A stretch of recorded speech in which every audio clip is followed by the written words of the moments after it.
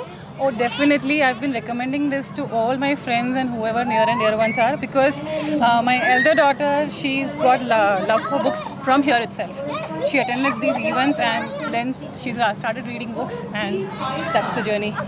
Thank you. Ways, our humanity gives us certain impulses. At a core, therefore, those patterns still have a lot in common. So I think reading history gives me a sense of sobriety about the present as well, which is that I don't think it's the end of our days, and I don't think it's a time of doom and things like that, because everything will get its own corrective in due course. I think we do learn, but I think the learning doesn't last long enough. We keep making the same mistakes again. The same patterns of error also recur, and they recur in different formats. So all empires, you take the Bahmani Empire in the Deccan, you take the Vijayanagara Empire, we like to think that it was the barbarians at the frontiers who came and destroyed, but usually it's crumbling from within. It is rot from within that leads to the collapse of these empires, and it's sort of centrifugal forces from within who sort of cause disintegration. It's not so much the enemy on the outside. Ideally, that would mean that throughout history we should learn to, sort of not make these errors, but we never do. And ultimately, we will repeat, I think, these errors again and again. The First World War was called the war to end all wars.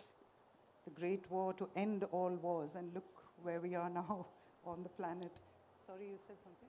Then why read history? I think for perspective, this very perspective, that you see the perspective of humanity. We are here with one of the volunteers, Miss Vaishali. So which event are you most excited for today? That's a difficult question to answer. I think I'm looking forward to all the events that are happening on the stage at the lawn. The book market for sure, because that's what draws me the most year after year. And also master classes. Let me see now. So I think this one where you have Andaleep Wajid and Adam Gitzwit speaking with Siddharth Jain about screen adaptations of books, I think that is going to be a rather interesting event because I'm fond of both books as well as films, and how a huge scale that is shown in the books is adapted into films and made more sort of palatable and accessible to a larger part of the audience. Yeah. And which book from the shortlist is your favorite? Again, difficult to say because they're amazing. I have to confess I haven't read all of them, but maybe Breaking Molds, I love that because it's again a book based on art. I quite like the way language has been used in the book and the beautiful sort of pop-up versions of the pages. I find that terribly interesting. I also like Zen because I'm partial to Shabnam Menwala and how she writes. I have read most of her books, and this one, I must say, sort of breaks out of her molds of writing, but it's again something to look forward to. I find it the least of the young adult fiction. What I mean is, she speaks, she writes in a language which I think even adults will love. So I think that's my favorite. I'm rooting for that and maybe breaking molds. Yes, thanks. Thank you so much. If you've had some puri bhaji also, it should be. All right, all right. So now you had puri bhaji, 2 idlis, 1 vada. And what if you had a bowl of porridge also?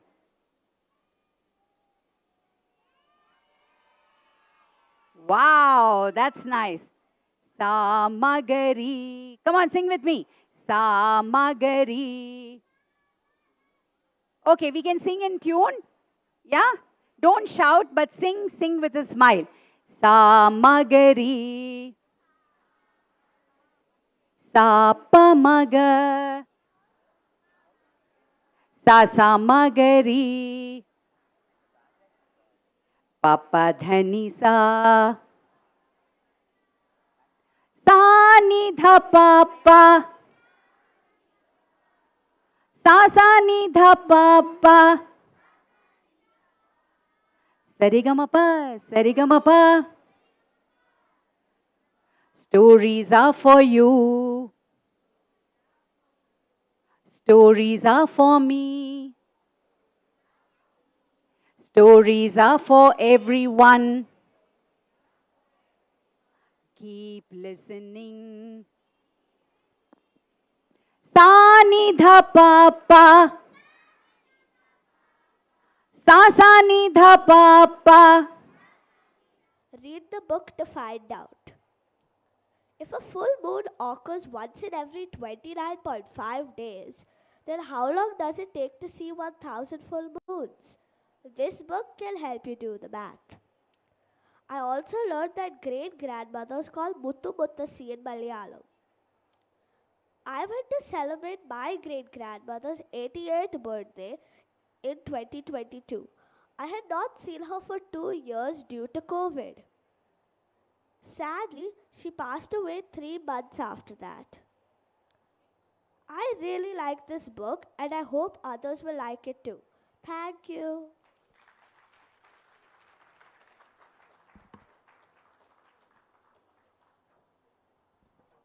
Hello. Hi, this is a small announcement to all of the authors who are here.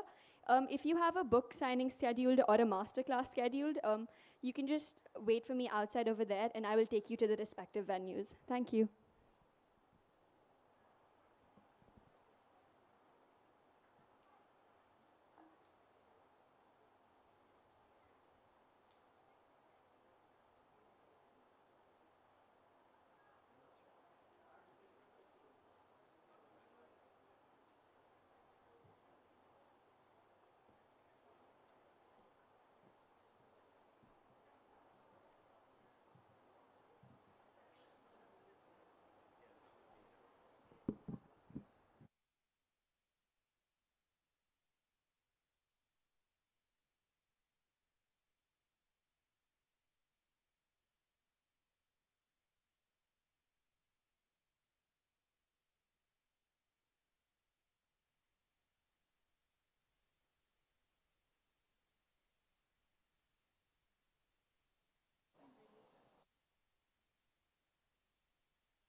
All right, everyone, ready for the next session?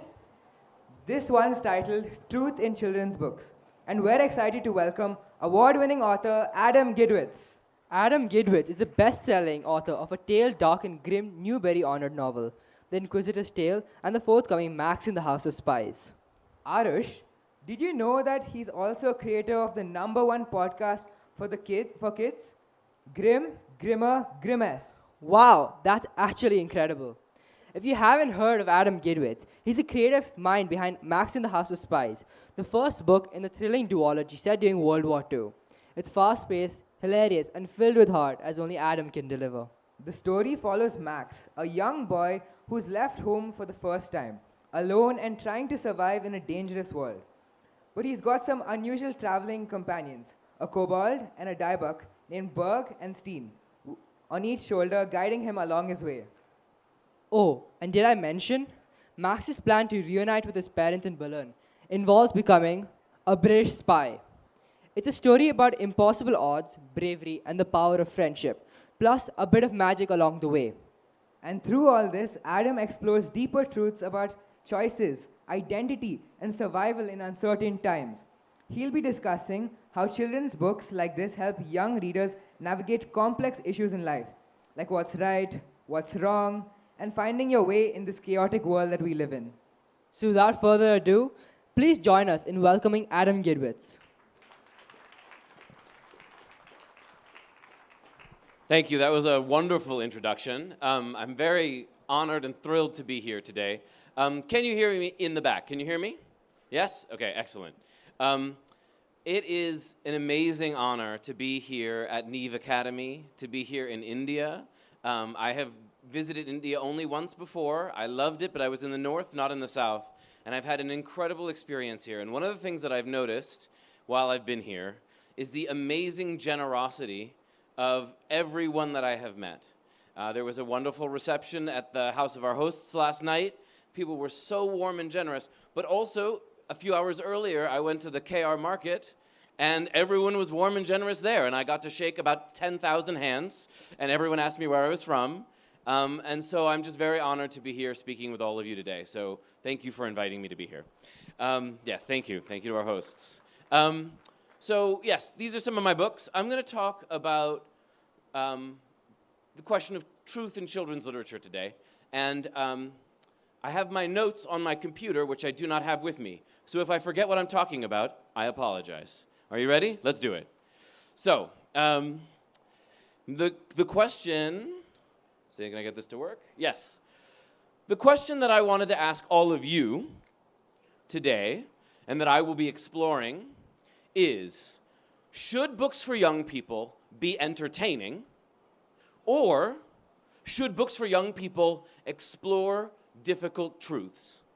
Which should we be aiming for as writers, as librarians, as teachers, when we are choosing and creating books for young people?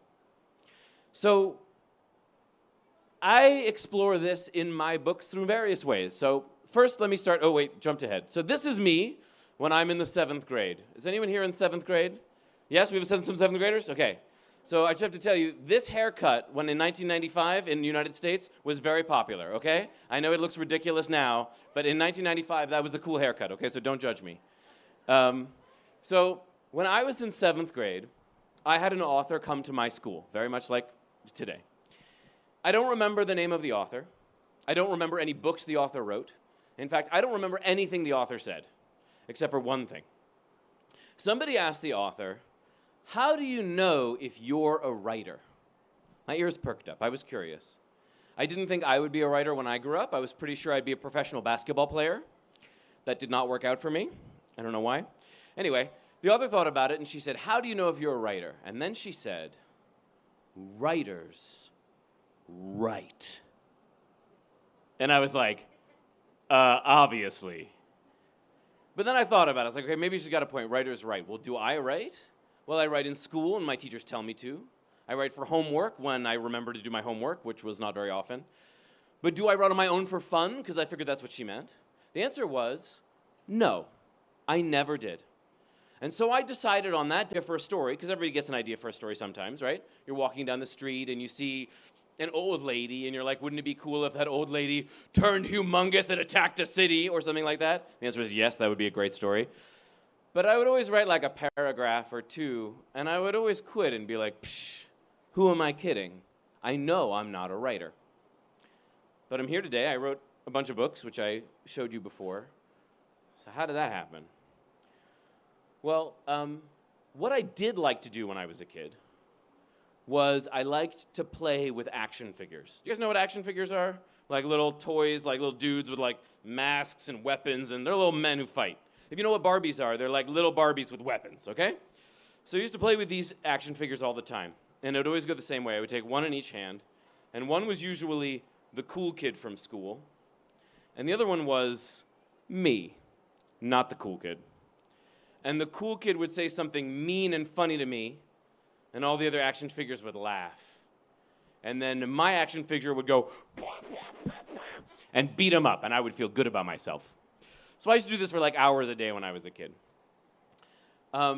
Eventually, I went away to college. I became a teacher, and I started writing stories for children.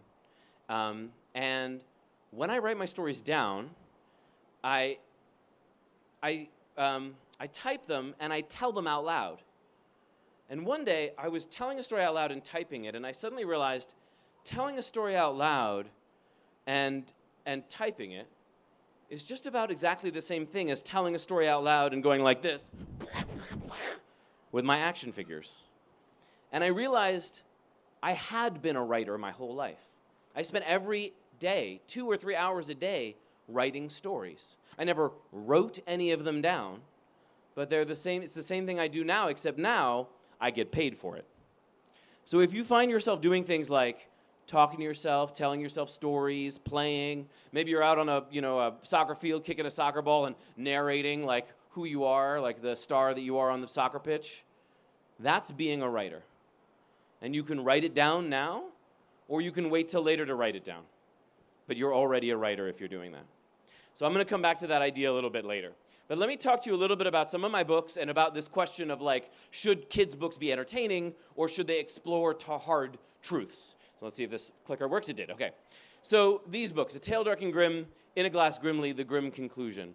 They are based on Grimm's fairy tales. A lot of people think Grimm's fairy tales are cute and sweet stories for little kids. But the real Grimm fairy tales like, you've heard of a lot of them. Let's check it out. Raise your hand if you've ever heard of a story. We're going to do a little silent survey. So I need everyone to loosen up your shoulders. Loosen them up. Let me see. I only see a few shoulders going. I need more shoulders, more shoulders. Okay. Silently raise your hand if you have heard of a story called Little Red Riding Hood. Hands? Okay, very good. Hands down. That story was collected by the Brothers Grimm. And so we know it because they wrote it down. Can you think of a work of literature or something you've read where you liked it, but you also didn't see yourself in it? Can you think of something that you've ever read that you liked it, it stimulated you, but you don't see yourself in it? Any ideas? Yeah.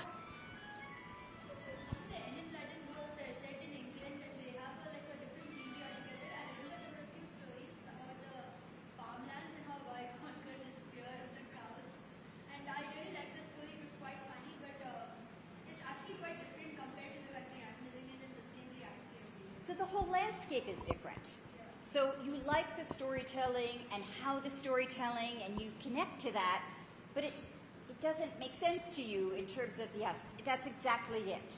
And that's very much what Rania is trying to, she's in this American landscape, but she's an immigrant girl, she's an asylum seeker, and it speaks to her and it doesn't speak to her. And that's one of these things I'm really interested in, is how these works of literature inspire us, but we have to find our own way to do something with it. Is there another example of something you've read where you loved it, but you're like, this isn't quite what I know, or I don't quite see myself in it?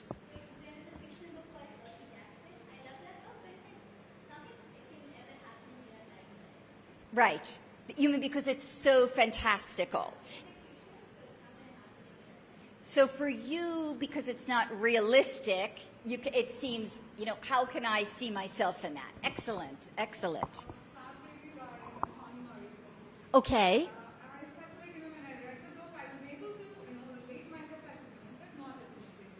Yes. Of course.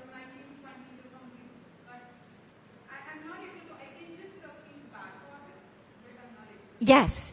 So I think that it raises such interesting questions, right? How do we create a bridge between these works that are gorgeous and we want to enter into them, but maybe we want to write back and find our own versions that connect to it. And that is so much what Rania is doing. Here she is, somebody who's been sort of displaced from Pakistan in these sort of terrible circumstances, right? And she's trying to, through words, through poetry, through what she's reading, to make sense of her landscape. So in the poem that she invented, you know, she's saying, I need to find my America. I need to go on the road, but my mother wants me home to help make dinner, right? I want to have all these experiences, but I better not kiss that boy, right? Which is very different from what a white male could do in the 1950s when he was exploring. So it's not that these works have to exactly replicate our experiences, but we try to find a way where we talk back to them. I'd love to hear one more, a work that you enjoyed, were inspired by, but it wasn't exactly you or your world. Any other? Yes? Okay.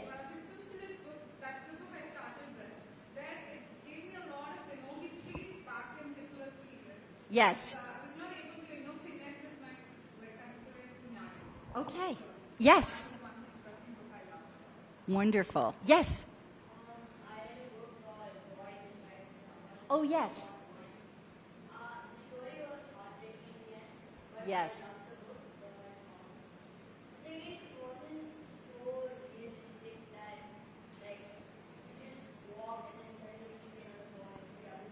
Right. It's asking you to make a leap of faith about this, right? In some ways. Yes. Yes. Okay. These are I know all of these books, so it's wonderful that you're citing books that I know. I'm going to read a tiny bit more because I want to tell you a little bit more about Rania. So Rania's influences, you know, she wants to be a poet, are not just in the U.S. context, right? So her mother, who grew up in Pakistan, she herself actually, the mother wanted to be an English professor, but her life, of course, got interrupted when her husband disappeared and she had to flee.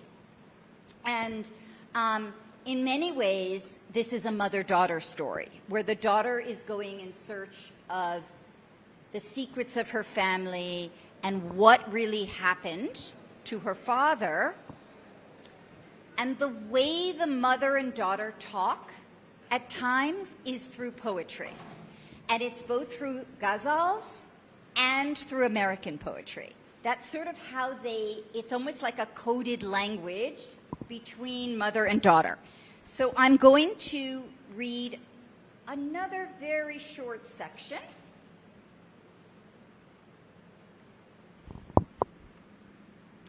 So one of the things that's happened is they literally sort of flee Pakistan. And when they get to America, her mother actually finds out that she's pregnant. So she has a younger brother who is born in the U.S. And really her mother says, in fact, maybe I can even find that section. Let me just read this. It's one paragraph. One moment.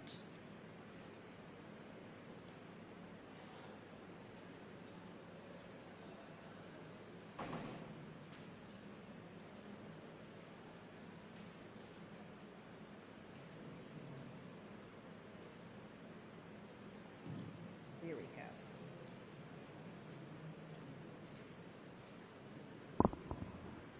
So they have fled to America. She's discovered her mother is pregnant. And she's adapting to America. And she says, over supper every night, Ami asked me my 3 questions for the teacher, and I would tell her. I wanted to know why oceans had salt and lakes did not. Why did the mothers here show up at school dressed in drab colors, but the kids could wear what they wanted? A girl in my class had neon pink tights. What's the difference between a barrister and a lawyer? Why do they spell favor without the U? Ami would laugh, and in school, I got little stickers of gold stars and smiley faces on my notebooks. Rania is so lively, the teacher would write, so inquisitive. Yes, I kept asking my questions. But why we left so fast? What happened to Abu tunneled deep into Ami and me in a place with no light? My questions about home stayed in an iron lockbox of memory. So later, at another time, Ronnie is always wanting to know more because her mother won't talk about the past. She won't talk about what happened in Pakistan. So what she says is, Ami rarely allowed us to touch on the past. I'd ask all kinds of questions. Remember that girl I used to walk to school with and who was allergic to avocados? Or the ice cream place across the road that had the best pistachio flavor? Sometimes she'd get a little sentimental, and we'd curl up on the sofa, watch silly Bollywood movies together, or sing ghazals. So I can't speak Urdu. I'm going to do the English version of what they'd sing. Let's live in that place where there's no one. Let's go where no one knows our tongue. There's no one to speak to. We'd build a house without doors and walls.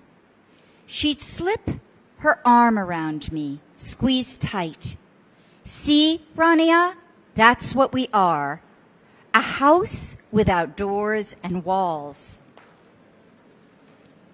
We have ourselves, and that's enough.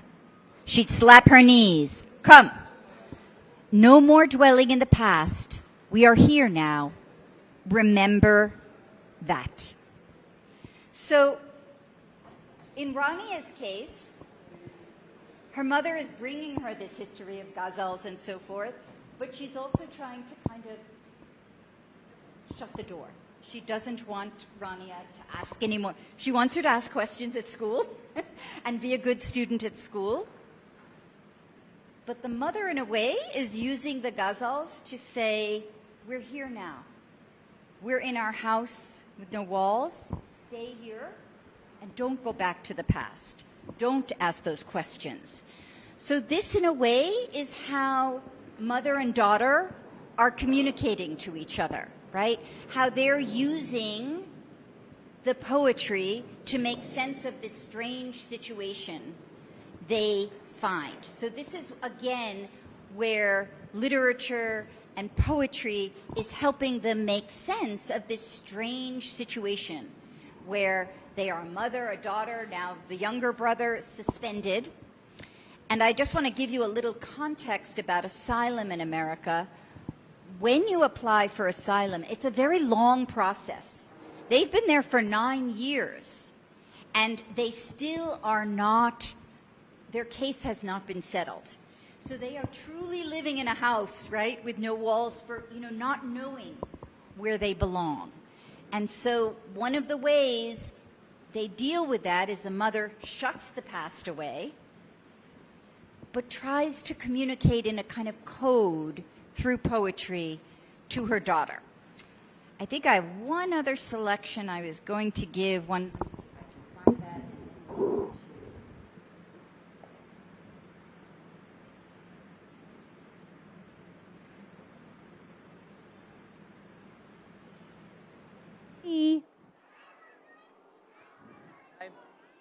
A pinch of hing is necessary.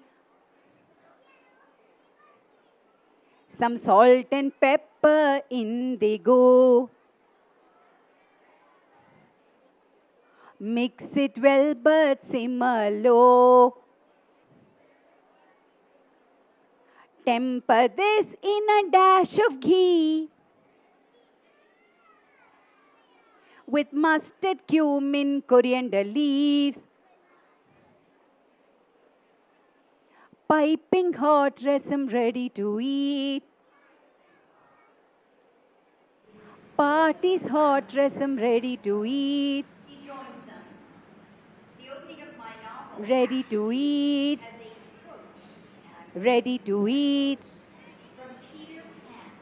But when this rasam was made, the smell was just like Party's rasam, but Malli didn't even have to taste it to know that it was not Party's rasam. They were missing out on some ingredient, some magic, and she felt very, very bad, and she again felt very upset, and she started crying. Her father came and said, listen, why don't you take this vessel, the Iyachumbu, and take it to school and describe all about, the wonderful times that you had with your party, the wonderful times that you had sharing stories, maybe a lot of other things. She said, no, it's not the same. So the mother thought for a while and she said, wait, I'll take you to Party's house. She just wanted a change in the mood. So she went to Party's house and she opened her cupboard.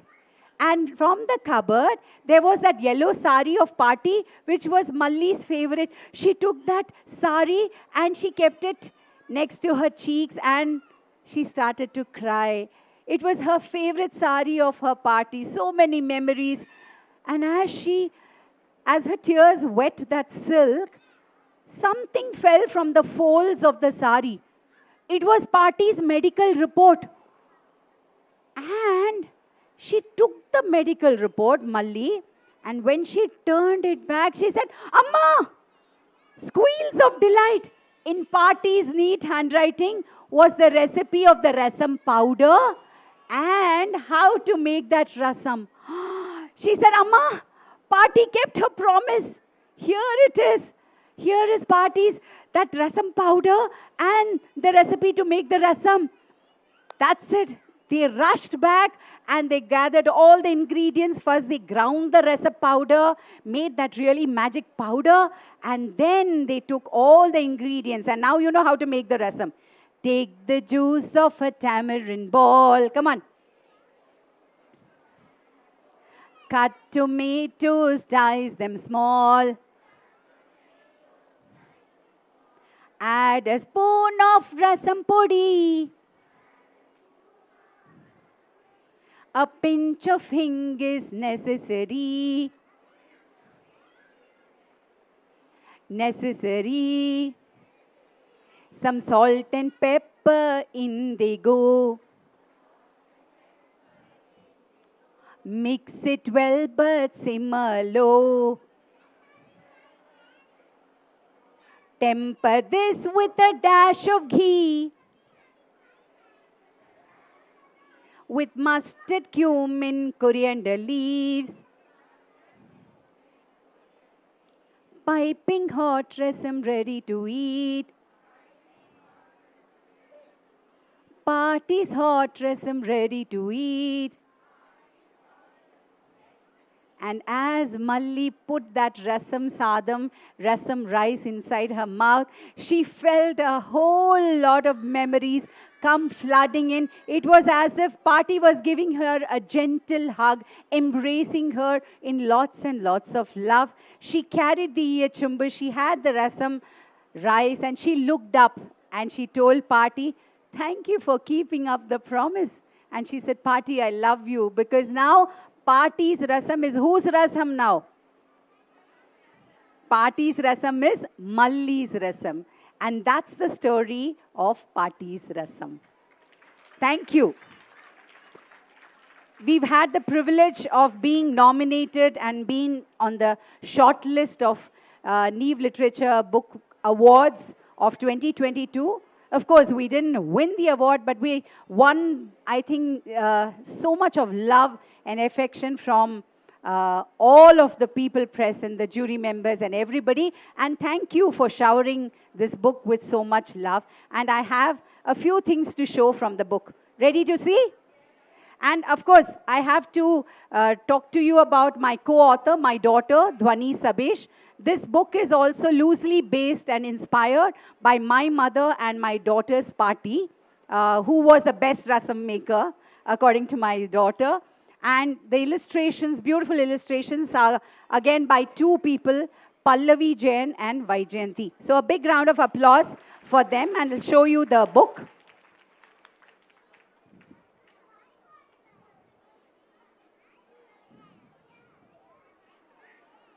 So what is, I want to show you one book. You know, when Malli lost her grandmother, it was like she lost all the rainbow colors from the rainbow. And the way it is illustrated is just with one picture. A picture can speak 1,000 words, and that's how we have portrayed the sad passing away of Party, Malli's Party. And then, of course, I love how this flows, right? And the most important illustration where that's the yellow silk sari. That's the yellow silk sari. And in Party's neat handwriting is the recipe of the rasam powder and also the recipe of the rasam. And this is also, there is a recipe of my mother's rasam powder. This is, of course, the Iya Chumbu. And that's how Malli thanks her mother, her grandmother, for keeping up the promise. My daughter has gone and written an ode to rasam. Why rasam is always second in line after sambar. Yeah, rasam is always looked at, you know, giving rasam when you're sick, when there's nothing else in the house and all. No, exactly. I understand your sentiments. Thank you. So there is a whole lot of note. My daughter is in the food space. She's a food specialist. So she's written, and we have tried out my mother's recipe, and it is given with correct my mother's rasam powder recipe and how to make the rasam. So, of course, this book is available at the bookstore, and I'm there. In case you would like to have a copy, I'll be very happy to sign a copy for you. Thank you. Are we ready for a Kutti story, a book that I have written and got released just this year? Okay. Sir, the third book.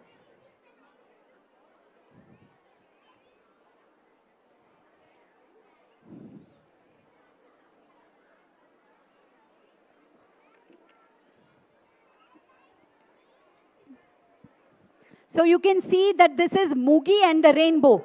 But who is Moogie? Moogie is that little squirrel. Can you see that squirrel? Now Moogie and his best friend Sundu the lizard, they lived in a tree that was overlooking a river, and they were very, very naughty, but they were very talkative. They would keep talking, but how will they talk in their language? Sundu would go, tiki, tiki, tak, tiki, ti, tak. Can you do that?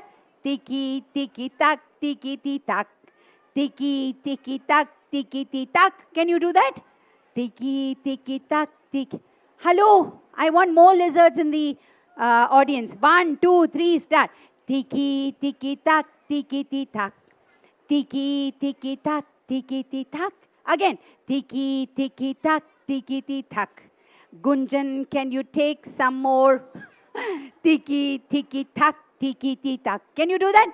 Tiki, tiki, tak, tiki, ti, tak.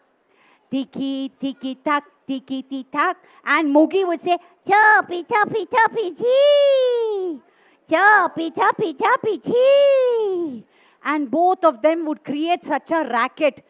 And it was not something that the crow, the resident crow on the tree, whose name was Kungru, he would say, ka, ka, kuhu, ka, ka, ka, ka, kuhu, ka, ka.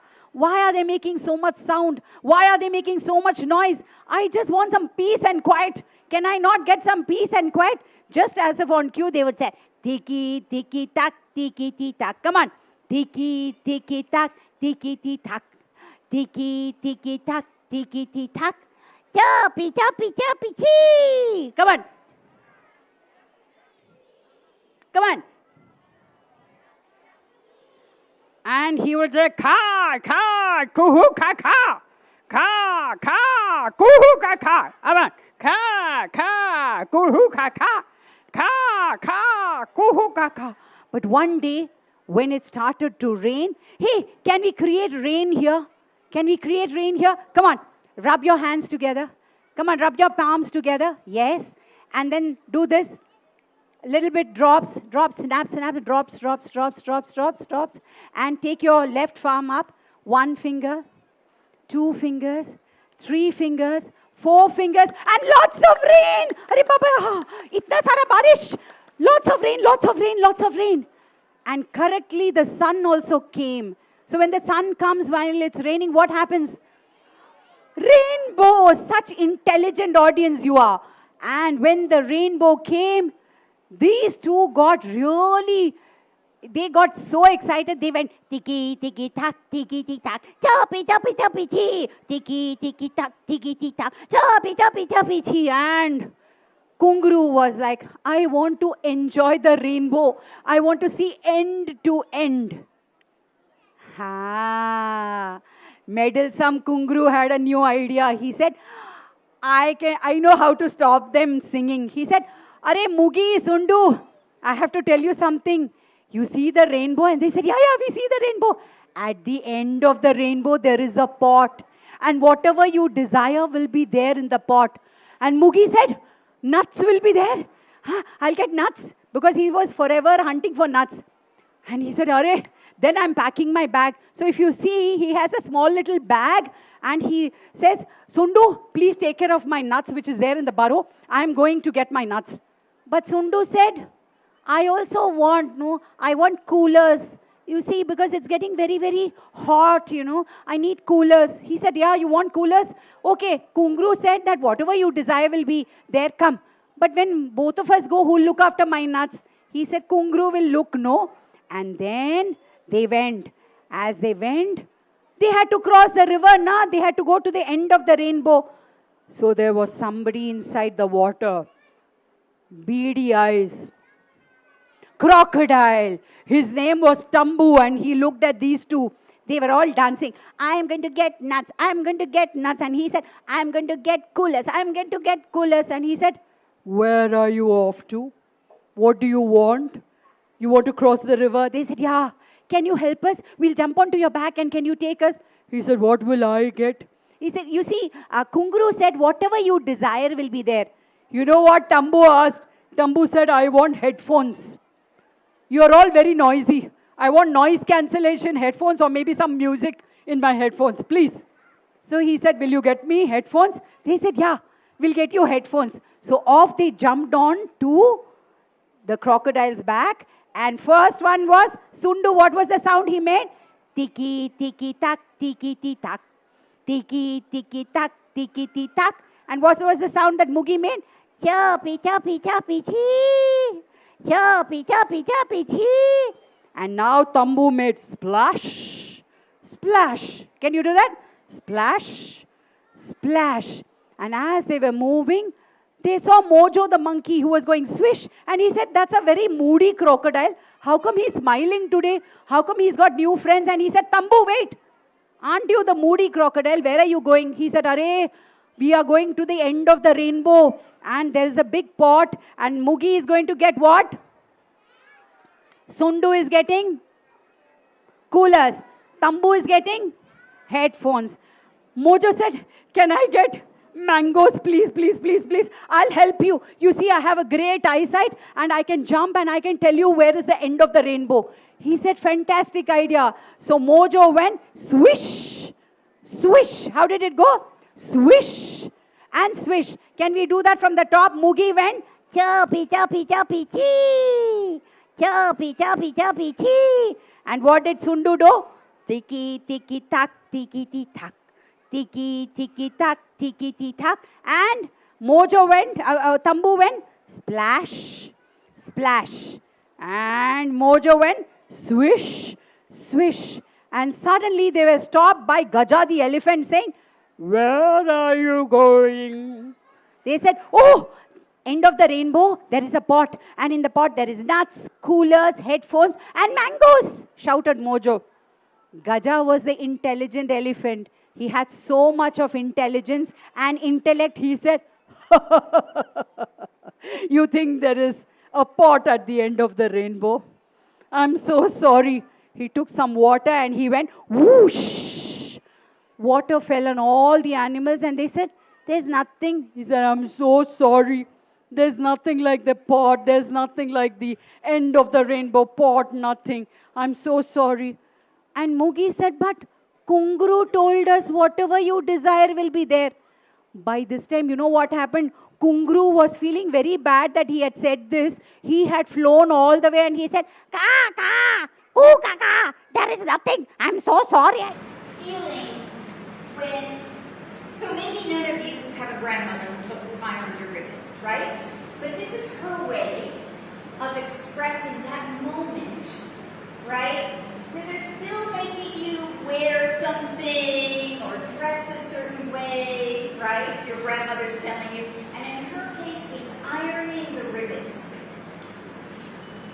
And those ribbons are a symbol of saying you're still a child. Don't grow up yet.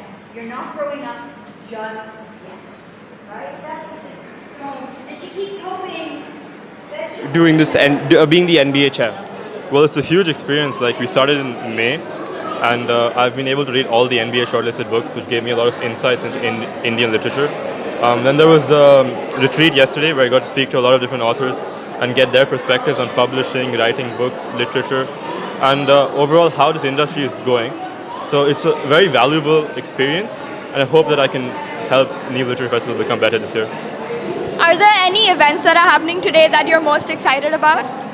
Well, the event I'm most excited for today is definitely the announcement of the Neev Book Award winner, because a lot of children from PYP&M to senior school have read the books, and they all have their own votes, they own their own perspectives on who will win. So being able to finally see the winner, it's a huge deal. Thank you so much. Thank you. You weren't allowed yet to have that. What do you think? Yes. So I have an elder sister who's 7 years older than me, and she started to go to college and I'm still in school. So, I always wanted to wear the kind of clothes she's wearing, dress up the way she would. Then I was always told, you're still in school, you can't buy so many clothes. So that was a moment where I always wanted to, dress up the way she would. Excellent. Yes, yes. We're always looking ahead, wanting that thing that we can't have.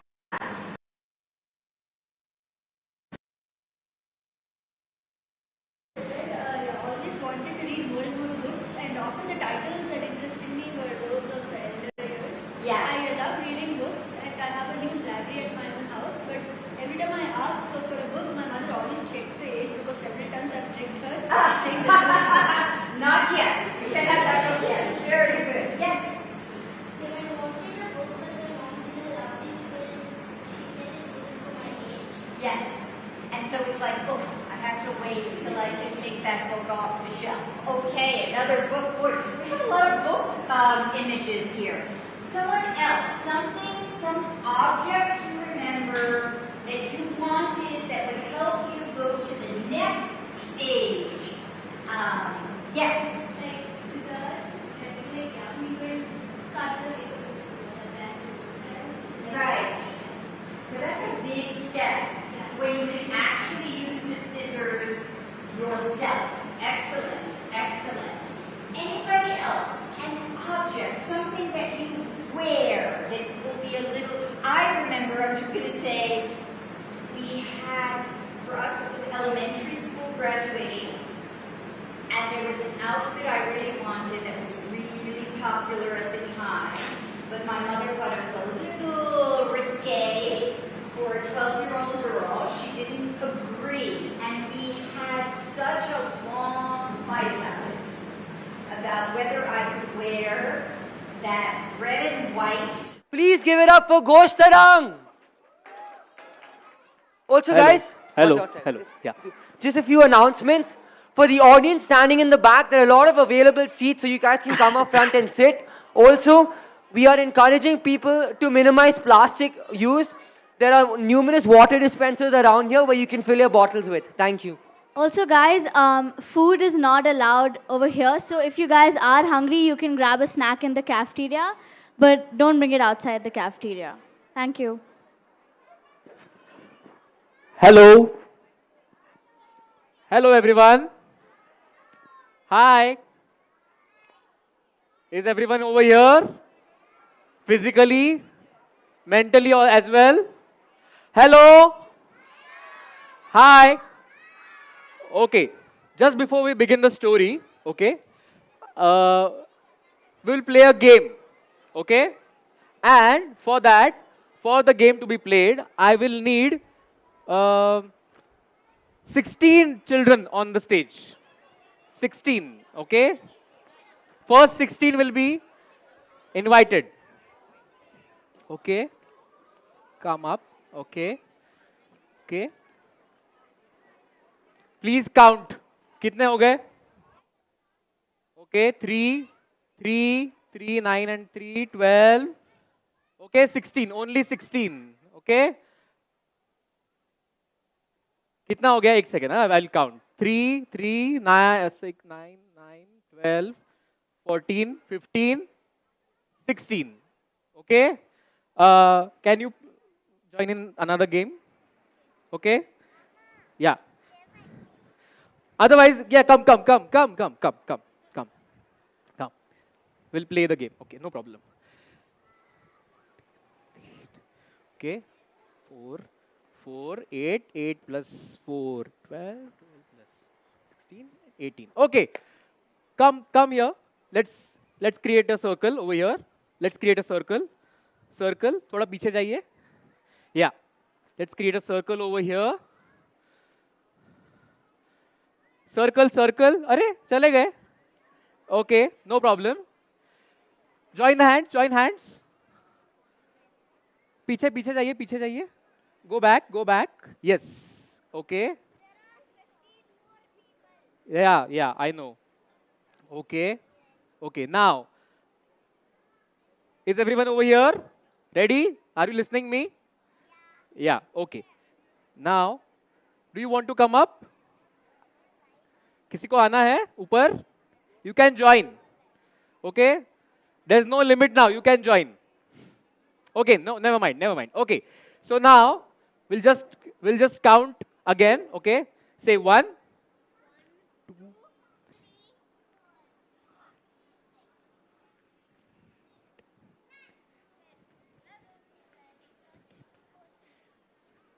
16, 17. Okay? 16 हो गया ना? Okay, 16. 17. Okay? I will need two more children. Who can come? 2 more children. Please come up on stage quickly. Yes, quickly. Yes, very good. Okay? Now, okay? Leave the hands. Okay, now listen to my instructions carefully. Okay? Make groups of 3 quickly. Make groups of 3. Groups of 3 quickly. Groups of 3. Hey, यहाँ पे आ जाओ. Groups of 3. Yes. And join this. Okay, very good. Okay. Groups of 3 हो गया. Okay. Now, in that group, 2 of them will be house. Okay. 2 of them will be house. Create a house. Okay. And you can do this. Okay. And the third person standing in between is the tenant. Okay.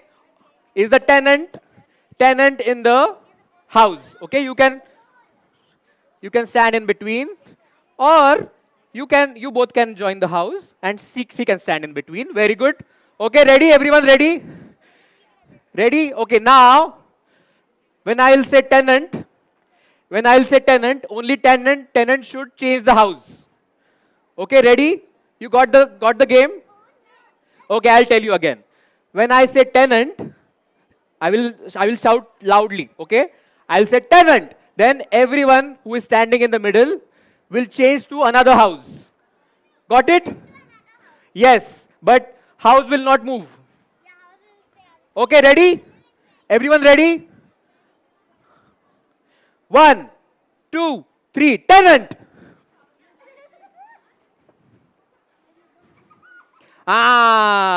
You are in the middle now. What's your name? Inaya. Okay, Inaya, you can shout loudly, tenant, and will change the houses. And you have to go into some house. Okay, ready? Ready? Shout tenant. Tenant. No? You don't have to play? Okay, you can shout house. The house people will move now. No? You don't know how to play? Okay, you can come here. You can. No? You don't do. Okay, no problem. एक हमारा tenant चला गया. किसी और को आना है quickly? नहीं? एक इंसान चाहिए, आ जाइए. Okay. Quickly. Very good. Okay, now, when I say house, those who are holding hands will break the hands and create a new house. Okay? Ready? 1, 2, hey tenant. कहाँ चला गया? अरे हमारे tenant जा रहे हैं यार. ऐसा मत करो. कोई younger one जो बैठे हैं, those who have grey hair can also come up. You can also come up. Anyone who wants to come up? No? Okay. I'll just, yeah, please. Thank you. Yeah, everyone can play. Okay, ready? Ready? 1, 2, 3, house. Only house will move. Come here. Hey, idhar, come here. Who is left? Hey, see one house. Where one house is remaining? एक जन यहाँ पे आ जाओ. Quickly. Now he is remaining in the middle. Come here. Very good. Okay, now you have the last option. Okay, last option is earthquake. I'll tell you. Earthquake means every house will change, every tenant will change, and you will create new house, new tenants. Okay? Ready? What's your name? Arav. Let's begin. Okay? Shout earthquake loudly. Okay? Okay. Earthquake. Earthquake. Earthquake! Move! Create a new house.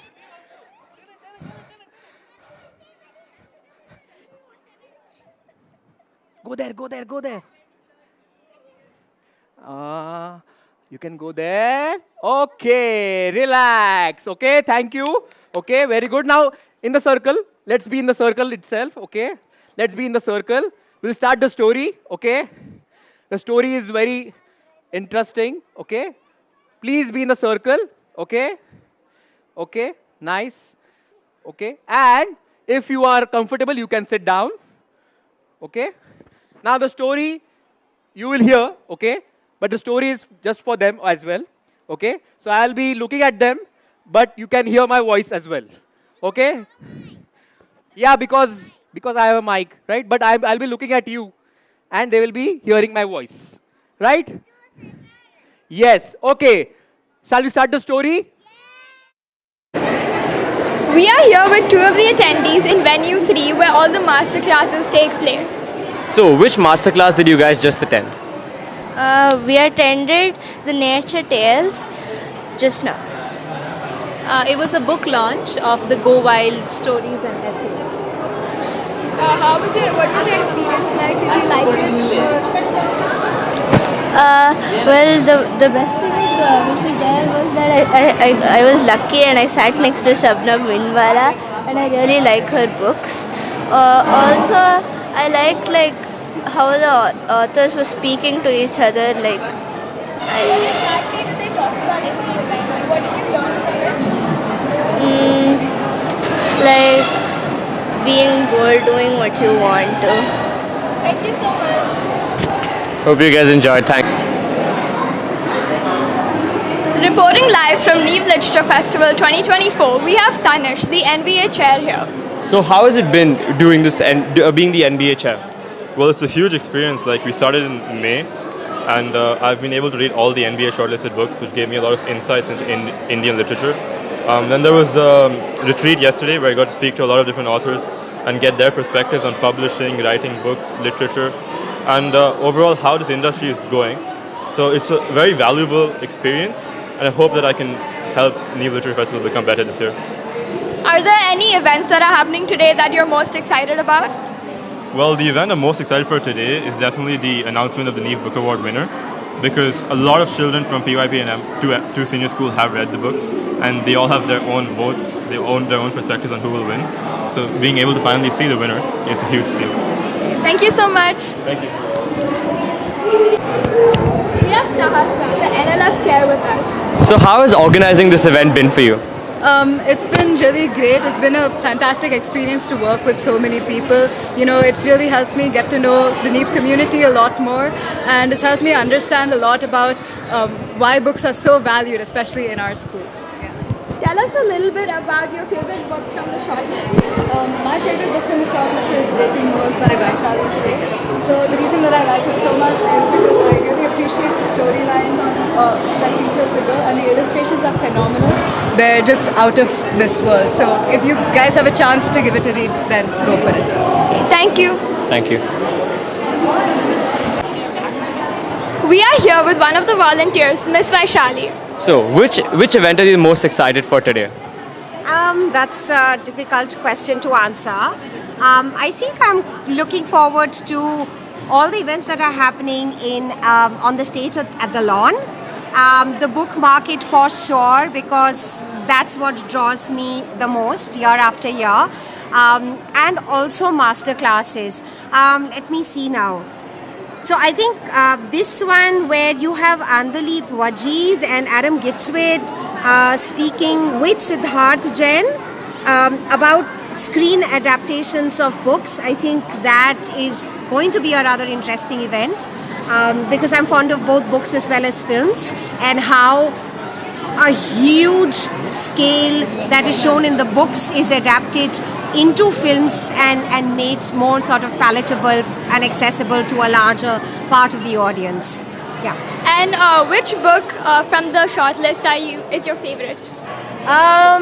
Again, difficult to say because they're amazing. I have to confess I haven't read all of them. But maybe Breaking Molds, I love that because it's again a book based on art.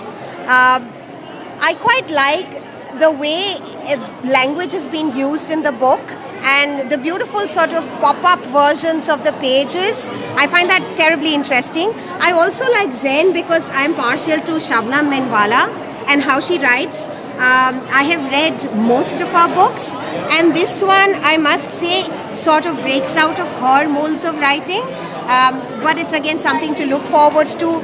I find it the least of the young adult fiction. What I mean is, she writes in a language which I think even adults will love. So I think that's my favorite. I'm rooting for that, and maybe Breaking Molds. Yes, thanks. Thank you so much. In her life and how she rises up against them. For me, I really loved how accurate her books are in portraying the reality of what many young girls face even in this day and age. Andali Bajid's writing style is refreshing and authentic, and her books being set in Bangalore immediately gave me a sense of familiarity and comfort. Reading her books has truly been a transformative experience for me. Her writing not only resonates with the challenges and emotions that young people face, but also offers a window into contemporary Indian society through relatable characters and well-written narratives. Her books showcase the resilience of young women as they navigate their identities, aspirations, and the pressures they face, which is why I look forward to exploring more of her work and hopefully meeting her in this year's Literature Festival.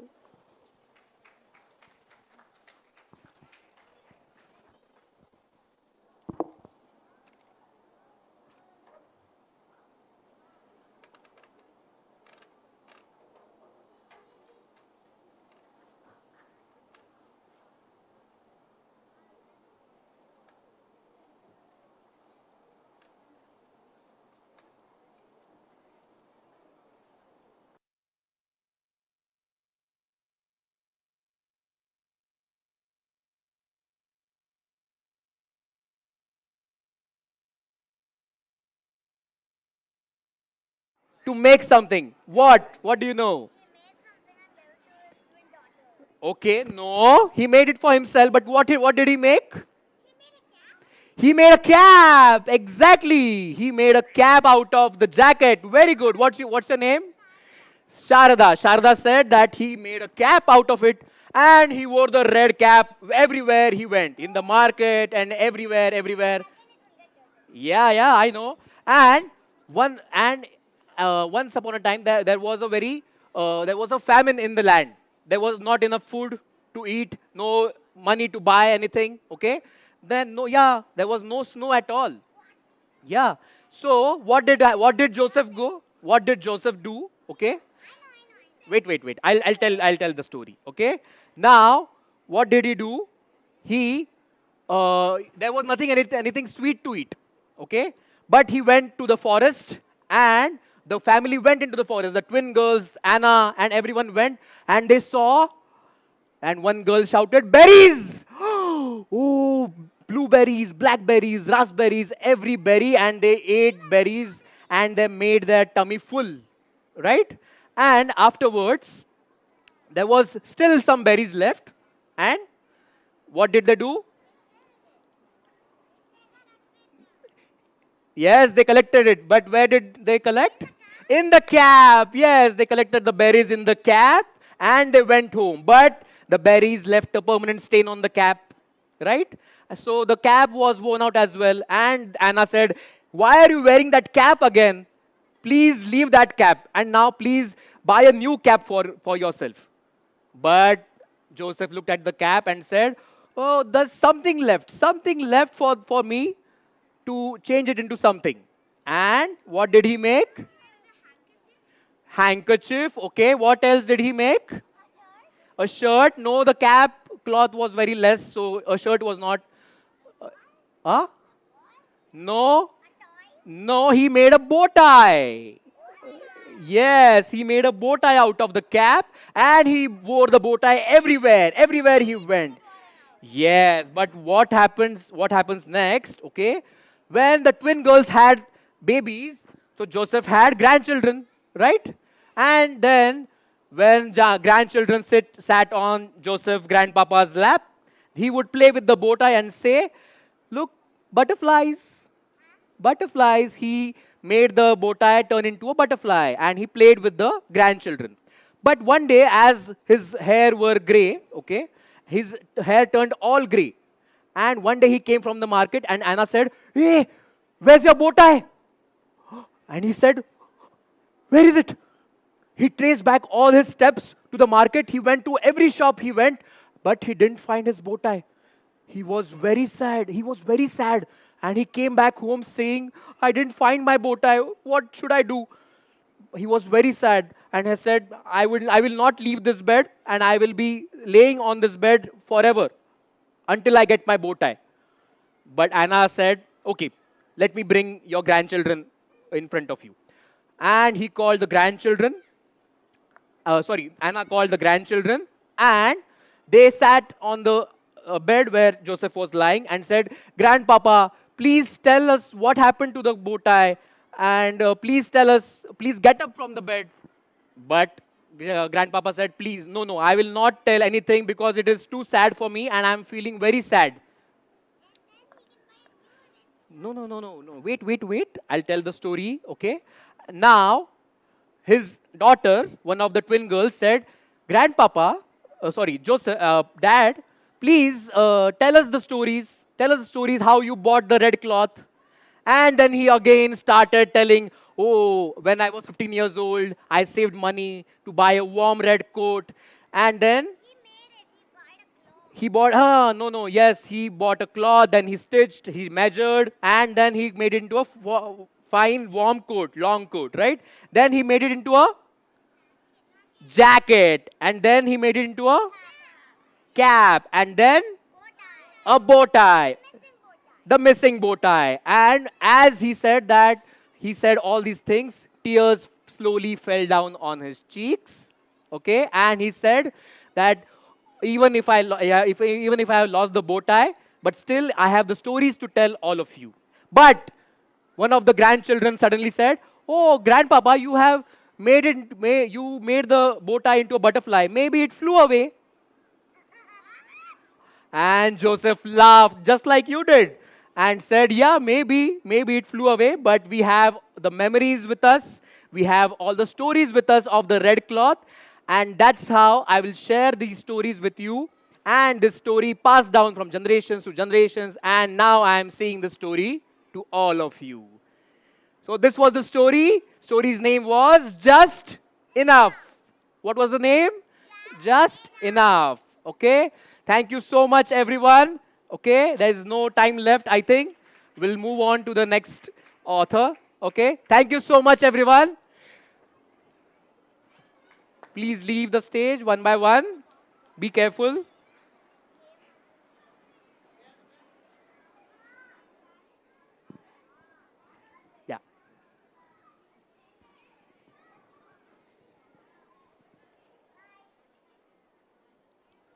All right, can everybody settle down? Okay. Audience, are you guys hungry? Are you guys hungry? Okay, if you're not hungry, that's good. But if you are hungry, don't worry. The lunch break will be soon. But for now, we have two more fabulous performances awaiting you. So the next performance is a heartwarming story of a boy and his father who discovered a sparrow's nest inside an electrical junction box. Faced with a dilemma, turning on the lights could endanger the bird and her eggs. They must decide what to do next. Join us as we welcome the talented author, Vibha Batra, who will share this touching tale from her beautifully illustrated. My parents, as she said, my parents, we escaped from Vietnam and coming to Canada, and I was 2 at the time, and so I don't have a lot of memories or any information about what the war was about or why we escaped. And so every time I asked my parents about, can you tell us why we left Vietnam? They didn't really want to talk about it because it made them sad or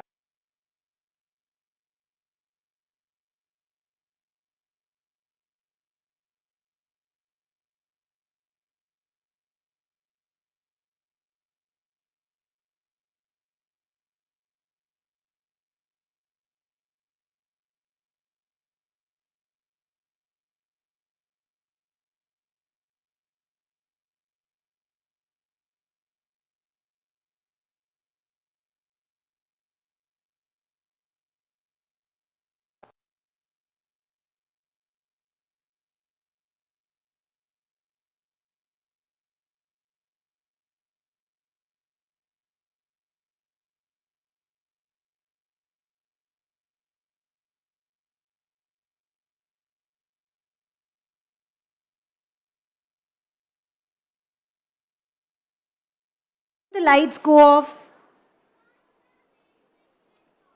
Oh my God, someone said when the main switch goes off. That's correct. Who turns off that main switch? Nobody. Okay, now I'm going to tell you the story where somebody does turn off the main switch. Okay, so what happened once? There's this village called Pothukudi in Tamil Nadu. Okay, can you all repeat the name of the village? Pothukudi. Okay, Pothukudi. Now say it together. Pothukudi. Okay, yeah. So what happened in that village? There was a boy. His name was Karthik. Okay, so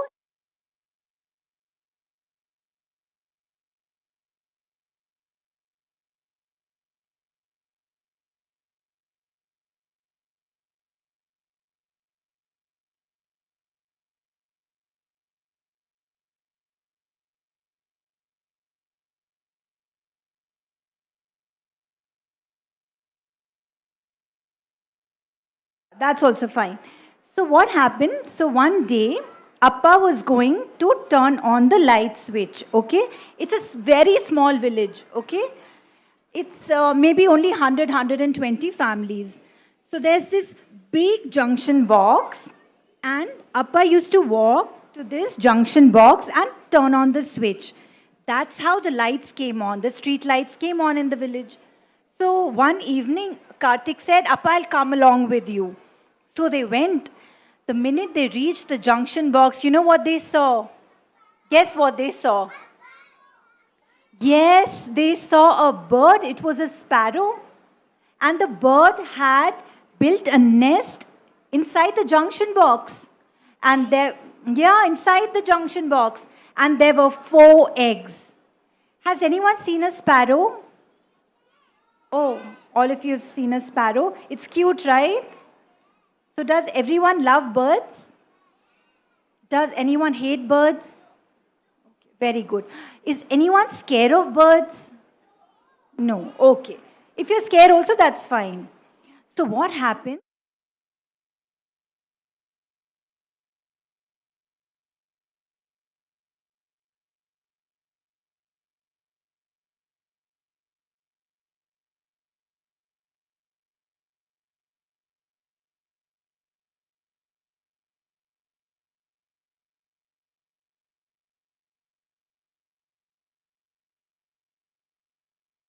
like the books were the perfect way for me to tell any story.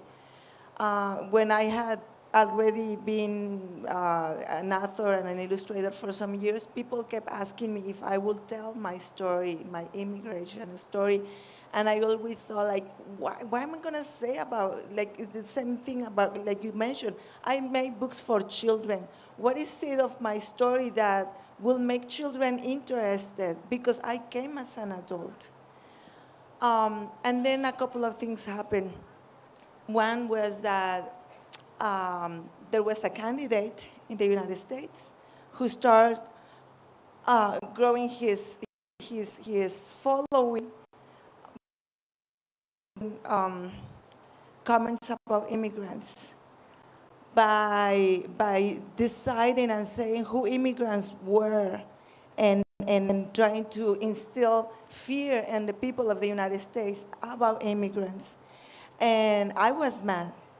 And I really didn't know how to counteract his voice because his voice was powerful.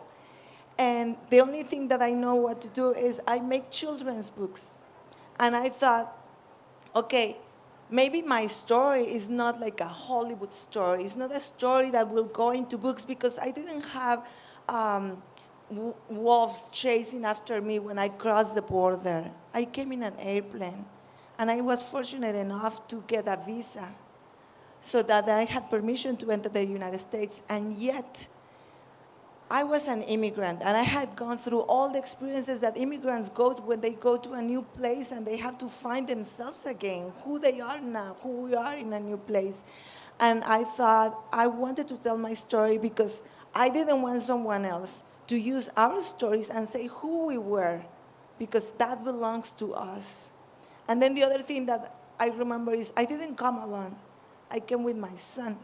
And my son has his own voice and his own story, and our story is mixed together, but then I had a way that I thought that I could tell that story to children. Thank you, Juji. Now to come to Lavanya. Lavanya's is, in her book, in her series of books, is a completely different experience. Her books, in a series called Dreamers, talks about certain momentous moments, special moments in some important people's lives that kind of changed their lives, right? Basically, that's the focus.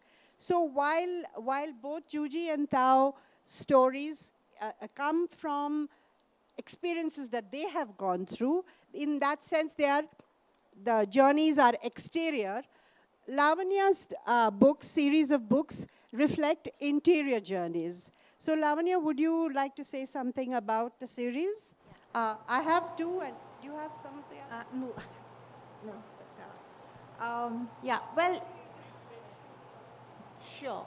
There are a whole series of these books. There are about 11 so far. And they are about different iconic Indians. There's Satyajit Ray, for instance, or Mahashweta Devi. Also lesser known people like, there's J.R.D. Tata, the R.K. Narayan and R.K. Lakshman, brothers, but both instrumental in creating the world of Malgudi, and most in the book Swami and Friends. So these are all elements in these books. I also wanted to look at lesser known people. For instance, there is Nek Chand, who in his own way was just following a hobby of his own. He was building a garden, but somehow he became this iconic figure in history. His forbidden garden is now the most famous and sought after landmark in a city that at one time did not allow sculpture of any kind. There is P.C. Sarkar, who is, some people call him a con man, some people just wonder about his, there is his origins are entirely masked in history, but he's self-made and he called himself the world's greatest magician. These are all people that I was very influenced by growing up. I grew up in the age of Doordarshan. And so you will know that we used to watch TV all the time. And that is the chance we got to observe people like P.C. Sarkar's son perform magic, or watch Tijan Bai, an otherwise unknown Dalit woman who has literally created the art form of Pandwani that is now recognized. To come from the most difficult circumstances, to make yourself despite all the odds, and to stand up there in a form. She continues to remain at the age of 65. She is illiterate. She cannot read or write. But when she gets up on a stage, you would think it was a rock performance in a city. It is the tens of thousands of people who flock to her from the heart of India to listen to this completely unique art form. And I wanted to tell these stories rather than the stories of more, famous people or people that we recognize in metros, which is how the entire series came to be. I wanted to tell these stories of extremely people who are iconic to me. R.K. Lakshman and R.K. Narayan are, of course, very famous, but one does not hear of the fact that R.K. Narayan was convinced he was a loser. At the age of 16 and 17, he had decided that nobody wanted to read him. He was utterly dejected. And as I was writing these stories, I realized that I was also talking about extremely universal experiences that all children faced. The fear of, performance anxiety or loss or, failure. And as I started developing the series, I realized that I really did not want to talk about these people as adults, because to children, all adults are powerful. Adults are capable of doing anything. There is no great mystery there. But to be able to tell the story of someone like J.R.D. Tata or Mahashweta Devi as a child, at once creates a connect for a young reader.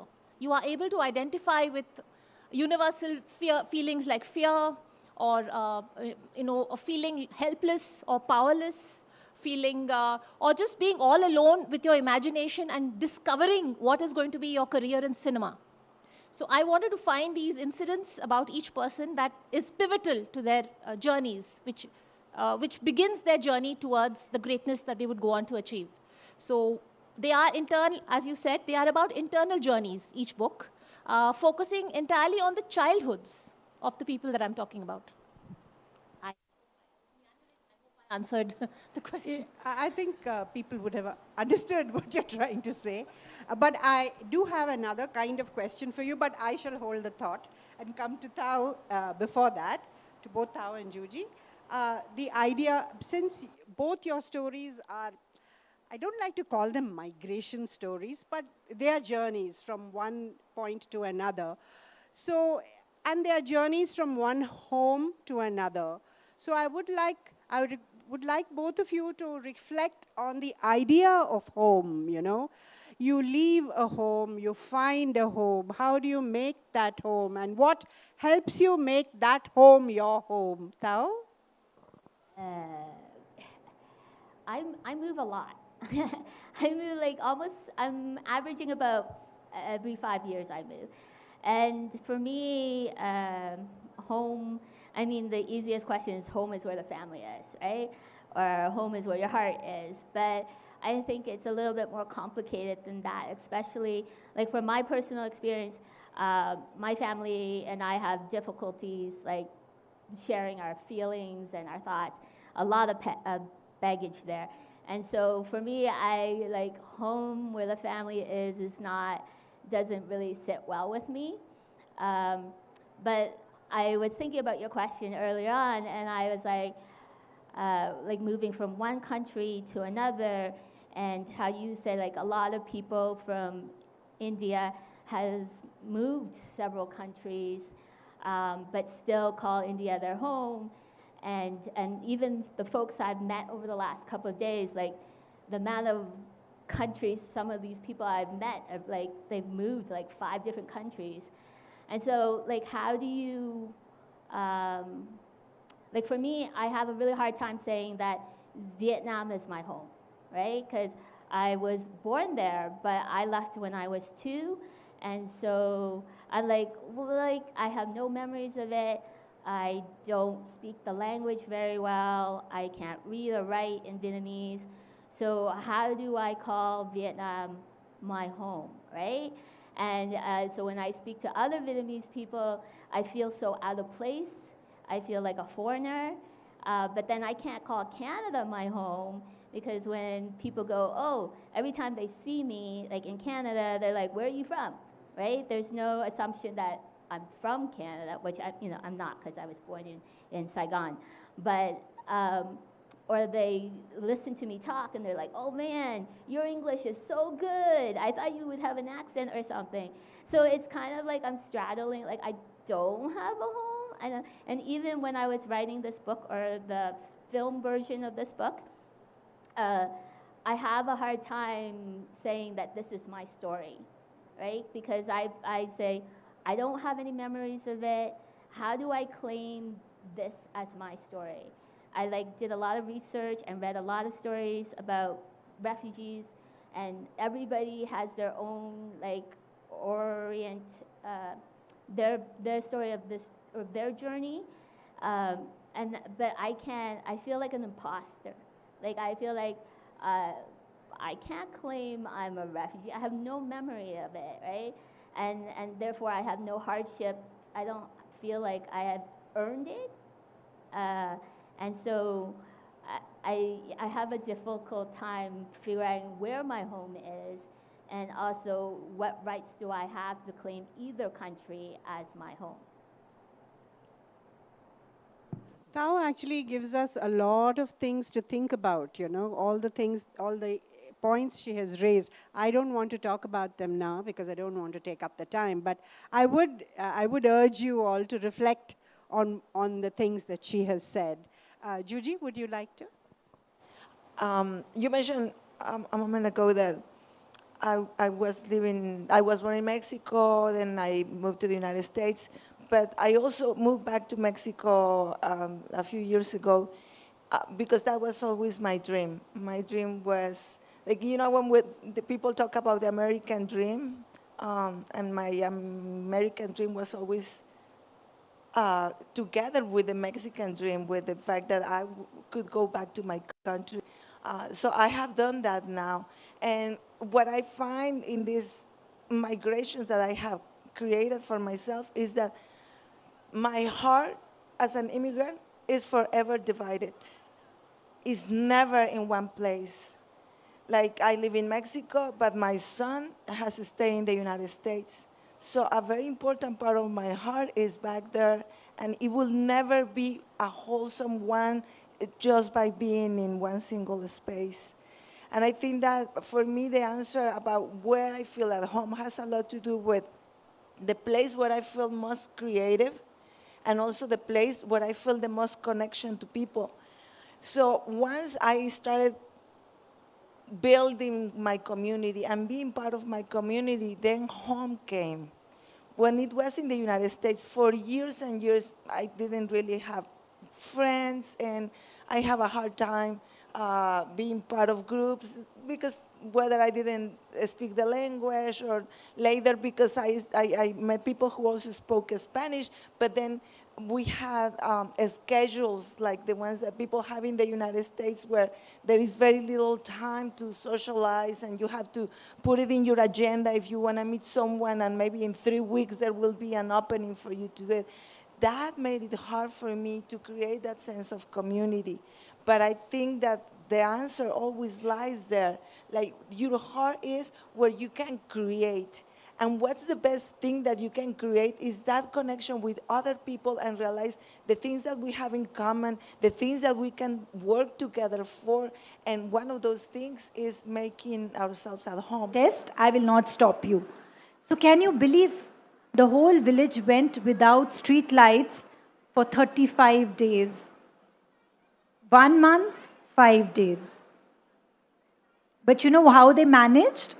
So, yeah, flashlight. Salim sir, he started cycling with one hand he was carrying a torchlight. That's dangerous. Don't try that, okay, at home or in your building compound. Tricycle also, no. Let Amma or Appa hold it, okay? This is just because he was a grown-up. He knew what he was doing. Okay. Then Muni Amma started selling the flowers in the afternoon itself. Lakshmi Party, yes. So Lakshmi Party, she started going to the temple in the mornings. Yeah. Ashwin Anna, he started taking the earlier bus back from the city. And Chandru Tata, he took a lot of candles and he called all his friends and he said, let's play cards by candlelight. Have you played anything by candlelight? Oh, you've studied in candlelight. You've played cards, board games in candle, right? Yeah. So it's fun sometimes to, play in candlelight. So then what happened every day, all the villagers used to go and check on the birds' progress. Then they saw that the eggs hatched, there were little chicks. Has anyone seen chicks? Yes? Yeah. So do they have a lot of feathers? No. So Karthik saw, first no feathers, then some feathers, then a lot of feathers, then they started hopping around, but they were very close to the nest. They tried to stick. Why do you think they tried to stick close to the nest? So that they don't fall off, right? When they try to, fly. Yeah. Correct, yeah. When they are close to their parents, very good. So when you learn how to cycle, oh my God, I just spotted a copy of my book. Thank you so much. So see, I'll go totally off track. Okay, it's called Lights Out. Okay. For those who came in late, the book is called Lights Out. So then what happened? No, that's okay. That's okay. She came late. She forgot. It's all right. It's all right. So then what happened? Then one day, Karthik noticed that the birds had grown up. They had a lot of feathers. They tried flying and they flew off. He felt happy, sad. Have you felt happy, sad? Happy? Why was he happy? He was happy because the birds were safe, because they were all grown up, because they could fly away to safety. Yeah, but why was he sad? Can you tell me why was he sad? Correct. He could not see them anymore. The chicks had grown up, now they were birds. But if suppose our friend gets transferred to another city or goes and stays in another building, we feel sad, right? Because we are going to miss the bird, we are going to miss our friends. So that's why Karthik was a little sad. But then the whole village celebrated. Someone drew a kolam, someone distributed prasadam at the temple. They all cheered and clapped. And you know what they thought in the end? Turning off the lights really, really brightened up our lives. Can you do that? Can you, this means if I turn off the lights and bring joy to someone, my own life feels so much brighter.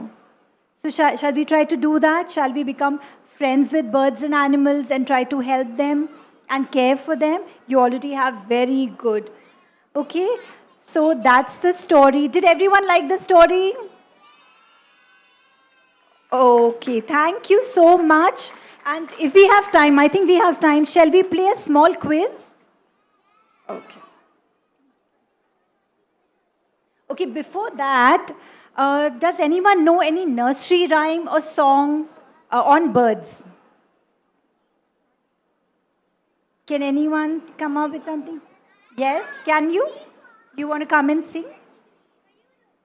Okay, if you feel shy, or I'll tell you and you repeat after me, okay? Okay, let's sing. Two little birdies sitting on a wall, one named Peter, one named Paul. Fly away, Peter. Fly away, Paul. Come back, Peter. Come back, Paul. Very good. Okay, I know one in Tamil also, but my Tamil is not as good as yours. Shall we try that? But no one loves. Okay. Oh, your mother tongue is. Then you correct me if I'm wrong, okay? I mean, I will be wrong, okay? So let's try to sing this. Everyone sing, okay? Papas and mamas and grannies and grandpas, everyone's allowed. Teachers also. Ka, ka. Gudi ka, ka. O suti sutri. O riva. I have to speak into that as well? Yeah, so Miss, okay. I'll hold it. Okay. So Miss, firstly just coming to NLF. So NLF is designed to promote reading. There's a lot of literature involved, of course. So how do you feel that in the current generation, with a lot of digitalization being involved, how can you instill reading habits? And could you tell us a little bit about the importance of reading habits? Sure. So I think, in a world that's changing so much, the one skill that matters a lot for children or adults for that matter, is lifelong learning. And no habit builds that better than reading does, right? That's one reason. The other thing is also that that that every other form of learning today seems to drive anxiety, seems to drive a lack of patience. There's always this consciousness that the world is moving forward fast and we need to somehow catch up. But reading kind of takes you in the opposite direction. It calms you down. It takes you away from all those cognitive lollipops of the digital world. So reading calms you down.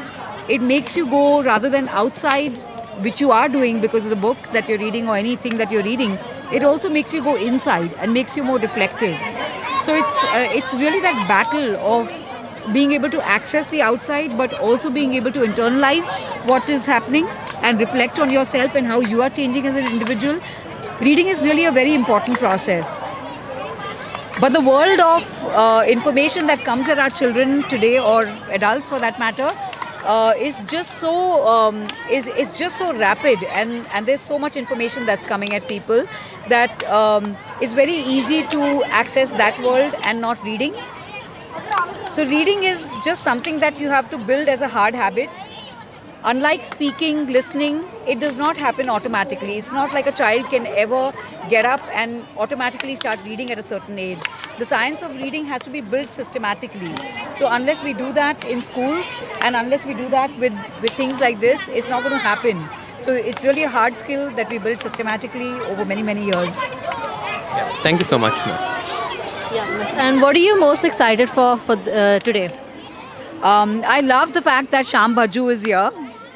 He is a Gond artist, and I think he has a way of telling stories through his illustrations from his tribal background in the Gond tribes. I love that. I also love one of my favorite children's authors, Adam Gidwitz, is here. I just attended his session, and I just love his work. He just takes the Grimm's tales and I love how he makes the Grimm's tales, brings the original Grimm's tales together, but also makes them gorier and gorier and gorier. And I just love his work. So I'm very excited about both of those. And why did you start NLF? What was your inspiration? I think there are lots of festivals that happen for adults and celebrating adult reading, but not enough that happens for children's literature. In adult festivals, children's literature becomes a sort of sideshow. They have adults come, and with them children come along, so they have to entertain them somehow and get them to do some drawing and sketching and keep them busy. That's evident in the kind of venue that gets allocated for the children's literature itself. It's the little mud patch.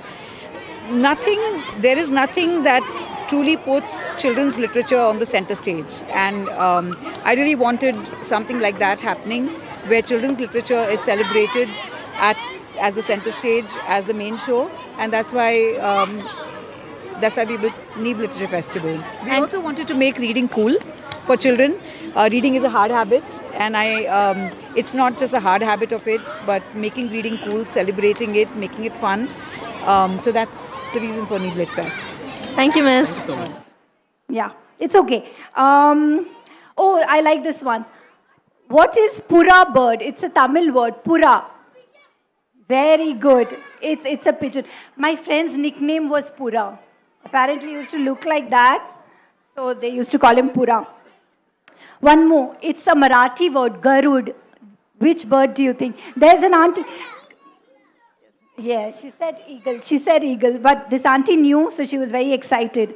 Another one, okay, it sounds a little funny. Badkach Pilu. Am I pronouncing it right? Auntie who knows Marathi, am I pronouncing it right? Badkach Pilu. Okay, Badkach Pilu. This is on Google. Blame it on Google and AI. So, Badkach Pilu is a duckling. Okay. Badak, it says. Yeah, okay. Can anyone tell me what is kokar? It's a Kashmiri word. Anyone who knows Kashmiri here? Okay, you guess. Kokar. Very good guess, but it's not a cuckoo bird. Kokar is a rooster. Yes, coker in Kashmiri. Okay. See, we have learned so many words. Yeah. Okay, Hindi. I'll tell you Hindi. Saras. Which bird is Saras? Close, but not quite. Saras. No, Saras stock apparently. And I'll tell you for stock, stock. It's heron. Yeah, you're close, but it's stock. I'll tell you for crane also. Okay, now Punjabis. Any Punjabis in the house? Yeah, Punjabis. Bater. Bater. Yeah. Okay, Mama at the back said it. Quail. Bater means quail. Okay? And another Punjabi one. Titara. Titara. Okay, partridge. Have you heard of a bird called partridge? That's titara in Punjabi. Okay? Okay, and this one, another favorite of mine. This is not from Google, this is from my family. Dodar. What do you think? I'm going to give a very nice clue. Has anyone read about these birds in London, in the Tower of London? If these birds become extinct, the kingdom will fall. It's a superstition, it won't actually fall. Dodar. Okay, there's a mama. Please tell your little one. These birds, you can see them. Yes, please. Yes, very good. Dodar is a raven. Okay? Hans. Okay, Hindi. Hans. Yes, very good. Very good. Full points. Okay? Telugu. Okay, you tell in Telugu. Okay, she'll tell the name of a bird. She'll tell the name of a bird in Telugu. Yes, of course. Which language? Okay, now she's. Okay, we'll start with her. Second, third. Okay.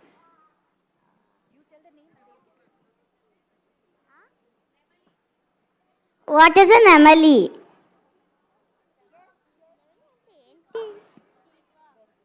Correct, it's peacock. Very good. Now we'll hand over the mic.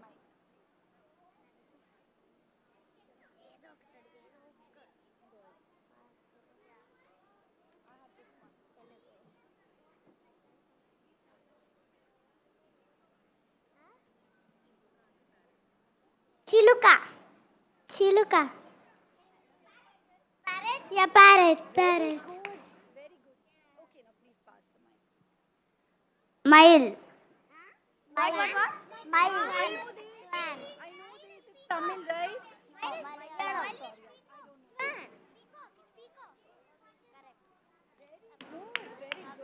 Okay, anyone you want to tell? Yeah.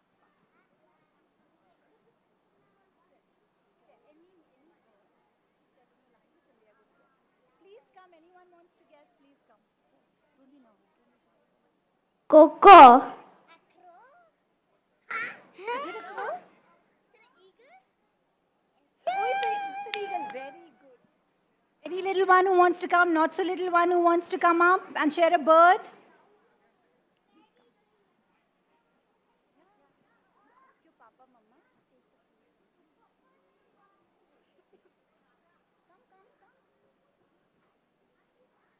Chittukuruvi.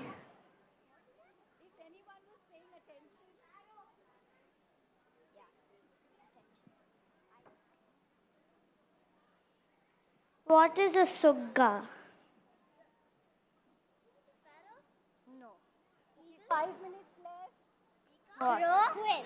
Peacock? Quail? Dove? Dove? Dove? Dove? Parrot. Swallow? Dove? Is it a dove? Parrot. In which language? Oh my God. Okay. No, she's going to say it on the mic. Please say it on Sugga. It means? Parrot. In which language? Mathili. See, we have learned so many new words in so many different languages. Thank you so much, everyone, for sharing. You want to share? Yeah, please. We have 5 minutes left, so quickly share. Mora.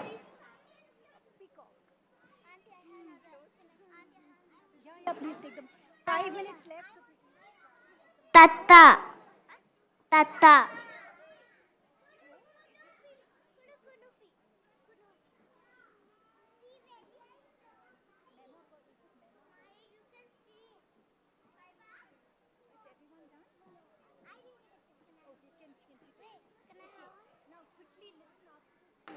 I have, what I've done is, with each book, I've tried to use a different art style, either a folk tradition or a more classical form of art like miniature painting, which is somehow relevant to the subject of each book.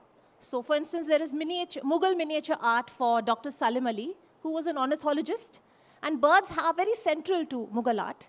I used the art of R.K. Lakshman when I was in the book about him. And I realized as I was talking that perhaps that art is the sense of home for each of my books. Because we are talking of, because that is what grounds each of my subjects to perhaps the region that they come from, or something that they feel very close to, be it birds, or in the case of Mahashweta Devi, it is communism. She was a communist, and the art style used is the art of Chitta Prasad Bhattacharya, who was he was a very powerful art. His art is very powerful. When he is perhaps among the first to draw about the Bengal famine, the effects of oppression, starvation on the people of Bengal, and I try to use some of those elements in the book I made about him. So I feel art, that is kind of a silent layer in my book, because while I'm telling the story, the art is doing its own thing at the back. Sometimes it influences the way I tell the story. For instance, I have a book about Bachendri Pal, who was the first Indian woman to climb the Mount Everest. And rather than tell a very conventional story about how she went up the mountain and she and her friends, they were stranded, and they had all these children. They're all children between the ages of 12 and 15. They were stranded on that mountain for a whole night. And then in the morning, they came all the way down, which in itself is a story, but I decided... Signing her book from 2:15 to 2:30. If you want to get her book Lights Out signed, the signing is happening at the PYT.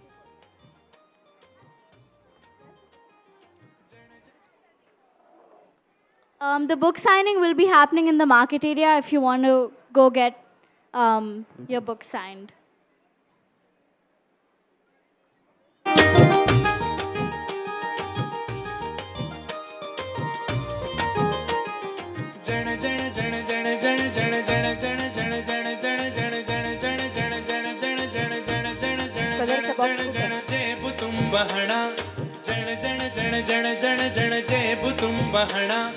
ಮೆಲಕೆ ಎಸೆದು ಬೀಳಲು ಸದ್ದು ಟಣ ಟಣ ಟಣ ಟಣ ಮೆಲಕೆ ಎಸೆದು ಬೀಳಲು ಸದ್ದು ಟಣ ಟಣ ಟಣ ಟಣ ಜಣ ಜಣ ಜಣ ಜಣ ಜಣ ಜಣ ಜೇಬು ತುಂಬ ಹಣ ಜಣ ಜಣ ಜಣ ಜಣ ಜಣ ಜಣ ಜೇಬು ತುಂಬ ಹಣ ಮೆಲಕೆ ಎಸೆದು ಬೀಳಲು ಸದ್ದು ಟಣ ಟಣ ಟಣ ಟಣ ಮೆಲಕೆ ಎಸೆದು ಬೀಳಲು ಸದ್ದು ಟಣ ಟಣ ಟಣ ಟಣ ನದಿಯಲ್ಲೊಂದು ಬಕ ಮುದಿರುಕೊಂಡು ಮುಖ ನದಿಯಲ್ಲೊಂದು ಬಕ Hello.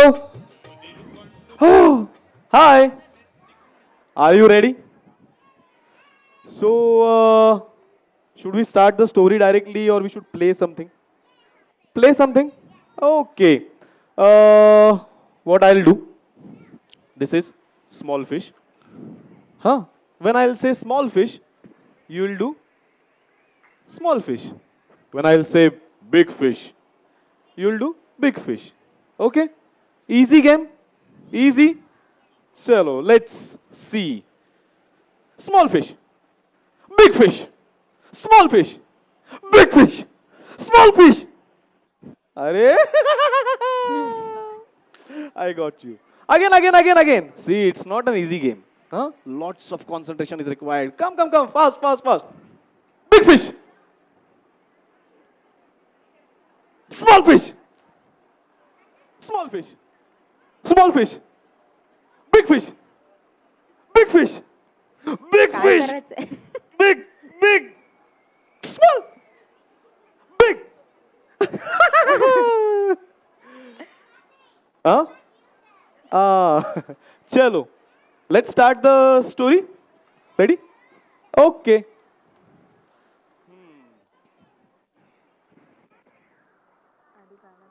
गाएगा नहीं झालं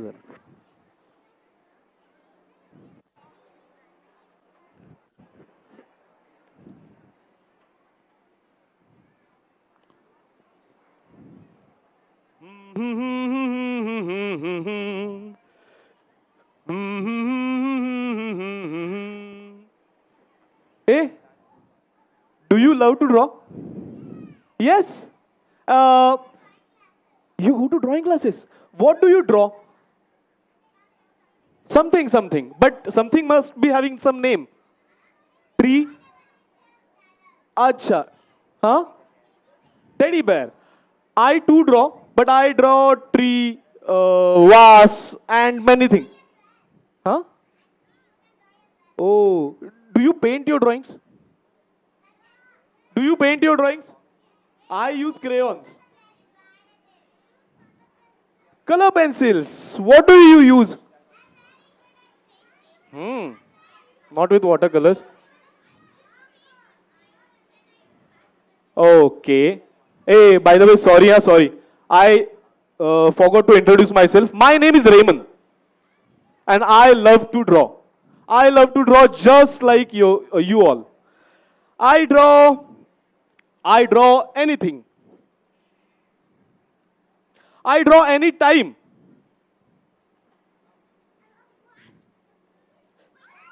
And I draw anywhere. I draw anywhere. One day, I was drawing vase of flowers.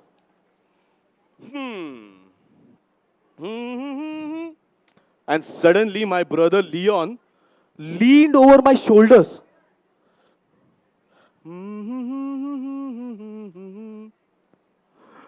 And he started laughing at me. Huh? What is that? This is... What are you drawing? I couldn't even answer.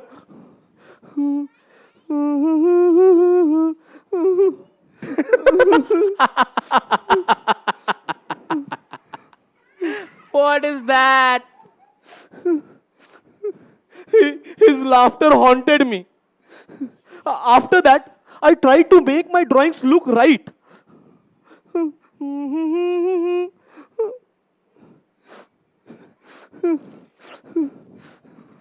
After many months and many crumpled sheets of paper, I keep my pencil down. I can't draw. I'm done. I'll not draw.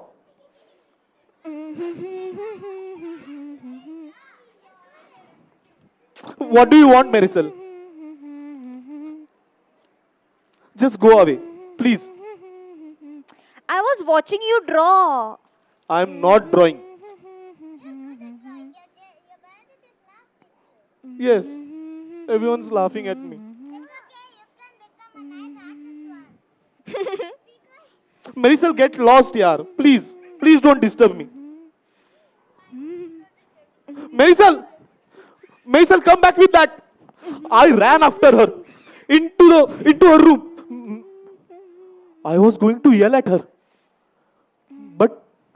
but fell silent after watching her walls. I was staring at a crumpled gallery. This is one of my favorites. That was supposed to be vase of flowers, but it doesn't look like one.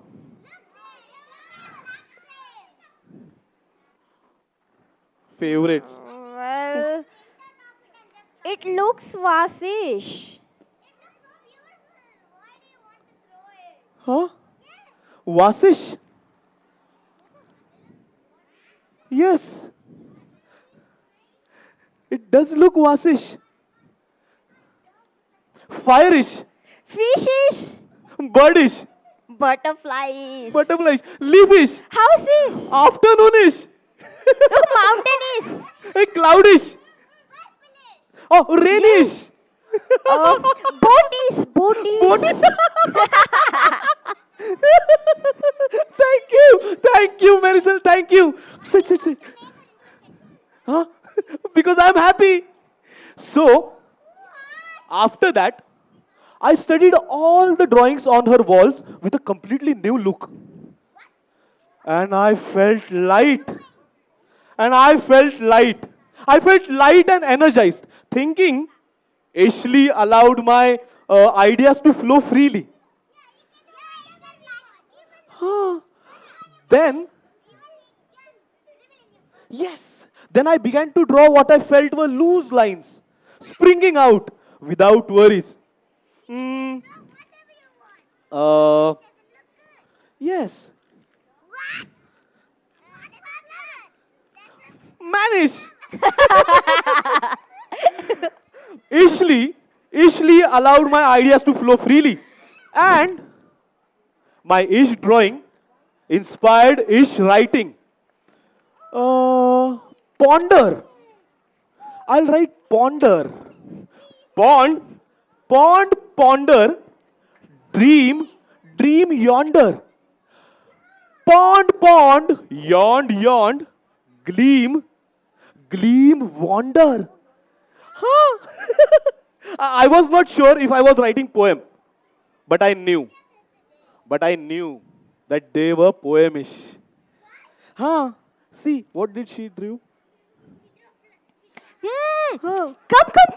Hey, where? Come now. Arey, wait. wait.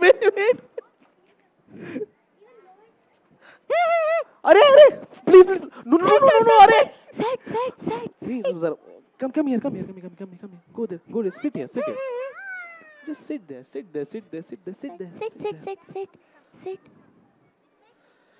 Sit there. Marisol, no. Marisol, this will get wet. Marisol, no. Please, Marisol. Water! We are on a beach. Yes! Marisol, please don't go far. Yes!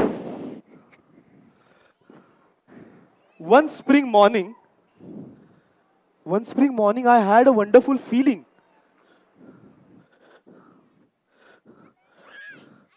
A feeling that even Ish drawing and Ish words couldn't even capture. So I decided not to capture it. I just savored it. I just savored it. And then I lived ishfully ever after.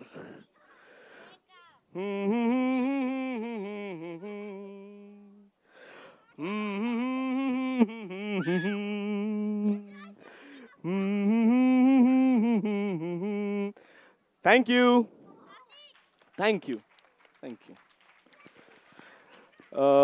Sit down. Yes. Hey, wait. Come here. Come back here. Sit down. Sit down. Huh. So you said you love drawing? Huh? I'll give you some papers. Okay. So, Harsha, Damini. Okay. Take some paper. Sit down. Settle down. Yeah, I'll give you colors. Yes, you can have paper. So you can draw here. You didn't get paper? See, take this paper, take this. Okay, you can.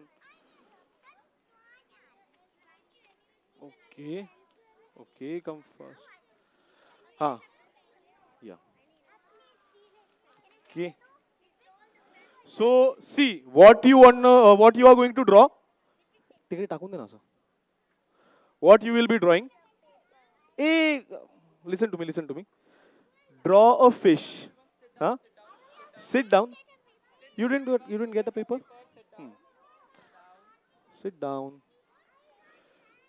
See, take this, I'll give you. Now you will draw a fish, whichever fish and however it looks, just draw. I'll give you 5 minutes ना हो जाएगा ये लो paper किसके पास नहीं है yes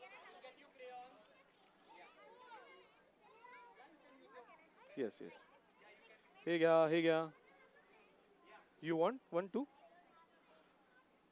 see draw a fish see here are crayons whoever needs Please take one crayon. Huh? What? You know? Then draw. Yeah, it's very easy. Draw a fish.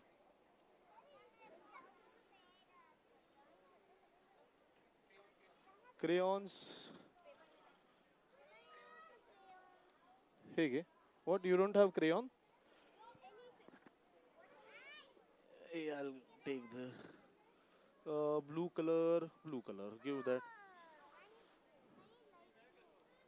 See what we have this color. You'll have to draw a fish. Take purple. See, use one crayon only. Okay. Acha, acha.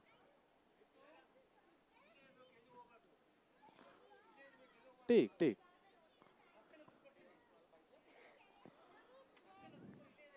See, I have orange, brown, and this one. So you can draw with any color. You are done with the fish. So, see, you have drawn one fish. There is space. You can draw some more fish, or you can draw water. Yeah. Go for it. Hmm. If you are done with the fish, where does fish swim? You are done. You can draw some water. You drew water. You can draw some aqua life. Aqua life. Hey, see, I have this. I don't have marker. She has crayon. You can exchange, huh? You are done? Now, draw some water around it. So what? Your water is of pink color. Wow, mast. Pakad hai. Huh? Oh, crab. Wow. Also draw a fish. You're done? No? You want?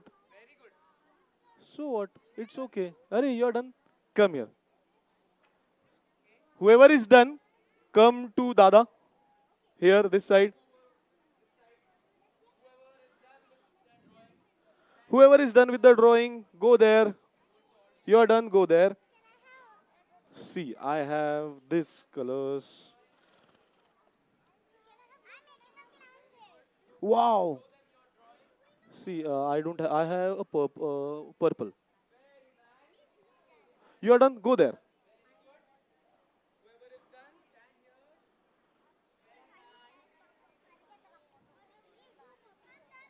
You're done. See, stand there. Wow. Very nice drawings. Go there. See, stand here. Stand here. You're done. Go there. Stand here. Okay, you have 1 minute. 1 minute left. Fast, fast, fast. Go there. Go there. Stand there. Come there. Go there. You're done. Go there. लवकर लवकर लवकर 1 minute राहिलाय 1च minute राहिलाय लवकर करा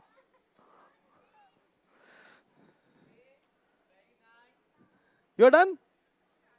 Okay, then go there.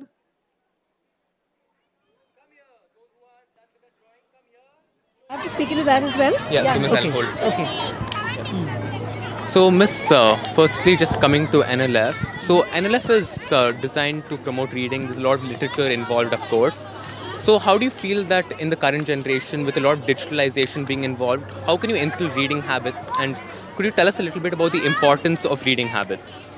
Sure. So I think, in a world that's changing so much, the one skill that matters a lot for children is, or adults for that matter, is lifelong learning.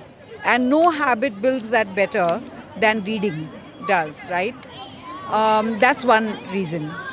The other thing is also that that every other form of learning today seems to drive anxiety, seems to drive a lack of patience. There's always this consciousness that the world is moving forward fast and we need to somehow catch up. But reading kind of takes you in the opposite direction. It calms you down. It takes you away from all those cognitive lollipops of the digital world. So reading calms you down. It makes you go, rather than outside, which you are doing because of the book that you're reading or anything that you're reading, it also makes you go inside and makes you more reflective. So it's really that battle of being able to access the outside, but also being able to internalize what is happening and reflect on yourself and how you are changing as an individual. Reading is really a very important process. But the world of information that comes at our children today, or adults for that matter, is just so rapid, and there's so much information that's coming at people that it's very easy to access that world and not reading. So reading is just something that you have to build as a hard habit. Unlike speaking, listening, it does not happen automatically. It's not like a child can ever get up and automatically start reading at a certain age. The science of reading has to be built systematically. So unless we do that in schools and unless we do that with things like this, it's not going to happen. So it's really a hard skill that we build systematically over many, many years. Yeah. Thank you so much, Miss. Yeah, Miss. And what are you most excited for today? I love the fact that Sham Bhaju is here. He is a Gond artist, and I think he has a way of telling stories through his illustrations from his tribal background in the Gond tribes.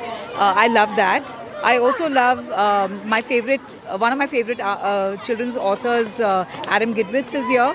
I just attended his session, and I just love his work. He just takes the Grimm's tales and I love how he makes the Grimm's tales, brings the original Grimm's tales together, but also makes them gorier and gorier and gorier. And I just love it.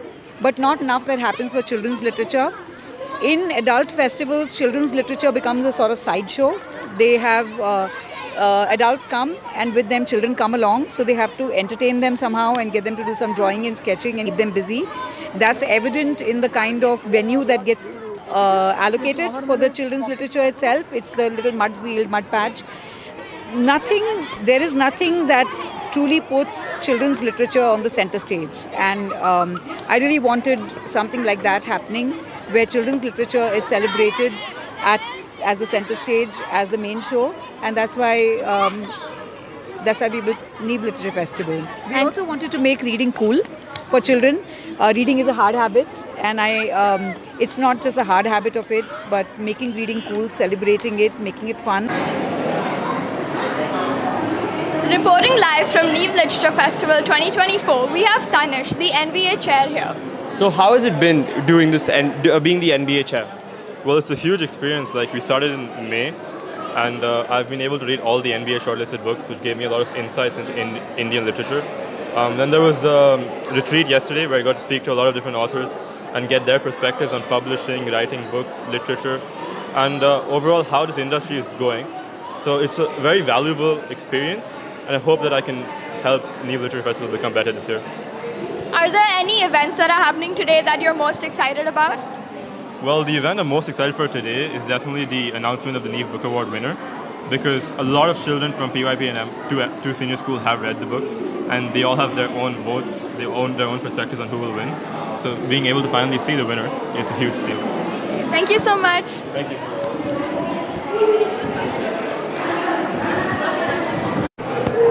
We have Sahasra, the NLF chair with us. So how has organizing this event been for you? It's been really great. It's been a fantastic experience to work with so many people. You know, it's really helped me get to know the Neev community a lot more, and it's helped me understand a lot about why books are so valued, especially in our school. Tell us a little bit about your favorite book from the shortlist. My favorite book from the shortlist is Breaking Walls by Vaishali Shray. So the reason that I like it so much is because I really appreciate the storyline that features the girl, and the illustrations are phenomenal. They're just out of this world. So if you guys have a chance to give it a read, then go for it. Thank you. Thank you. We are here at the Kathashala with Bansri. So how did you hear of the Neev Literature Festival? So we've been coming here from last 2 years. I heard from my homeschooling friends, and first we didn't know much, but now we look forward to it for every year. What event that's happening today are you most looking forward to? So I have two daughters, and both of them are attending all the sessions, and we really look forward to the events in the end, which is the theatre performances at 6 to 7:30, which is going to happen. Last year also we had attended the performances by Nasiruddin Shah and Ratna Patak Shah, which was amazing. So we really want to stay here till the end. Would you recommend this event to anyone that's watching? Oh, definitely. I've been recommending this to all my friends and whoever near and dear ones are, because my elder daughter, she's got love for books from here itself. She attended these events and then she's started reading books, and that's the journey. Thank you so much. Thank you.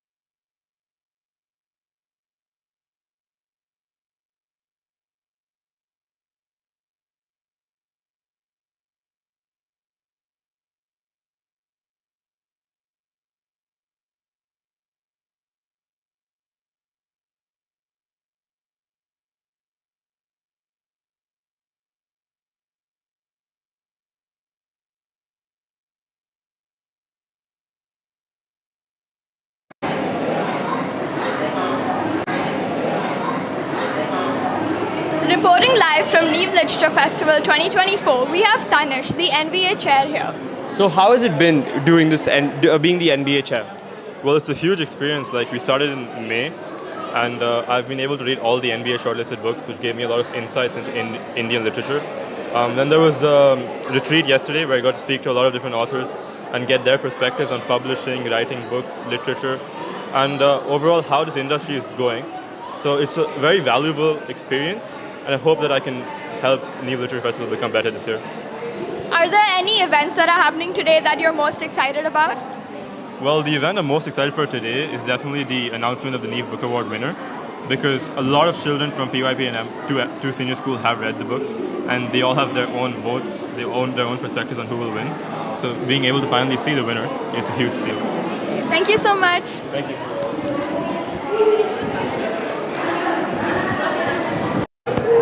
We have Sahasra, the NLF chair with us. So how has organizing this event been for you?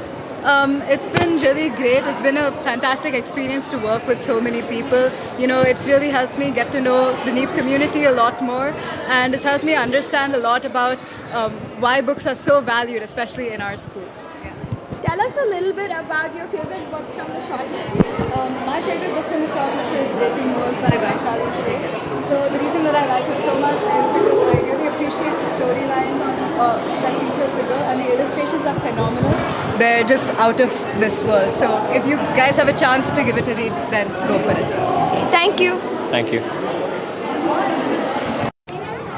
We are here at the Kathashala with Bansri. So how did you hear of the Neev Literature Festival?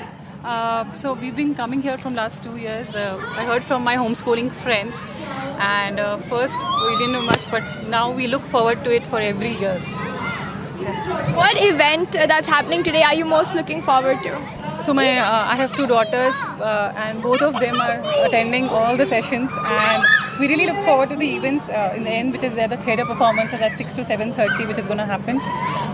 Last year also we had attended the performances by Nasiruddin Shah and Ratna Patak Shah, which was amazing. So we really want to stay here till the end. Would you recommend this event to anyone that's watching? Oh, definitely. I've been recommending this to all my friends and whoever near and dear ones are, because my elder daughter, she's got love for books from here itself. She attended these events and then she's started reading books, and that's the journey. Thank you so much. Thank you.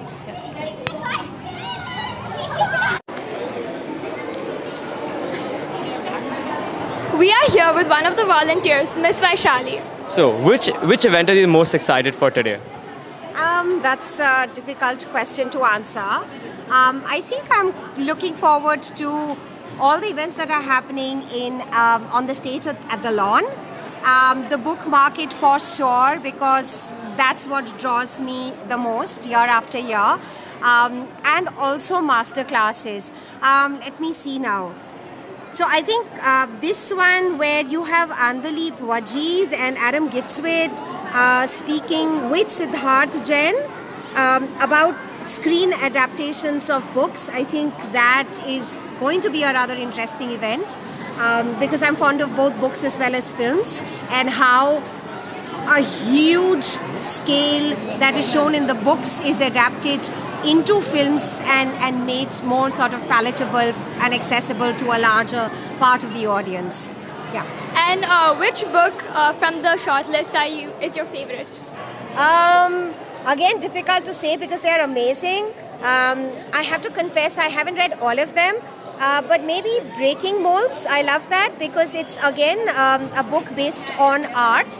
I quite like the way language has been used in the book and the beautiful sort of pop-up versions of the pages. I find that terribly interesting. I also like Zen because I'm partial to Shabnam Menwala and how she writes.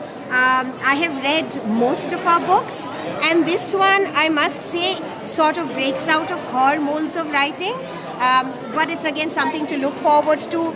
I find it the least of the young adult fiction.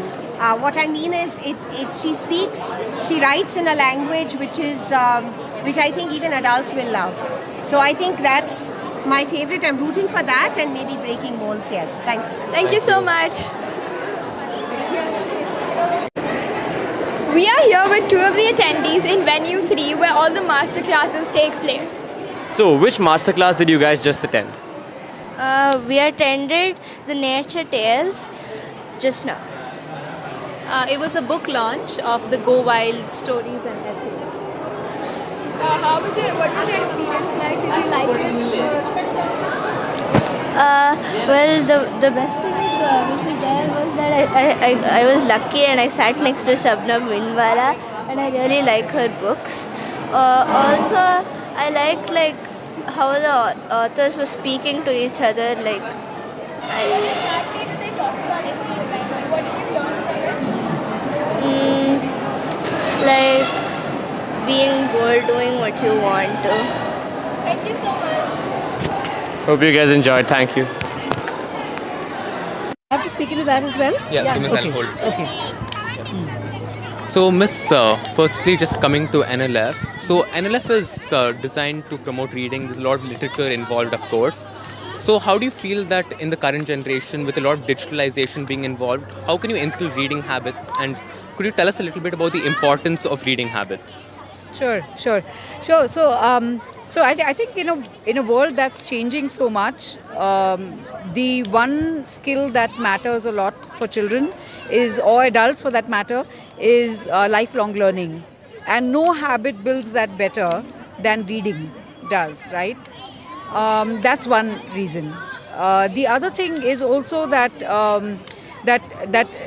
every other form of learning today seems to drive anxiety, seems to drive a lack of patience. There's always this consciousness that the world is moving forward fast and we need to somehow catch up. But reading kind of takes you in the opposite direction. It calms you down. It takes you away from all those cognitive lollipops of the digital world. So reading calms you down. It makes you go, rather than outside, which you are doing because of the book that you're reading or anything that you're reading, it also makes you go inside and makes you more reflective. So it's really that battle of being able to access the outside, but also being able to internalize what is happening and reflect on yourself and how you are changing as an individual. Reading is really a very important process. But the world of information that comes at our children today, or adults for that matter, is just so rapid, and there's so much information that's coming at people that it's very easy to access that world and not reading. So reading is just something that you have to build as a hard habit. Unlike speaking, listening, it does not happen automatically. It's not like a child can ever get up and automatically start reading at a certain age. The science of reading has to be built systematically.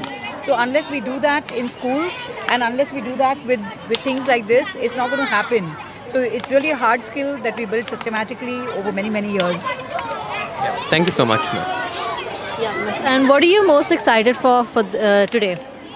I love the fact that Sham Bhaju is here. He is a Gond artist, and I think he has a way of telling stories through his illustrations from his tribal background in the Gond tribes. I love that. I also love one of my favorite children's authors, Adam Gidwitz, is here. I just attended his session, and I just love his work. He just takes the Grimm's tales and I love how he makes the Grimm's tales, brings the original Grimm's tales together, but also makes them gorier and gorier and gorier. And I just love his work. So I'm very excited about both of those. And why did you start NLF? What was your inspiration? I think there are lots of festivals that happen for adults and celebrating adult reading, but not enough that happens for children's literature. In adult festivals, children's literature becomes a sort of sideshow. They have adults come, and with them children come along, so they have to entertain them somehow and get them to do some drawing and sketching and keep them busy. That's evident in the kind of venue that gets allocated for the children's literature itself. It's the little mud field, mud patch. There is nothing that truly puts children's literature on the center stage, and I really wanted something like that happening, where children's literature is celebrated as the center stage, as the main show, and that's why we built Neev Literature Festival. We also wanted to make reading cool for children. Reading is a hard habit, and it's not just the hard habit of it, but making reading cool, celebrating it, making it fun. So that's the reason for Neev Lit Fest. Thank you, Miss. Thank you so much, Miss.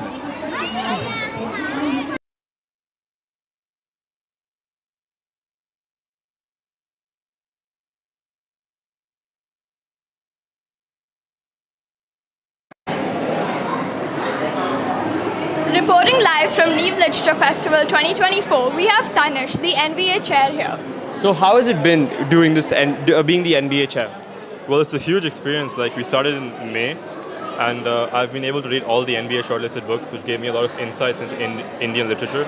Then there was a retreat yesterday where I got to speak to a lot of different authors and get their perspectives on publishing, writing books, literature, and overall how this industry is going.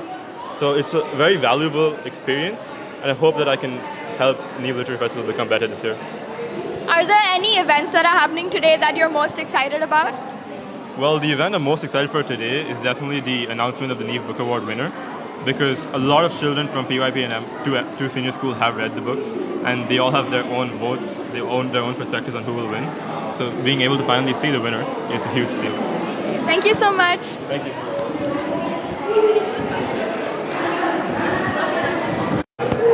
We have Sahasra, the NLF chair with us. So how has organizing this event been for you? It's been really great. It's been a fantastic experience to work with so many people. You know, it's really helped me get to know the Neev community a lot more, and it's helped me understand a lot about why books are so valued, especially in our school. Tell us a little bit about your favorite book from the shortlist. My favorite book from the shortlist is Breaking Walls by Vaishali Shea. So the reason that I like it so much is because I really appreciate the storyline that features the girl, and the illustrations are phenomenal. They're just out of this world. So if you guys have a chance to give it a read, then go for it. Thank you. Thank you. We are here at the Kathashala with Bansri. So how did you hear of the Neev Literature Festival? So we've been coming here from last 2 years. I heard from my homeschooling friends, and first we didn't know much, but now we look forward to it for every year. What event that's happening today are you most looking forward to? So I have 2 daughters, and both of them are attending all the sessions, and we really look forward to the events in the end, which is the theatre performances at 6 to 7:30, which is going to happen. Last year also we had attended the performances by Nasiruddin Shah and Ratna Pathak Shah, which was amazing. So we really want to stay here till the end. Would you recommend this event to anyone that's watching? Oh, definitely. I've been recommending this to all my friends and whoever near and dear ones are, because my elder daughter, she's got love for books from here itself. She attended these events and then she's started reading books, and that's the journey. Thank you so much. Thank you.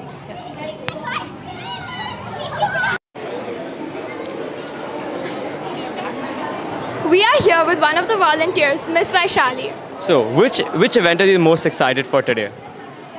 That's a difficult question to answer. I think I'm looking forward to all the events that are happening on the stage at the lawn. The book market for sure, because that's what draws me the most year after year. And also master classes. Let me see now. So I think this one where you have Andaleep Wajid and Adam Gitzwit speaking with Siddharth Jain about screen adaptations of books. I think that is going to be a rather interesting event because I'm fond of both books as well as films, and how a huge scale that is shown in the books is adapted into films and made more sort of palatable and accessible to a larger part of the audience. Yeah. And which book from the shortlist is your favorite? Again, difficult to say because they're amazing. I have to confess I haven't read all of them, but maybe Breaking Molds, I love that because it's again a book based on art. I quite like the way language is being used in the book and the beautiful sort of pop-up versions of the pages. I find that terribly interesting. I also like Zen because I'm partial to Shabnam Menwala and how she writes. I have read most of her books, and this one, I must say, sort of breaks out of her molds of writing, but it's again something to look forward to. I find it the least of the young adult fiction. What I mean is, she writes in a language which I think even adults will love. So I think that's my favorite. I'm rooting for that, and maybe Breaking Molds. Yes, thanks. Thank you so much. We are here with two of the attendees in Venue 3 where all the master classes take place. So, which masterclass did you guys just attend? We attended the Nature Tales just now. It was a book launch of the Go Wild stories and essays. What was your experience like? Did you like it? Well, the best thing with me there was that I was lucky and I sat next to Shabnam Minwala and I really like her books. Also, I liked how the authors were speaking to each other. What did you learn from Like being bored doing what you want to. Thank you so much. Hope you guys enjoyed. Thank you. I have to speak into that as well? Yeah, so Miss, okay. I'll hold it. Okay. So Miss, firstly just coming to NLF. So NLF is designed to promote reading. There's a lot of literature involved, of course. So how do you feel that in the current generation, with a lot of digitalization being involved, how can you instill reading habits? And could you tell us a little bit about the importance of reading habits? Sure. So I think in a world that's changing so much, the one skill that matters a lot for children or adults for that matter, is lifelong learning. And no habit builds that better than reading does, right? That's one reason. The other thing is also that that every other form of learning today seems to drive anxiety, seems to drive a lack of patience. There's always this consciousness that the world is moving forward fast and we need to somehow catch up. But reading kind of takes you in the opposite direction. It calms you down. It takes you away from all those cognitive lollipops of the digital world. So reading calms you down. It makes you go rather than outside, which you are doing because of the book that you're reading or anything that you're reading. It also makes you go inside and makes you more reflective. So it's really that battle of being able to access the outside, but also being able to internalize what is happening and reflect on yourself and how you are changing as an individual. Reading is really a very important process. But the world of information that comes at our children today, or adults for that matter, is just so rapid, and there's so much information that's coming at people that it's very easy to access that world and not reading. So reading is just something that you have to build as a hard habit. Unlike speaking, listening, it does not happen automatically. It's not like a child can ever get up and automatically start reading at a certain age. The science of reading has to be built systematically. So unless we do that in schools and unless we do that with things like this, it's not going to happen. So it's really a hard skill that we build systematically over many, many years. Thank you so much, Miss. Yeah, Miss. And what are you most excited for today? I love the fact that Sham Bhaju is here.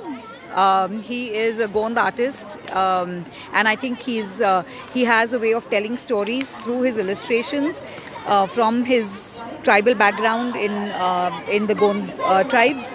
I love that. I also love one of my favorite children's authors, Adam Gidwitz, is here. I just attended his session, and I just love his work. He just takes the Grimm's tales and I love how he makes the Grimm's tales, brings the original Grimm's tales together, but also makes them gorier and gorier and gorier. And I just love his work. So I'm very excited about both of those. And why did you start NLF? What was your inspiration? I think there are lots of festivals that happen for adults and celebrating adult reading, but not enough that happens for children's literature. In adult festivals, children's literature becomes a sort of sideshow. They have adults come, and with them children come along, so they have to entertain them somehow and get them to do some drawing and sketching and keep them busy. That's evident in the kind of venue that gets allocated for the children's literature itself. It's the little mud patch. There is nothing that truly puts children's literature on the center stage, and I really wanted something like that happening, where children's literature is celebrated as the center stage, as the main show, and that's why we built Neev Literature Festival. We also wanted to make reading cool for children. Reading is a hard habit, and it's not just the hard habit of it, but making reading cool, celebrating it, making it fun. So that's the reason for Neev Lit Fest. Thank you, Miss. Thank you so much, Miss.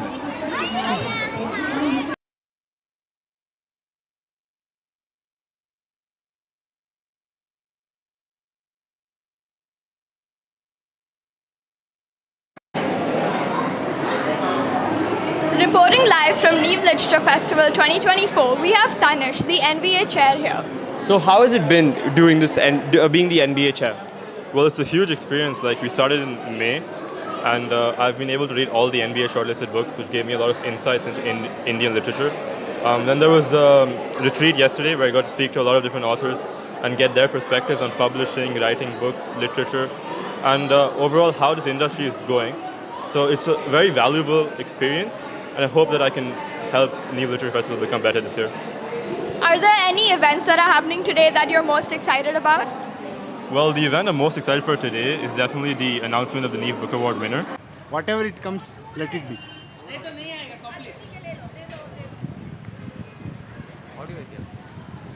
Record ಆಗ್ತದೆ.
Sorry for the mistake.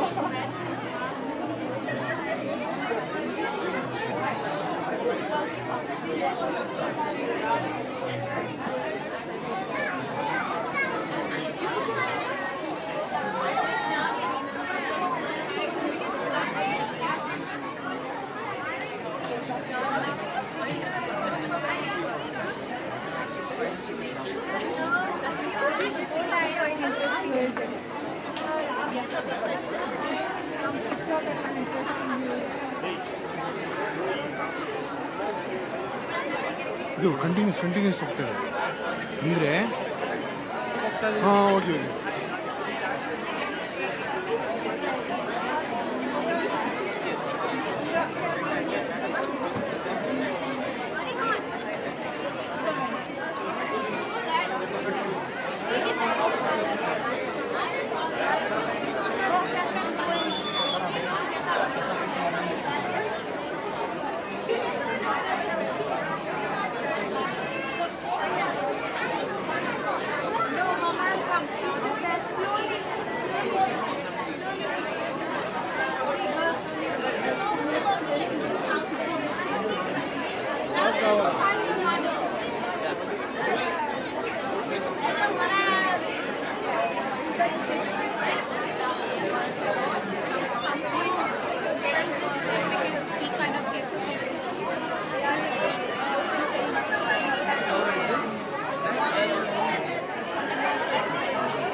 excited for that.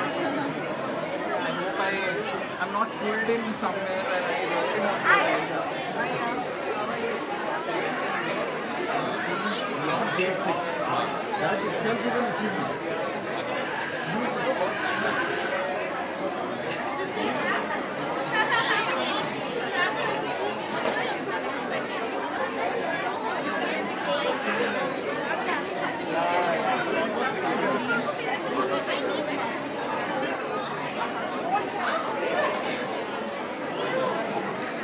Photo ಇಲ್ಲ video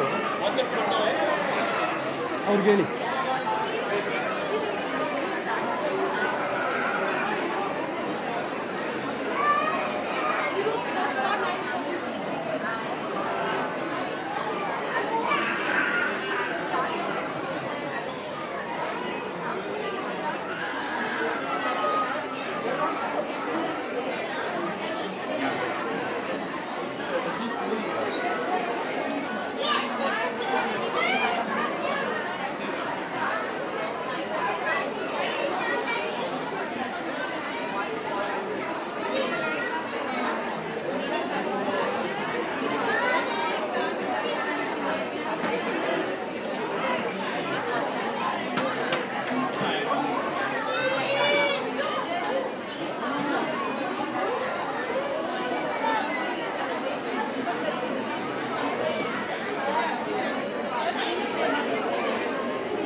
ಊಟ ಆಯ್ತಾ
ಮುಂದೆ light ಇಟ್ಟ ಬನ್ನಿ.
Whatever it comes, let it be.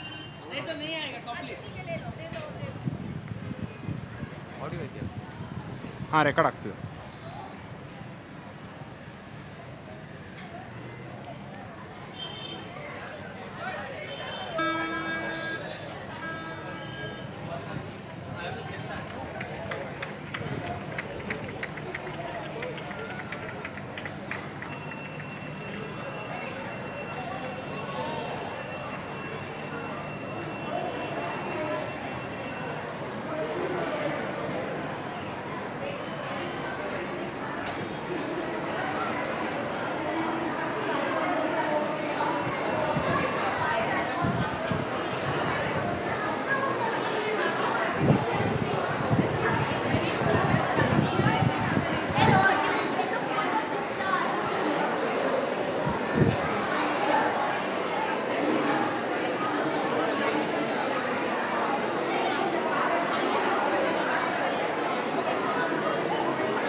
Recent comics में कुछ change है वैसे and recent book that I did for Dustbin, that's where the style was.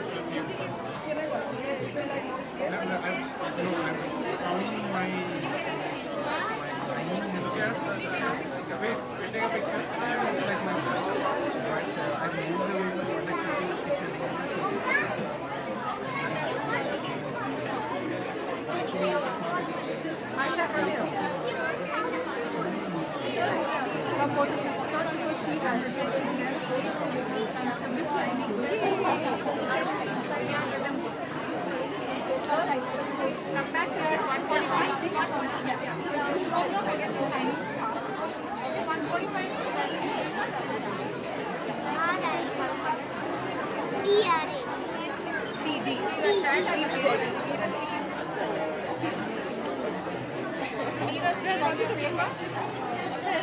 Sorry for the mistake.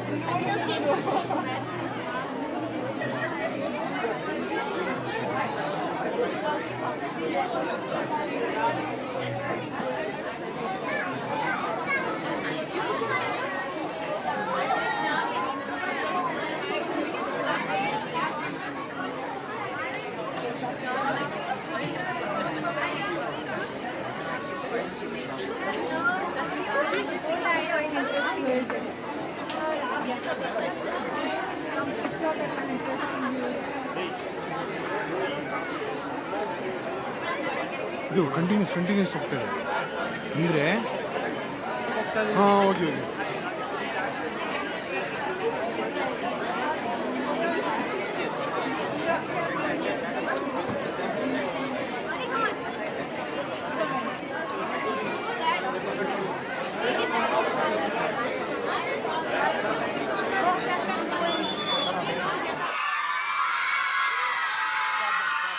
Okay, relax. Little too much noise. Okay, so let's do a chant. Okay, we'll do a quick chant just to make sure because we have a lot of energy. When I say Neev Lit Fest, you say is the best. Okay, we're gonna do it thrice. Neev Lit Fest. Neev Lit Fest. Neev Lit Fest. Yeah. Okay, let's do it. Okay. So let's kick it off with author Janaki Sabish, who's going to talk about her story, 1,000 Full Moons. So this is the author Janaki Sabish. She writes and performs and lives through stories. She has narrated her story, Pati's Rasam, which was shortlisted for the Neev Book Award and has done various successful interactive sessions in previous editions of the NLF. Miss Janaki has channeled her love for storytelling through the Golpo Tales initiative. Golpo means story in Bengali. She brings people together through her intimate and interactive storytelling around food, music, and other common experiences. So guys, please give a warm welcome for the author, Janaki Sabish. Okay, all right then, handing it off. Thank you. All right. So today I am going to be sharing the story of a wonderful author called Shobha Vishwanath, who's written this beautiful book called 1,000 Full Moons. Can we have it for her? And why is it special? Because we also have the illustrator here who will be coming on stage just after I narrate the story. And it's also one of the shortlist for the NBA awards, yeah, Neev Literature Book Awards. So we wish 1,000 Full Moons all the best. Okay, can you? NBA, okay, NBA. Can you all sit down? Sit down. So now, after all that energy, I need you to calm down. Okay, sit down. You want to come right here? Okay, all right. Give me a minute. That's all. Otherwise, I'll need space, na? Aram se बैठ जाओ. Sit down. Sa sing the sunflowers. Re ring out the red roses. Ga giggle the gulmohars. Ma ma ma the marigolds. Pa pop the pretty poppies. Dha dance the dahlias. Not the neem flowers. Sarigama padanisa. Sarigama padanisa. Okay, now that you've calmed down, I need to take all of you to this wonderful story called A Thousand Full Moons. So this is happening in Chennai, okay, in a little house where there is lot of activity. Little Nila is very, very happy because her mother, great-grandmother called Muttasi. What was her name? Muttasi was going to see 1,000 full moons. Now what is that? Why is Muttasi going to see 1,000 full moons? What is so special? So it is said that when you are 81 years old, do the math after that, okay? Do all your mathematics. How many full moons will Muttasi have seen at the age of 81? 1,000. How many? And in that 1,000 full moons, they are going to celebrate Muttashi's 81st birthday. What are they going to celebrate? So Nila was so excited. She said, Amma, I want to go and give Muttashi a big hug. And she goes and gives Muttashi a big hug and she says, in 3 days' time, you are going to see 1,000th full moon. And she asks Muttashi, are you excited? Are you excited? I'm very excited. And Muttashi hugs her and she said, God knows what will happen tomorrow, Nila.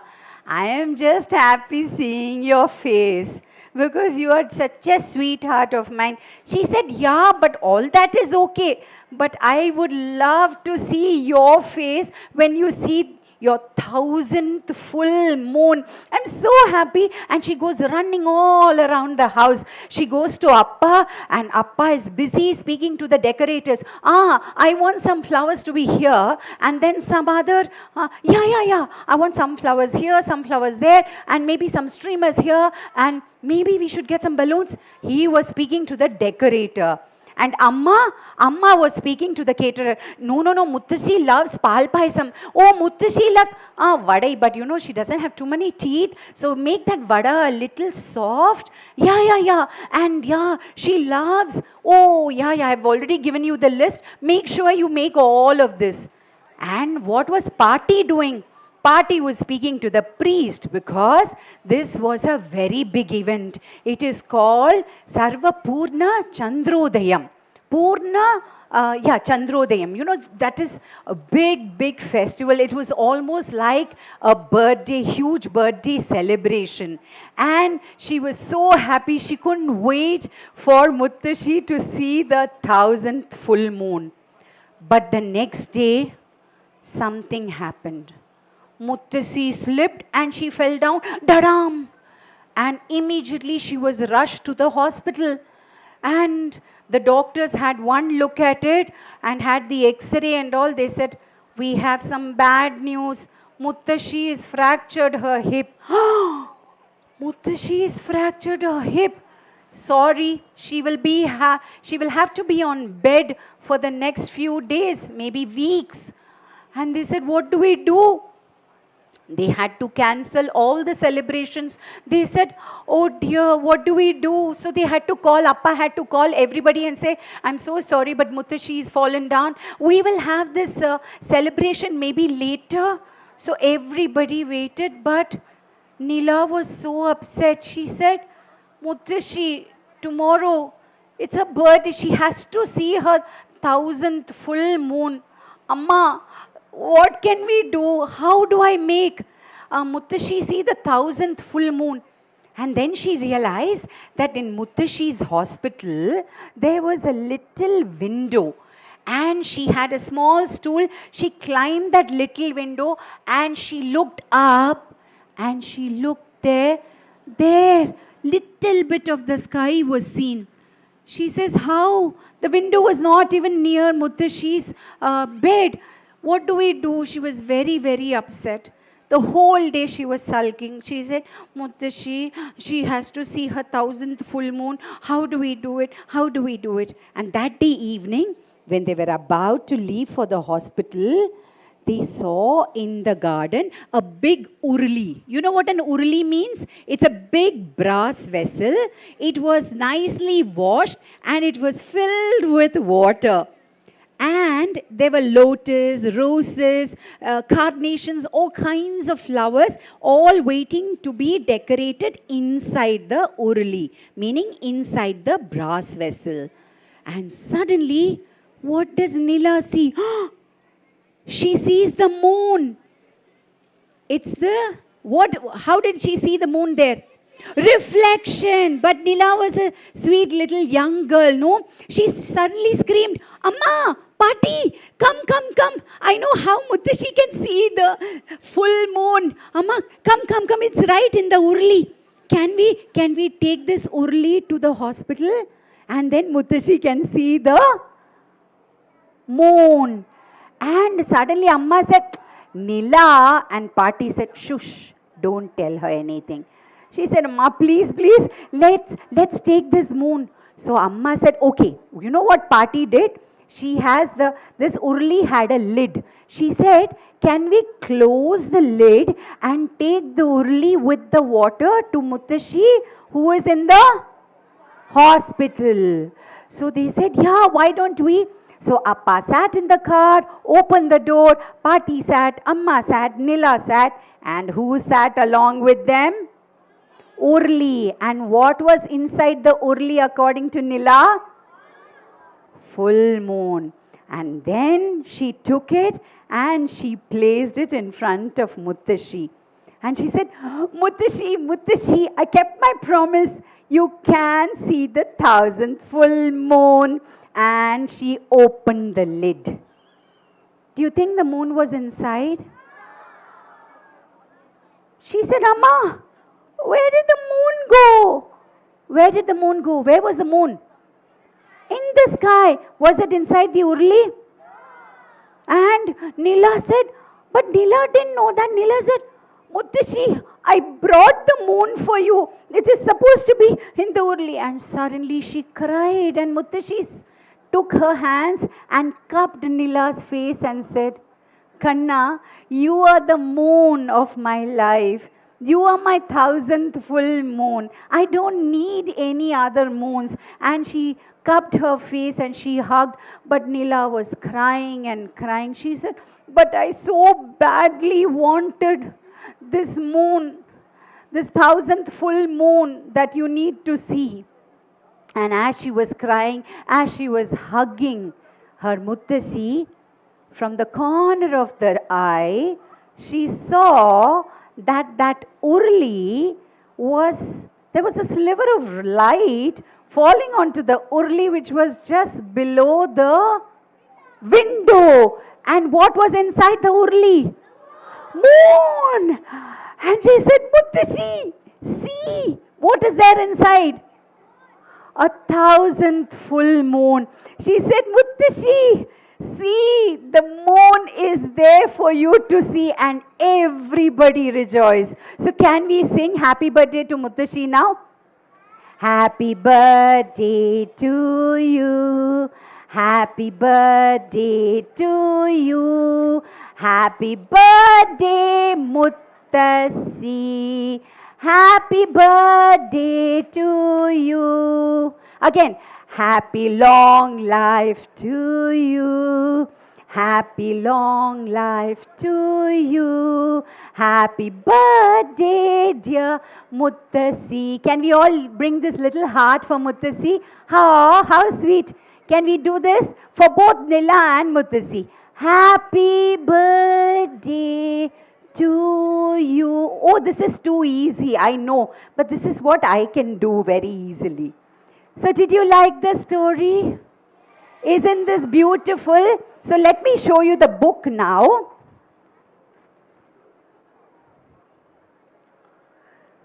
So this is the book, A Thousand Full Moons, which is so beautifully written by Shobha Vishwanath and very, very beautifully illustrated. We have the illustrator, surprise, surprise, Kirtana Ramesh with us, who I will ask her to come on stage and explain more. But before that, I'd like to show you the book, the pages, so then you'll appreciate. I will then show a video of how this is done. This is a very, very beautiful. So this is the 1000th full moon. You have read this? How nice. This is Muttasi and Nila. And then they're all putting, do you put kolam? Do you put rangoli in your house? Yeah, so any big event, we also put rangoli. So beautiful rangoli, and Kirtana will tell you how she made this rangoli out of paper. Wow, I've given away some secret, but wait. And then, of course, the ambulance comes because Muttashi has a fall. And then Muttashi is in the hospital. And see, Nila is trying to see if she can get the moon. No, she can't, but wait. She sees the moon inside the urli. Can you see that? But where's the moon? Wait, wait. There it is. Can you see the moon? So beautiful inside the urli. And then Nila says, okay. And she takes it to Muttashi. You think she captured the moon? So was there a moon inside the urli when she showed it to Muttashi? No. And then she says, I'm so sad, and she cried. But then what happens? Who keeps it under the window? Her amma, right? Slowly pushes the urli, and that's how she sees the 1000th full moon in the hospital, and much to Nila's delight and joy. Yeah? Can we give it to Nila? And her idea of bringing the moon to Muttasi and this beautiful story. And there is, I don't know, a lot of you will have older people in your home. So it's called Sahasra Purna Chandrodayam. That is the 81st birthday. I think some people call Sadabhishegam also in Tamil. And yeah, now I would request the team to play a small video because this illustration is very different. It's very, very beautiful, and I want all of you to pay attention to see the video. The video has audio also, ma'am. Yeah. Can you?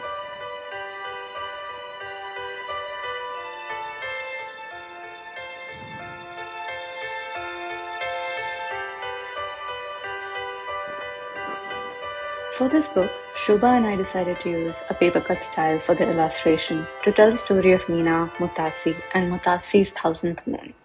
In this book, every character, pattern, kolam, urli, moon, and star has been hand painted and meticulously hand cut and assembled over a period of 6 months.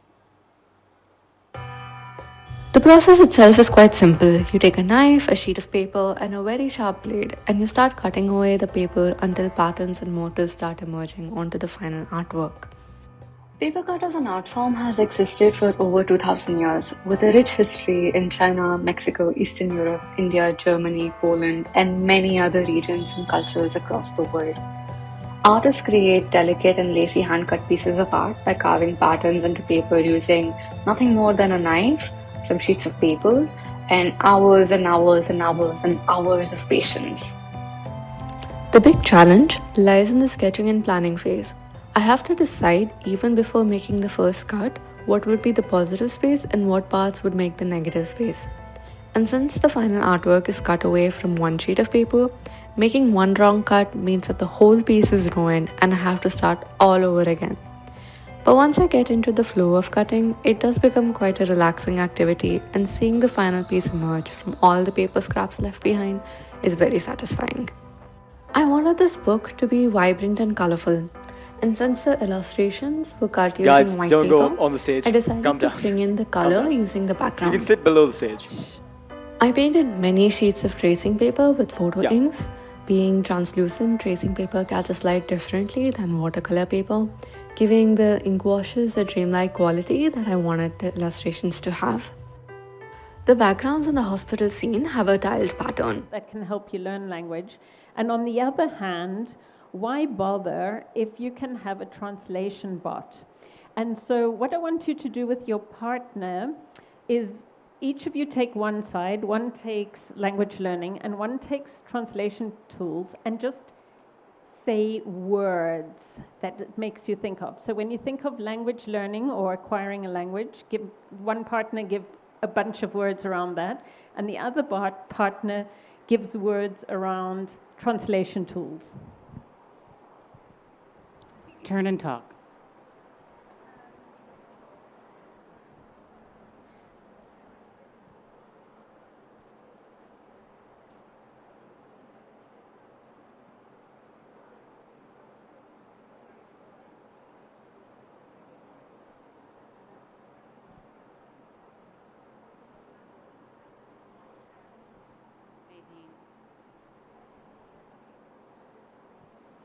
Okay. Okay, so we threw this into our little group this morning and talking about, I just put a few up around learning language, and it was about connection, vulnerability, communication, humanity, the gift and challenge of language, effort, respect, identity, expression of emotion. And when we talked about translation, it was about ease of use, fast, quick, getting things done. So there were a lot of very intellectual things around the translation tools and a lot of emotional. And people were very emotional about talking about their language journeys. So just here's a few things about the benefits of learning language. Okay, so what tools and shortcuts are legitimate for students to use? This I love. How many parents here or students are trying to get into a really competitive university? Come on, be honest. Be honest. Okay, so I read this article and I was, you have got to be kidding me. So basically what's happening in Harvard, which have really dumb professors and really stupid people who go there, is that students would rather ask a chatbot or ChatGPT a question than go to their professors who know a huge amount of this information. So I just thought this was absolutely fascinating that nearly 90% of the students use or actually subscribe to the premium subscriptions, and they feel it ameliorates the need for them to actually go to the professors and ask for help, which I just find that stunning. Okay. So I always, when talking about AI, like to make people be aware that to distinguish between the types of tasks you can ask it, where you're diverging, you're asking it to generate text, an open-ended question. And then there's some very good tools that are more converging. You're handing it a PDF and asking it to analyze the data within. And so when we get into the thing of the hallucinations and the ways that it's unreliable, tools that you submit text and you ask it to analyze can be more useful. And it's just to be aware which are which. So then we get into like the and you sit around in a staff room or in an educational setting and say to people, what do you think of AI? And one reaction is, they're all cheating. They're cheating. So we're now going to, lock them in a room with pen and paper and make sure that we know what they're doing. then you also can say to teachers, oh, it's, your problem. You just have to change the assessment and make it so you can't cheat with AI, right? Or you could just be that ostrich down there saying, oops, nothing is happening. We don't have to worry about it. Okay. So, I mean, even before this, there were waves of panic, right? Starting with writing and the Greeks, and then we have the printing press and Gutenberg, and every time there's been this kind of techno panic. So, looking at 1975 with calculators, nobody's ever going to learn math again, right? We don't need that. We've got the calculator. And then Wikipedia. We don't need books, and we don't need encyclopedias, and we don't need databases. And then now ChatGPT. And each time we found a response, right? Does anyone remember? I was in school in 1975 when calculators came out, and what happened? You couldn't just write down the answer, even if you knew it, even if you got it without using a calculator. You had to show all your workings, and you wouldn't get points unless you showed every step of the way what your thinking had been. Wikipedia, there's a famous saying in schools, you can use Wikipedia to start your research. You shouldn't end it with that. You should be then looking around, and you should be finding other sources for that. ChatGPT, there's some stuff around on assessment practices. There's a lot of bad stuff around. That's why we still said it's a work in progress. So they say, I say is a very common thing when talking to students about writing research papers. Every sentence, the reader should know whether you're saying it or the people that you're citing is saying it. And now we come up with they say, I say, it says. And it's still very unclear how we are going to ask students to show if something has come out of an AI-generated summary or information, how to reference it. And because I even had a student come the other day, and he was using Copilot inside of Microsoft. So it's the type of AI generation where it does give you sources. So he put in a question, and it gave him 3 sources. And his question was, he was writing about solar farms, and he says, I want to know out of what % of land that a solar farm is on, what % are just the solar panels, and how much extra land do you need for the rows and the batteries and the guardhouse or whatever. And he put it in, and we worked on the question, and it came back with, and it gave us 3 sources. But when we clicked on those sources, there was nowhere evident of how they had come up with that number, that acreage of land. So it's not foolproof. I mean, it can, it'll get better, I suppose, but. And then this is Leon Furs. At the end, we'll also be giving you some links and people that we follow. And he's doing his PhD. He's an Australian. He's very prolific. He has a good blog. He's on LinkedIn. And so he's working with other academics. And this was their first to say that you'll have an assessment scale and be able to tell students what you can use AI for. So that was the April 2023. And then they've just come out with this one, 2024. So it's a 5-stage from no AI to AI exploration, and giving kids some guidance as to how much AI they can use.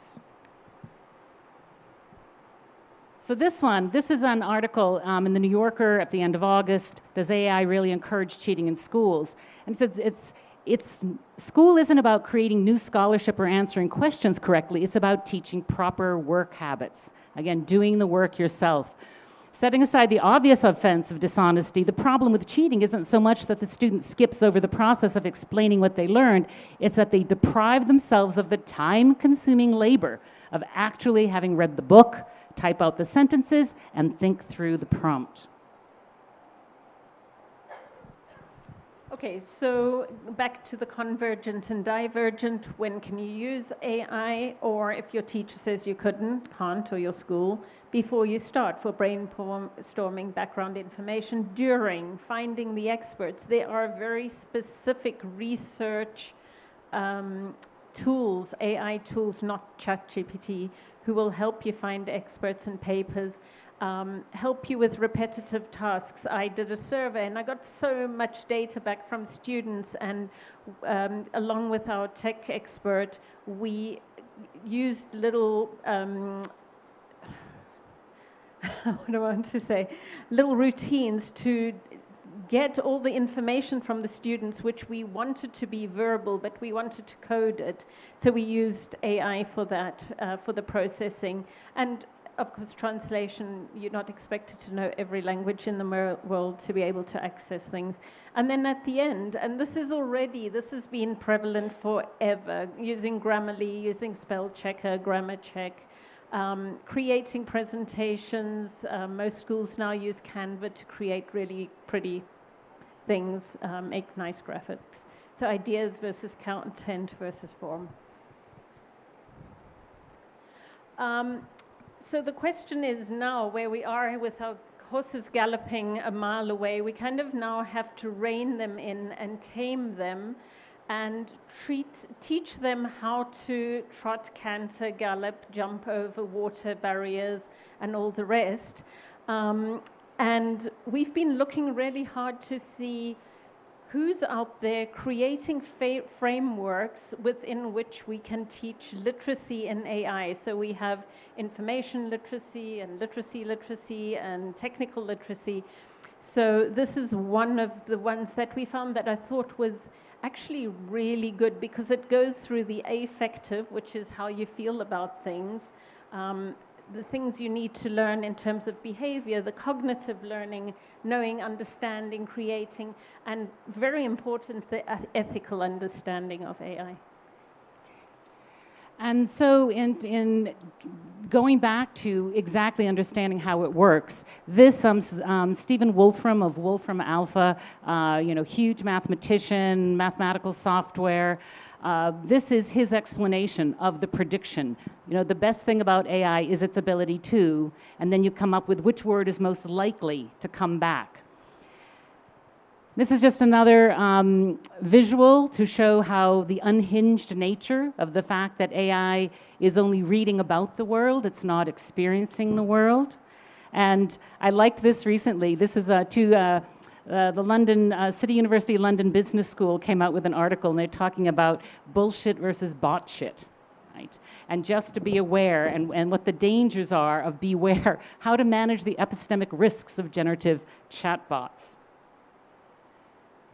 Okay, AI challenges, explaining the result, like Katie was talking about with the solar panels. There's no transparency. And when AI is kind of like a 3-year-old child, if they don't know, they'll make something up and they'll say it with a beautiful straight face, right? Because they just don't want to say nothing. Lack of context, dates, metadata, supplementary information. That's a great article, by the way. And then my favorite article on the next page, I think everyone's heard of the Dunning-Kruger effect. When you're a student, even when you're an adult, even when you're a specialist in a field, you may not know what you don't know. So whenever I've used one of these bots, because I want to try and save myself time, I end up arguing with the bot. I recently had to write summaries for 75 middle grade books. And I kept on saying, no, you've missed the point. You've missed the point. That's not what I'm looking for. That's not what I want to say. But why can I say that? Because I've read all 75 books. Give a student or even another adult or educator who hasn't read the books the same thing, the same information, they won't know what's rubbish and what's true. How to overcome this for students and how to overcome this for educators and with professional development. This archived article from 2010, it's a 4-article series, the best article ever on the Dunning-Kruger effect. Okay. And then these are just, so how do you talk to students to say what to trust? And these are 2 books. They're more librarianish books, but verified. Mike Caulfield and Sam Weinberg come out of, oh God, what's it? The Stanford History Project. All the gifts that you have been creating as you grow up, all the learning that you have, the dreams that you have, the hopes that you have, the willingness to create and do things and go to places and transform. So what we are going to do right now is, with the time that we have left, we have some material here. And I want to invite you to think about, what do you think are those things that you will bring? I call them regalitos in Spanish. That's the name for like little gifts. What are the gifts that you carry wherever you go to? Are those part of your stories? Are those the stories maybe that your parents, your ancestors have gave you and you still carry with you? Are there experiences and wisdom because you are already wistful? You know, you already know so much. What are those things that you could share with others that are the little or big presents that you bring with you anywhere you go, anywhere you come? So there are some materials here. You can emulate what I do, which is that I might paint something. I might color. Thank you. I might color pieces. I do that. I paint on a piece of paper and then I put it inside of my computer. And then I use that to paint. You don't need to put it inside of your computer. You can do it right here. You can paint a little piece of paper. You can cut it and you can glue it onto another piece of paper. You can make your own drawings. You can use words. You can use no words. You can use empty spaces, whatever you want. But when you are doing it, try to connect to that part of yourself that knows how many things you have and you carry with you wherever you go. So, would you like to come and take on this invitation? Here are some materials, and we have scissors, and let's do it. Let's see the next one.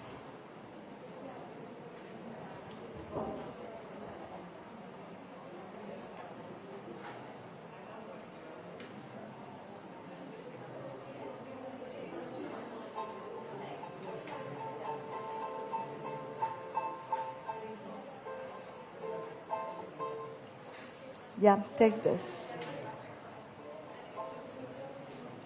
Here is glue.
Paste ಮಾಡಿಲ್ಲ ಮುಂದೆ ಮಾಡ್ಕೊಂಡು ಯಾಕೆ ನೋಡಿಲ್ಲ ಇದೆಯಾ ತಗೋ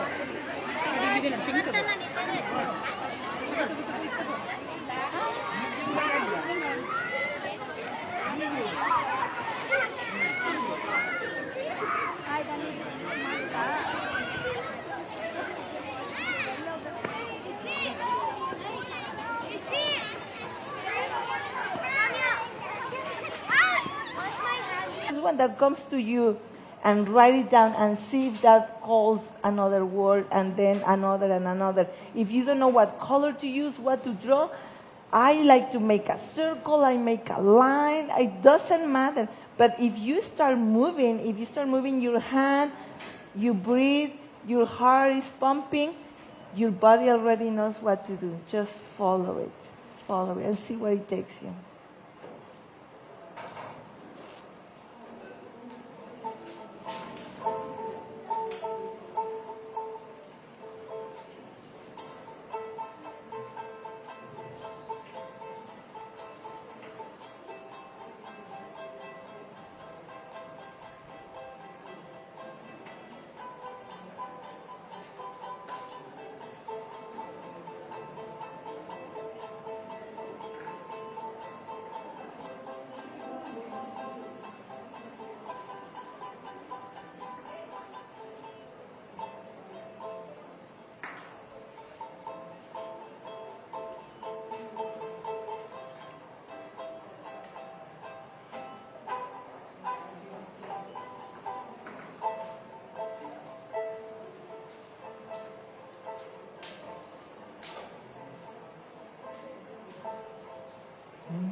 grade 6. That itself is an achievement.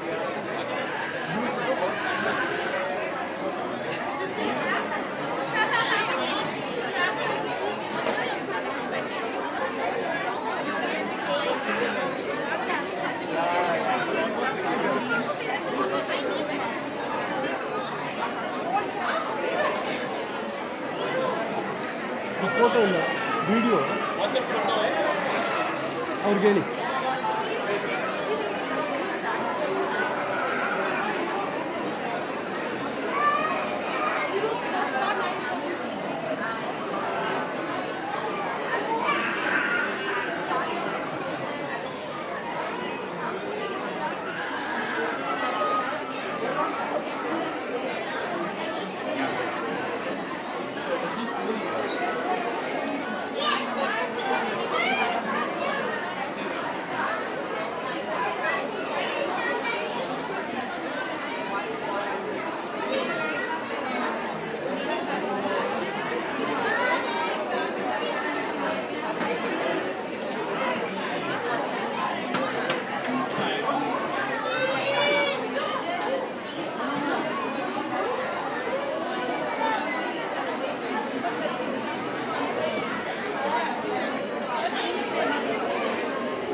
ಗೊತ್ತಾಯ್ತಾ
Okay, so be alert.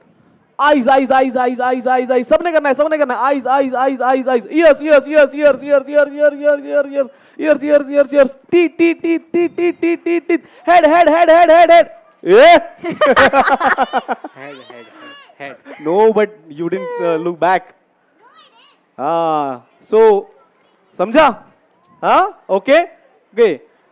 Fingers, fingers, fingers, fingers, fingers, fingers, fingers, fingers, fingers, fingers, fingers, fingers, fingers, fingers, fingers. Heel, heel, heel, heel, heel, heel, heel, heel. Calves, calves, calves, calves, calves, calves, calves, calves, calves, calves, calves, calves, calves, calves, calves, calves.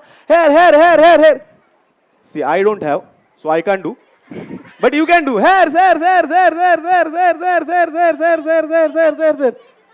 Cheek, cheek, cheek, cheek, cheek, cheek, cheek, cheek, cheek, cheek. Forearms, forearms, forearms, forearms, forearms, forearms, forearms. Stomach, stomach, stomach, stomach.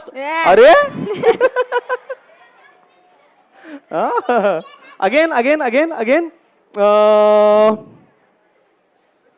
Okay. Huh? Lips, lips, lips, lips, lips, lips. Lips, lips, lips, lips, lips, lips, lips, lips. Elbow, elbow, elbow, elbow, elbow, elbow, elbow, elbow. Ankle, ankle, ankle, ankle, ankle, ankle, ankle. Wrist, wrist, wrist, wrist, wrist, wrist, wrist, wrist. Knee, knee, knee, knee, knee, knee. Okay. Okay, okay, okay. So, next. Okay so आप सब लोग ऐसे ऊपर आ जाओगे थोड़ा Yes, okay yes. It's okay. Okay. Okay, come front, come front. Okay okay Come forward. Come forward. Come forward. Come forward. Okay. बस when I say you stand up you get the position sit down when I say sit down you get the position of stand up So you have to stand. Okay Yes. Opposite. Correct. We have to yes, swap. yes. Okay. Let's Ready? start. Let's start. When she says stand up, you have to sit down. Sit down. Simple. She got it. Okay. Ready? Okay. Let's start. Okay, sit down. Oh. Are she Okay, said okay. sit Sit down. down. Sit down. Sit down. Sit down. Hey. Sit down. Out. Yes, you did. Okay. Again. Okay. Stand up. Stand up. Stand up. Stand up. Sorry. Okay, stand up. Hey. Stand up. Stand up. Are stand up. Okay. Okay, stand up. Okay, sit down. Are sit down. Okay, stand up. Sit down. Stand up.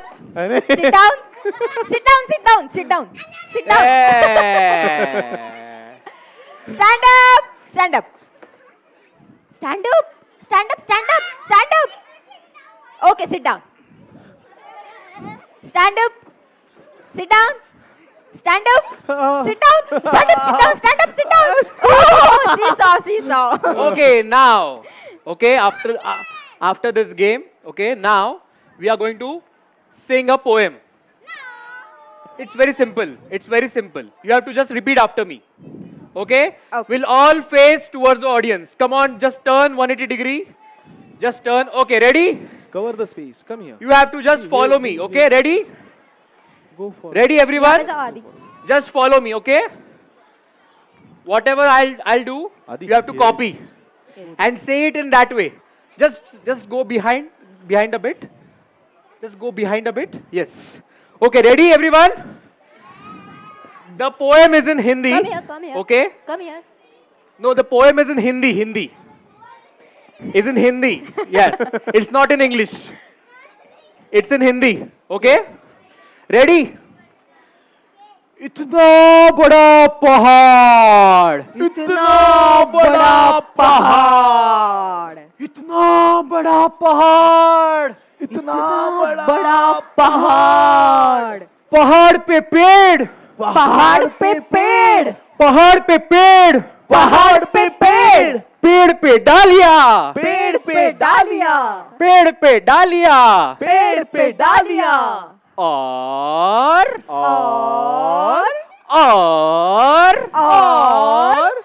हरियाली इधर उधर हरियाली इधर उधर हरियाली इधर उधर हरियाली इधर उधर हरियाली इधर उधर हरियाली इधर उधर हरियाली इधर उधर हरियाली इधर उधर इतना बड़ा पहाड़ इतना बड़ा पहाड़ इतना बड़ा पहाड़ इतना बड़ा पहाड़ पहाड़ पे पेड़ पहाड़ पे पेड़ पेड़ पे डालिया पेड़ पे डालियां डालियों पे पत्ते डालियों पे पत्ते डालियों पे पत्ते डालियों पे पत्ते पत्तों में घोंसला पत्तों में घोंसला पत्तों में घोंसला पत्तों में घोंसला और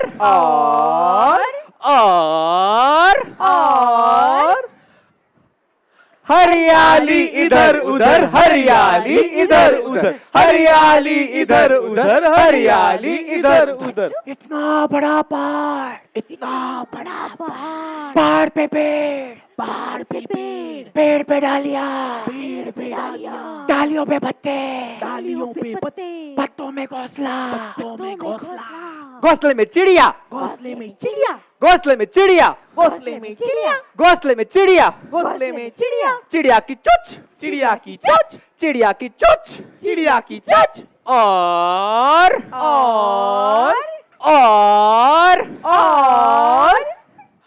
हरियाली इधर उधर, हरियाली इधर उधर, हरियाली इधर उधर, हरियाली इधर उधर। इतना बड़ा पहाड़, इतना बड़ा पहाड़, पहाड़ पे पेड़, पहाड़ पे पेड़, पेड़ पे डालियां, पेड़ पे डालियां, डालियों पे पत्ते, डालियों पे पत्ते, पत्तों में घोंसला, पत्तों में घोंसला, घोंसले में चिड़िया, घोंसले में चिड़िया, चिड़िया की चोंच, चिड़िया की चोंच, चिड़िया की चोंच, चिड़िया की चोंच, चोंच में है संदेश, चोंच में है संदेश, चोंच में है संदेश, चोंच में है संदेश। संदेश क्या है?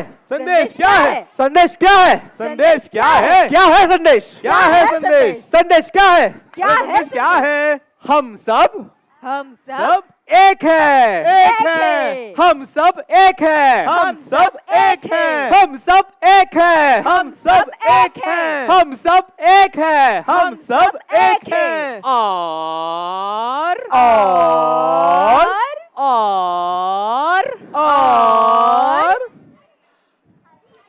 हरियाली इधर उधर, हरियाली इधर उधर, हरियाली इधर उधर, हरियाली इधर उधर।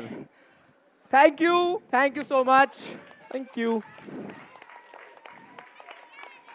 Hope you enjoyed the game, enjoyed the poem. Oh, so they are repeating. Oh, you are repeating. Okay. Ah.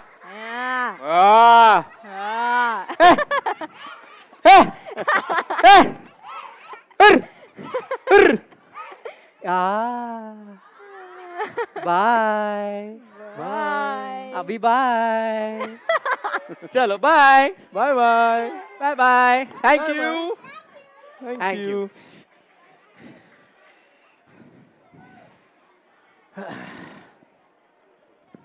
लवकर झालं का?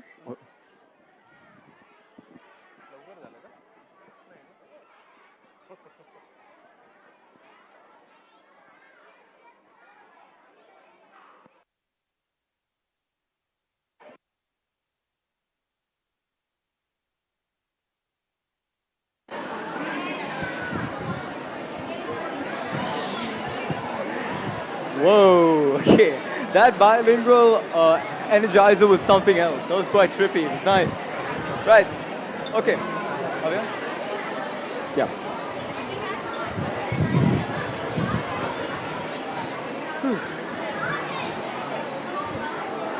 Next? Yeah. Guys, can you please settle down as quickly as possible? We have the next author already, and it's a performance you wouldn't want to miss.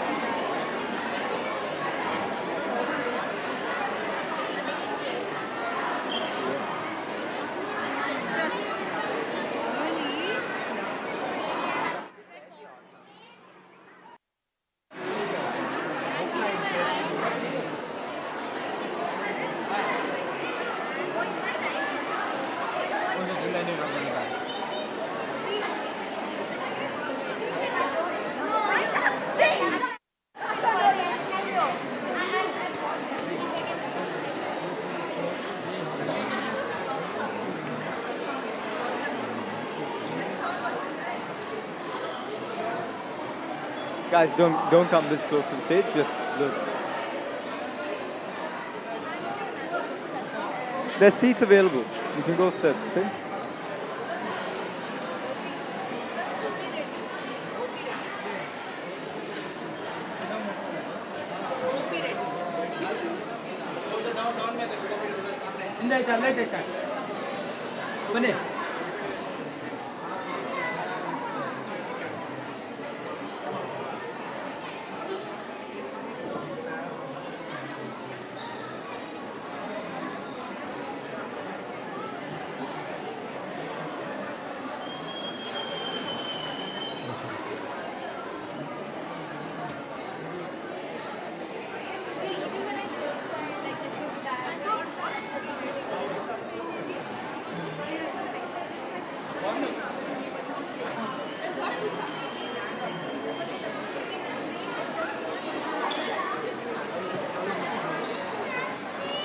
Hello? Okay, guys, we got a special little musical number for you. So we're running a bit late, so I thought that we should sing you a song. Wait, guys, do you want to hear our song? It's Do you want to hear it? Okay. Read your book. Turn the page and see. Knowledge flows, your mind will grow in stories wild and free.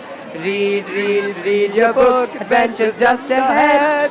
Every tale will help to sail. Your life is just ahead. What? Was that good? Do you want us to sing it again?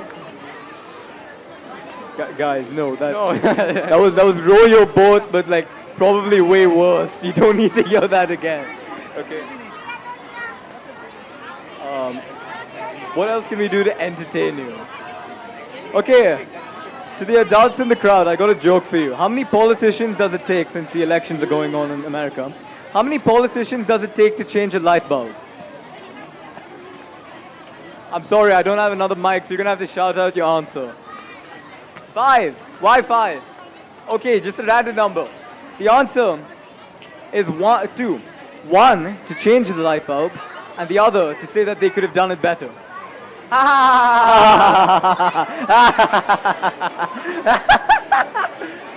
Humor. What else do we have? I mean, you want to sing another song? What other song do you know? I'll beatbox something. Come on. Don't do that. Okay. How about what song do you know? Come on. You need to know some song. Not reading. That's not a song. Whatever it. The text and not necessarily the reader. And then there's this increase in workload, which is also, I don't even know if there's an increase in workload, but there's an increase in time spent on devices, so then it kind of pressurizes time regardless. And then I think school librarians do weird things then. They either hide behind their desks and then they get fired, right? Or they get eliminated. In America, school library jobs are disappearing because they're not seen as essential. Or, and I know I'm guilty of this, creating programs that compete with academics, where it's like, here's another book to read, and here's a book club, and here's this fun thing, and then that just complicates the work for students.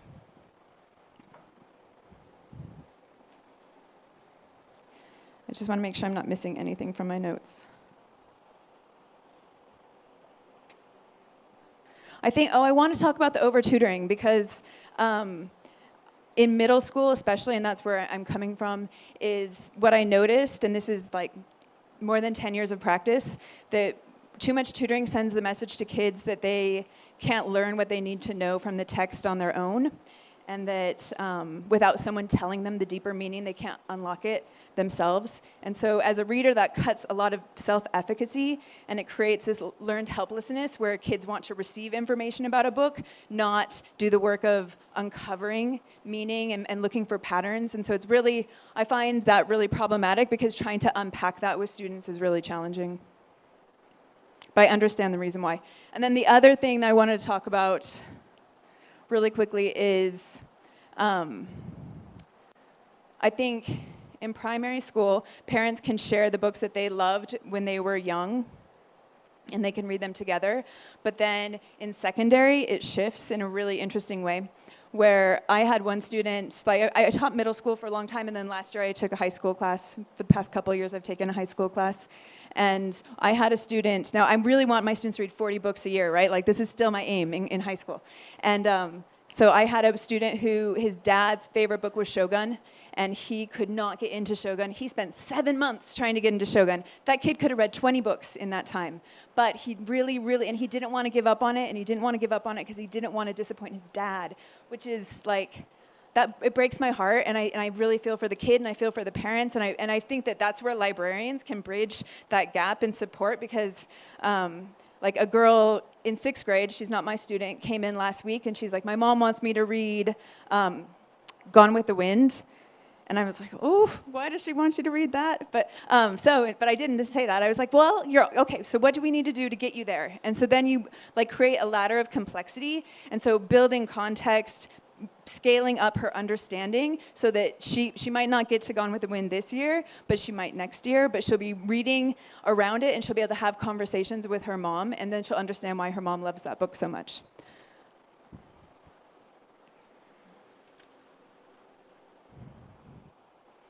Okay, so if we say that all of this complicated stuff is making it really hard to grow readers in the secondary in ways that are much harder than in the primary school, then what do? In education, we assess and we intervene, right? And there's this adage, right? If you can't measure it, you can't improve it. And I do believe in this to a great degree, except for it's tricky with reading, because so much of what we want to grow in reading are things that can't be measured by tests, right? So like a sense of beauty, motivation, creativity, critical thinking, empathy, compassion, self-awareness, enthusiasm, like courage, civic-mindedness, these things come from books, but it's hard to measure them. I get so excited when I talk about reading. All right, breathe. Okay, so this is the science of reading. This is the literacy parade. This is such a complicated diagram, and reading is so complicated. This is why reading is hard to assess, because it's so many things, and it's a miracle we can read. Like, I'm so grateful to be an English teacher because I feel like I get to see this happening in front of me. And I don't know how to do this. I don't teach them how to read, so primary teachers are amazing. Okay, but when we look at assessment, these are the things we have to think about. How well do they capture students' growth as a reader? How do we take into account the potential disconnect between assessment results and actual reading ability and engagement? What are the limitations of quantitative assessments in fostering a love of reading? Because assessments don't measure engagement. I'm going to talk about the different kinds of assessments and what they're good for and what they're not good for, and how I see them in best practice and how I see poor practice, okay? So, like when I was in school, I took the SAT. You took the SAT in grade 2, grade 6, grade 10, and then you do the one that's like the SAT that gets you into university. My students in Singapore, for a long time, they were doing the Edinburgh reading test. As an American, I took the Edinburgh reading test that my grade 6s were taking, and I didn't pass it because I have such a different schema, such a different vocabulary than what was expected. So then I decided that's not a valid assessment if I didn't do very well. There's the MAP test. A lot of schools measure with the MAP test. There's the International Schools Assessment. A lot of schools use the ISA. Right now, our school uses the ISA exam. As a parent, how many of you are parents? I should ask at the beginning. Okay. So as a parent, this is what you should think of assessments. It is a bird's eye view of progress. So it's weird because it's a bird's eye view, but then it's also a snapshot of one day. And maybe your kid had a bad day. Maybe they had an argument with their best friend. Maybe they didn't have lunch. Maybe they were late to their club activity, and they sat down for their test, and they couldn't focus very well. And then you're basing a lot of things on that number. So a lot of parents overestimate what that skill means, what that score means. So like I've had parents come to parent-teacher conferences and be like, he's not a reader, but he was good at math. And it's like, well, what are you basing that judgment on, right? So I think that's problematic. For teachers, it's actually, especially Who's left there? Chappal. I think maybe somebody was playing in the sand, and then the chappal broke. So they just kicked the chappal off and they ran away from there, right? Straight into the water. And here, what do you see here? A rooster, yes, the tail feathers of a rooster. Now I'm going to start the story, okay? The people of Kulithamedu are fisher folk. So what do they do in Kulithamedu? What do? They are fisher folk. Every morning, early in the morning, Muthu's grandfather, whom she calls Tata. This is a story set in Tamil Nadu, right? So Muthu's grandfather, Tata, what does he do? He goes off with all the other men of the village of Kulithamede. They go out in their katamarams and in their boats. So what's a katamaram? Does anybody know what a katamaram is? It's a type of boat. But why do you think it's called katamaram? Yes, who said that? I have to tell you that without my glasses, I'm blind as a bat. So you guys have to draw my attention, okay? Yes. Somebody in the back also said that, right? That what do? They take the tree trunks and they tie them together because the tree trunk will always float on water. So when you tie it together and put it out on the water, what do you have? You have a floating device. Yes, it's like a raft. Isn't that so nice? It's directly using something that's available to put it to a good use. Yes. It looks a bit like a kayak, you're right. So that in the front is a katamaram, and sometimes they use boats also. And can you see what's on Tata's shoulder? Yes, that is a fishing net, right? So they all get up early in the morning, all the menfolk, and they go off to sea. They go fishing. When it is time to bring in the day's catch in the evening, Muthu gives a whistle. What does she do? She gives a whistle. And who comes out? Guess. Goondi comes out. Goondi comes strutting out from Selvi Pati's backyard. Now, why do you think Goondi comes out from Selvi Pati's backyard? Why not from Muthu's backyard? That's right. She whistled. But why did Goondi come out from Selvi Pati's backyard? Now, this is a very important part of the story. Yes, because Goondi belongs to Selvi Pati, not to Muthu. He is only best friends with Muthu, but Selvi Pati owns him, right? Together, the two friends go down to the water's edge to receive Tata. Sometimes, Muthu carries Goondi in her arms. At other times, he walks. Goondi has a very fine walk. You see, he places his leg exactly one in front of the other, and then when he moves, what happens? You know, he has these splendid blue-green tail feathers. They start to bounce jauntily. So this is a rooster who's very proud of his tail feathers, right? He's a very beautiful rooster. Can you see the colors that he has on him? Can you make out? Yeah? All, yes, rainbow colors. So many all mixed together. It's difficult to tell one from the other, right? Yes. Now, Muthu and Goondi are best friends. That part you've already guessed, right? Yeah? So Muthu and Goondi are best friends and they're always together. Except when? Yes. Now what happens? Every morning this poor girl, Muthu, has to get up and go off to school in Ponneri. So Ponneri is quite a distance away, you know. It's not, sorry? It's, Ponneri is a little outside Chennai, but you're right. It's very close to Chennai. And Kulithamede is a village in that district, in that taluk actually, the Ponneri taluk, okay? So every time she wants to go to school, what does she have to do? She has to get on a bus and go all the way, yeah? And that means that she has to leave Goondi and go. And you think that makes her happy? No? Would you like to leave your best friend and go off to school every day? I would hate to do that also, you know? So, they are always together, you know, except when Muthu is at school in Ponneri. And she hates leaving Goondi. And you know what's even worse? She really hates going to school. And you know why she hates going to school? Look at the side. Look at the teacher's face.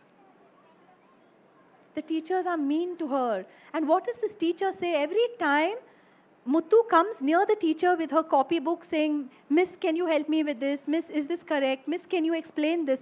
The moment she approaches her teacher, the teacher just scrunches up her nose and says, Talli nille, means stand back, get away from me. Why? Why do you think? Not quite. No, Adya knows the story. I'm not going to give you a chance to answer. You tell me.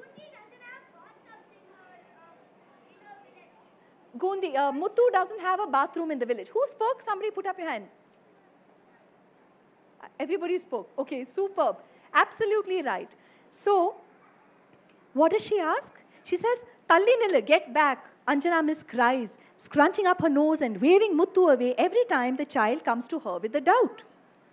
Don't you have a bath? She asks. We don't have bathrooms in our village, miss. Muthu explains. Tell your Amma to find you one, snaps the teacher. And when she talks about Amma, what happens to Muthu? This happy, playful girl, Adya knows the answer to this. This happy, playful child goes very, very quiet. Okay? Why? She doesn't have a mother or a father. You're absolutely right. And when the teacher so carelessly talks about her mother, she's making two mistakes here. One is that there is no bathroom. So where will the child's Amma find it? And the second thing is, there is no Amma. So there's nobody to take care of this little girl, Muthu. The only one who...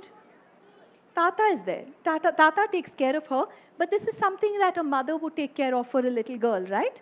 So Tata won't be able to do this for her.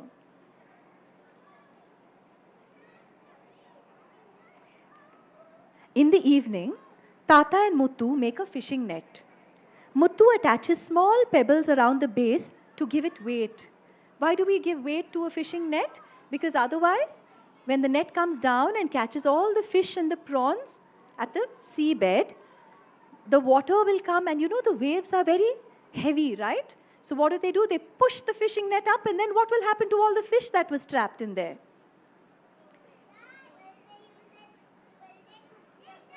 No, they will all swim away. If the net that's supposed to be holding them, if it floats upwards, what will happen? All the fish will escape, right? So imagine if I catch you tightly and I say, you're my prisoner. And then if I let go of you suddenly, what will you do? You will run away, right? So all the fish are very intelligent, right? So what will they do? They will swim away. So what do you have to do? Sorry? Even the big fish will swim away faster than ever. Because, yeah, you know, they have a lot more power to swim away, right? So what do? When they're making this fishing net, they put these small little pebbles on the side to make sure that the net stays down. Yes?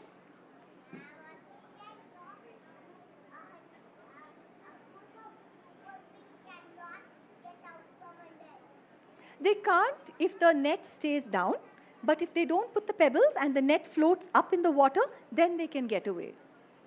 So try to think about it. Like, try to think what I'm saying. It's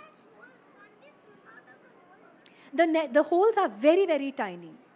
Not enough to let them go out. It's made in a very special way. So I'm going to show you pictures of the actual nets and how it's cast and everything. Yes. Possibly, if it's very tiny, but you have to know also that if you look at the nets, you'll realize that they are very, very small holes. So it's made very intelligently to make sure that the fish are not able to get away. Okay?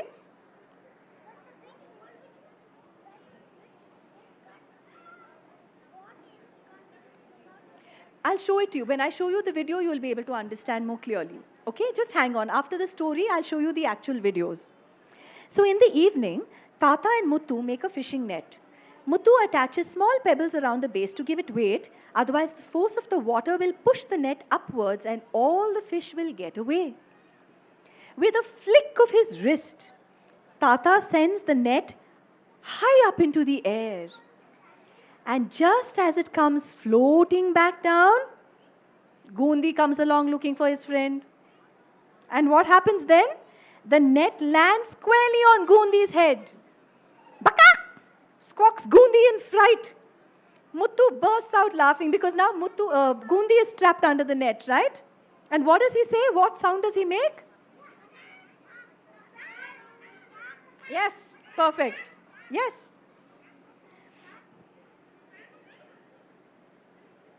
Tata quickly frees the bird. Gundi shakes out his feathers and runs off with Muthu to play hopscotch. Now these two, they love to play hopscotch.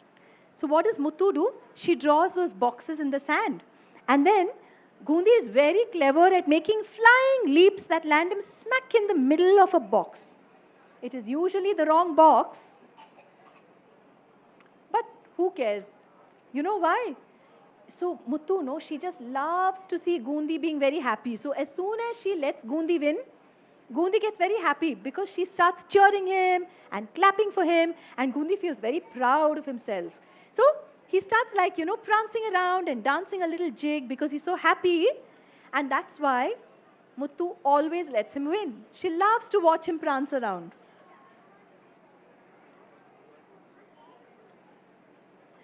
After a long day of school and play, the fish korumbu and rice that Tata prepares in a pot over the wood fire tastes delicious.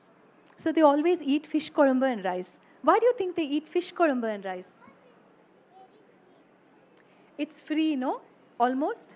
Think about it. If they have to eat vegetables on the seashore, is it possible to grow vegetables there? No, right? Can you grow vegetables in sand? It's completely dry. Just wetting the sand won't make it fertile. Then it'll just become wet sand. And within minutes it'll dry, You know the sun is so hot there. That's why the people who live in this area, they are very dark of skin. Why are they dark of skin? Because it's a protection for them against the sun. Yeah? And it protects them from the sun, it protects them from insects. It's very, very good to have good dark skin because what happens in the skin? The pigmentation protects the body from harsh rays of the sun, from the UV rays. Yes. Sorry? That's very good. It means that you're protected, isn't it? Sorry? I can't hear you. Insects bite you? They don't bite you. There you have it. Yeah? That's good, isn't it? So why do they eat fish korumbu and rice? Because when they go out to sea, they catch the fish, and then what do? They bring it back home and they just cook it fresh. Whatever they don't sell, they keep only what they eat that day, and the rest they sell off at the fish market. Okay? So this is how they survive. So it's much easier for them to cook fish korumbu and rice than to cook vegetables. So only on a day where they have a little bit of money, they are able to buy a few vegetables and eat it. The rest of the time, their staple food is fish korumbu and rice. So as they sit down to eat, what does Tata say to Muttu? He says, Muttu, don't get too attached to Gundi, okay? I hear that Talaivar has asked to buy Gundi from Selvi party. Who's Talaivar? Any idea who is this Talaivar? Yes, the chief of the village. Yeah?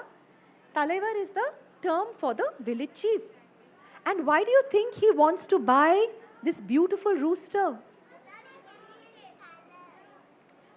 Could be the reason. He has so many colors. He wants to.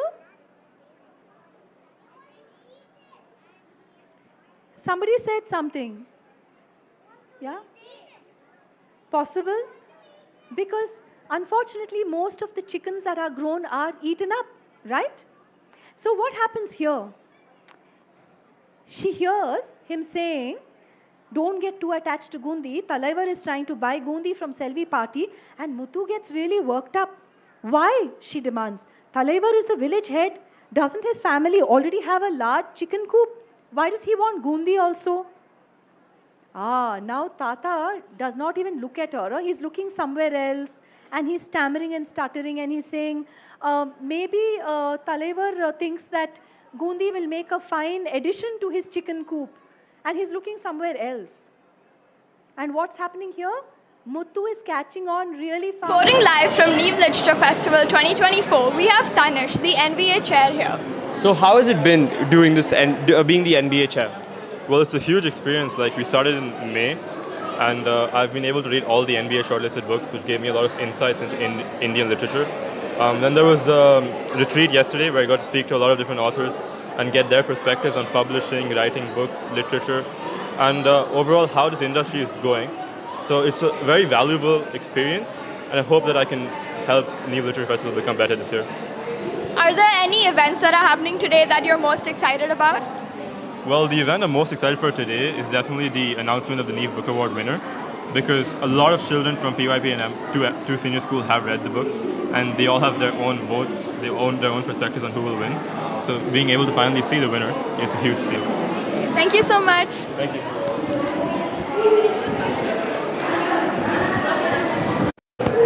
We have Sahasra, the NLF chair with us. So how has organizing this event been for you? It's been really great. It's been a fantastic experience to work with so many people. You know, it's really helped me get to know the Neev community a lot more, and it's helped me understand a lot about why books are so valued, especially in our school.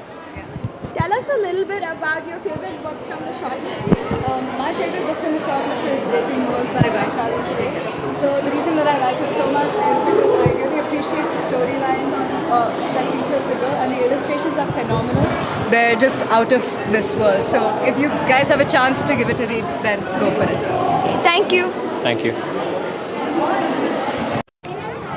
We are here at the Kathashala with Bansri. So how did you hear of the Neev Literature Festival? So we've been coming here from last 2 years. I heard from my homeschooling friends, and first we didn't know much, but now we look forward to it for every year. What event that's happening today are you most looking forward to? So I have 2 daughters, and both of them are attending all the sessions, and we really look forward to the events in the end, which is the theatre performances at 6 to 7:30, which is going to happen. Last year also we had attended the performances by Nasiruddin Shah and Ratna Pathak Shah, which was amazing. So we really want to stay here till the end. Would you recommend this event to anyone that's watching? Oh, definitely. I've been recommending this to all my friends and whoever near and dear ones are, because my elder daughter, she's got love for books from here itself. She attended these events and then she's started reading books, and that's the journey. Thank you so much. Thank you.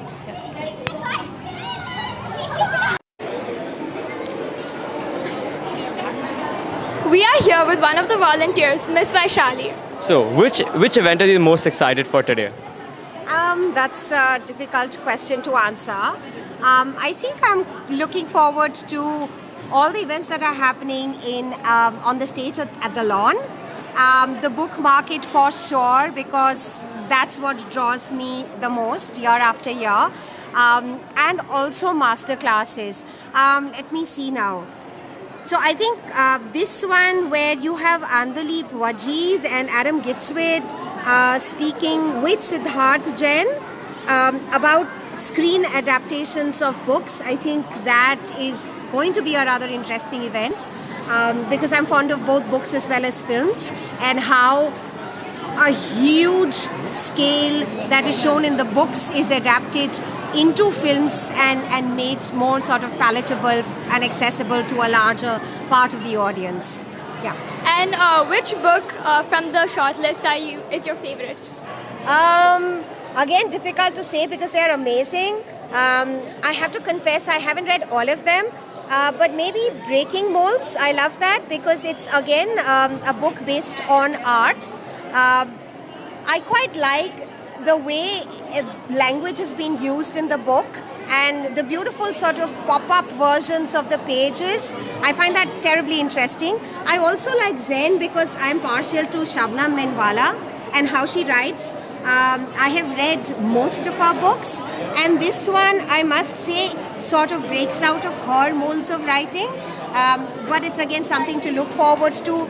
I find it the least of the young adult fiction. What I mean is, she writes in a language which I think even adults will love. So I think that's my favorite. I'm rooting for that, and maybe Breaking Molds. Yes, thanks. Thank you so much. We are here with two of the attendees in Venue 3 where all the masterclasses take place. So which masterclass did you guys just attend? We attended the Nature Tales just now. It was a book launch of the Go Wild stories and essays. What was your experience like? Did you like it? Well, the best thing with me there was that I was lucky and I sat next to Shabnam Minwala, and I really like her books. Also, I liked how the authors were speaking to each other. Exactly did they talk about it to you? What did you learn from it? Like being bored, doing what you want to. Thank you so much. Hope you guys enjoyed. Thank you. Have to speak into that as well? Yeah, so Miss, Okay. I'll hold. Okay. So, Miss, firstly, just coming to NLF. So, NLF is designed to promote reading. There's a lot of literature involved, of course. So, how do you feel that in the current generation, with a lot of digitalization being involved, how can you instill reading habits? And could you tell us a little bit about the importance of reading habits? Sure. So I think in a world that's changing so much, the one skill that matters a lot for children or adults for that matter, is lifelong learning, and no habit builds that better than reading does. Right? That's one reason. The other thing is also that that every other form of learning today seems to drive anxiety, seems to drive a lack of patience. There's always this consciousness that the world is moving forward fast and we need to somehow catch up. But reading kind of takes you in the opposite direction. It calms you down. It takes you away from all those cognitive lollipops of the digital world. So reading calms you down. It makes you go, rather than outside, which you are doing because of the book that you're reading or anything that you're reading, it also makes you go inside and makes you more reflective. So it's really that battle of being able to access the outside, but also being able to internalize what is happening and reflect on yourself and how you are changing as an individual. Reading is really a very important process. But the world of information that comes at our children today, or adults for that matter, is just so rapid, and there's so much information that's coming at people that it's very easy to access that world and not reading. So reading is just something that you have to build as a hard habit. Unlike speaking, listening, it does not happen automatically. It's not like a child can ever get up and automatically start reading at a certain age. The science of reading has to be built systematically. So unless we do that in schools, and unless we do that with things like this, it's not going to happen. So it's really a hard skill that we build systematically over many, many years. Yeah. Thank you so much, Miss. Yeah, Miss. And what are you most excited for today? I love the fact that Sham Bhaju is here.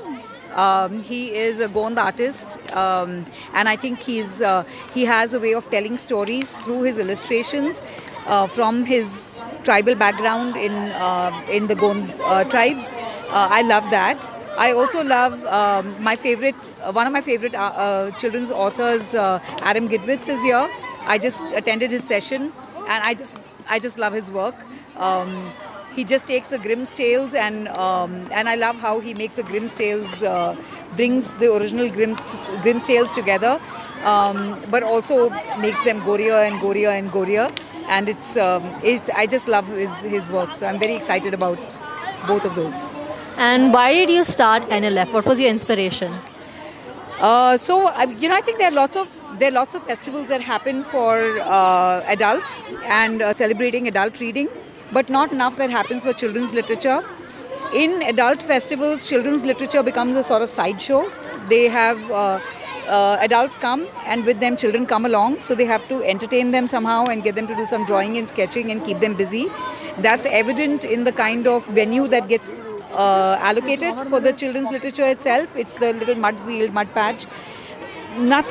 There is nothing that truly puts children's literature on the center stage, and I really wanted something like that happening, where children's literature is celebrated as the center stage, as the main show, and that's why we built Neev Literature Festival. We also wanted to make reading cool for children.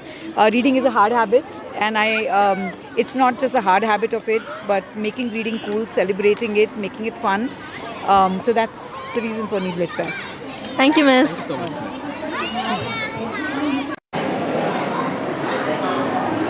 Reporting live from Neev Literature Festival 2024, we have Tanish, the NBA chair here. So how has it been doing this and being the NBA chair? Well, it's a huge experience. Like, we started in May, and I've been able to read all the NBA shortlisted books, which gave me a lot of insights into Indian literature. Then there was a retreat yesterday where I got to speak to a lot of different authors and get their perspectives on publishing, writing books, literature, and overall how this industry is going.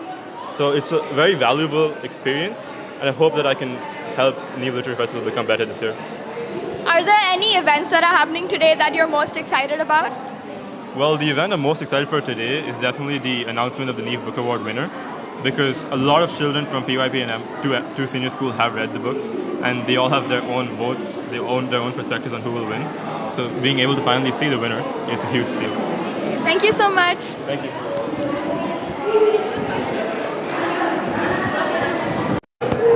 We have Sahasra, the NLF chair with us. So how has organizing this event been for you? It's been really great. It's been a fantastic experience to work with so many people. You know, it's really helped me get to know the Neev community a lot more, and it's helped me understand a lot about why books are so valued, especially in our school. Tell us a little bit about your favorite book from the shortlist. My favorite book from the shortlist is Breaking Walls by Vaishali Shrey. So the reason that I like it so much is because I really appreciate the storyline that features the girl, and the illustrations are phenomenal. They're just out of this world. So if you guys have a chance to give it a read, then go for it. Thank you. Thank you. We are here at the Kathashala with Bansri. So how did you hear of the Neev Literature Festival? So we've been coming here from last 2 years. I heard from my homeschooling friends, and first we didn't know much, but now we look forward to it for every year. What event that's happening today are you most looking forward to? So I have 2 daughters, and both of them are attending all the sessions, and we really look forward to the events in the end, which is the theatre performances at 6 to 7:30, which is going to happen. Last year also we had attended the performances by Nasiruddin Shah and Ratna Pathak Shah, which was amazing. So we really want to stay here till the end. Would you recommend this event to anyone that's watching? Oh, definitely. I've been recommending this to all my friends and whoever near and dear ones are, because my elder daughter, she's got love for books from here itself. She attended these events and then she's started reading books, and that's the journey. Thank you so much. Thank you.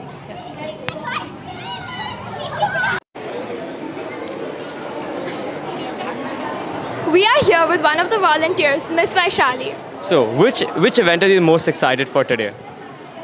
That's a difficult question to answer. I think I'm looking forward to all the events that are happening on the stage at the lawn. The book market for sure, because that's what draws me the most year after year. And also master classes. Let me see now.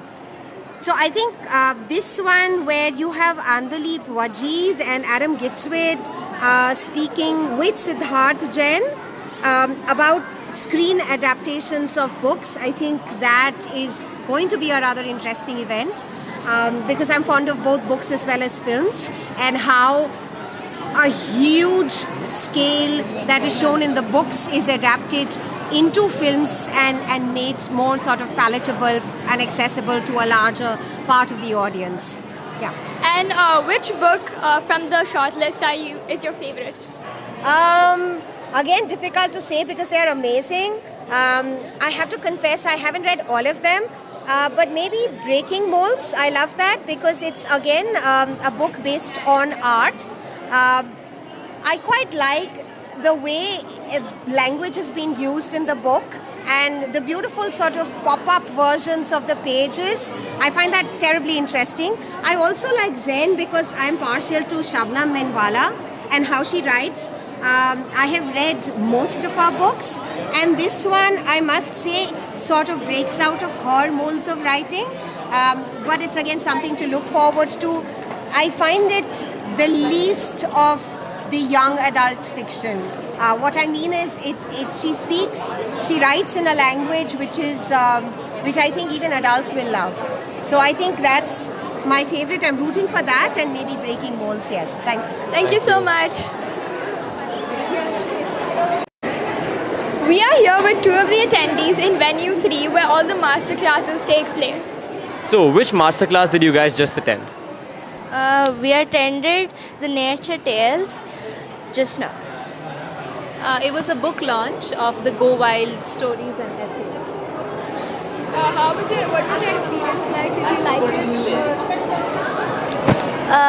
Well, the best thing with me there was that I was lucky and I sat next to Shabnam Minwala and I really like her books. Also, I liked how the authors were speaking to each other.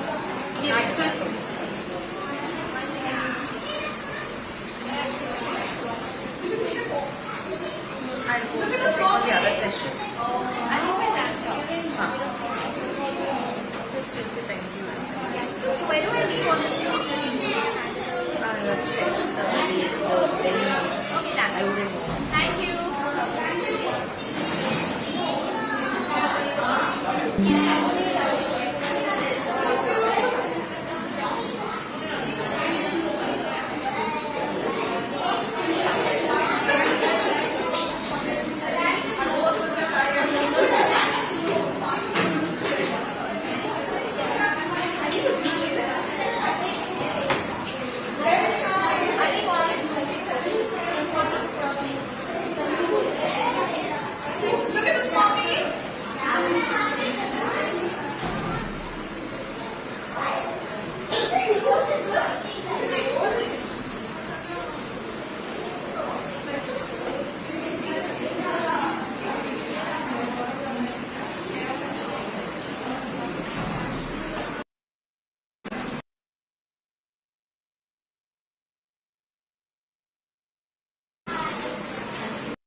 Reporting live from Neev Literature Festival 2024, we have Tanish, the NBA chair here.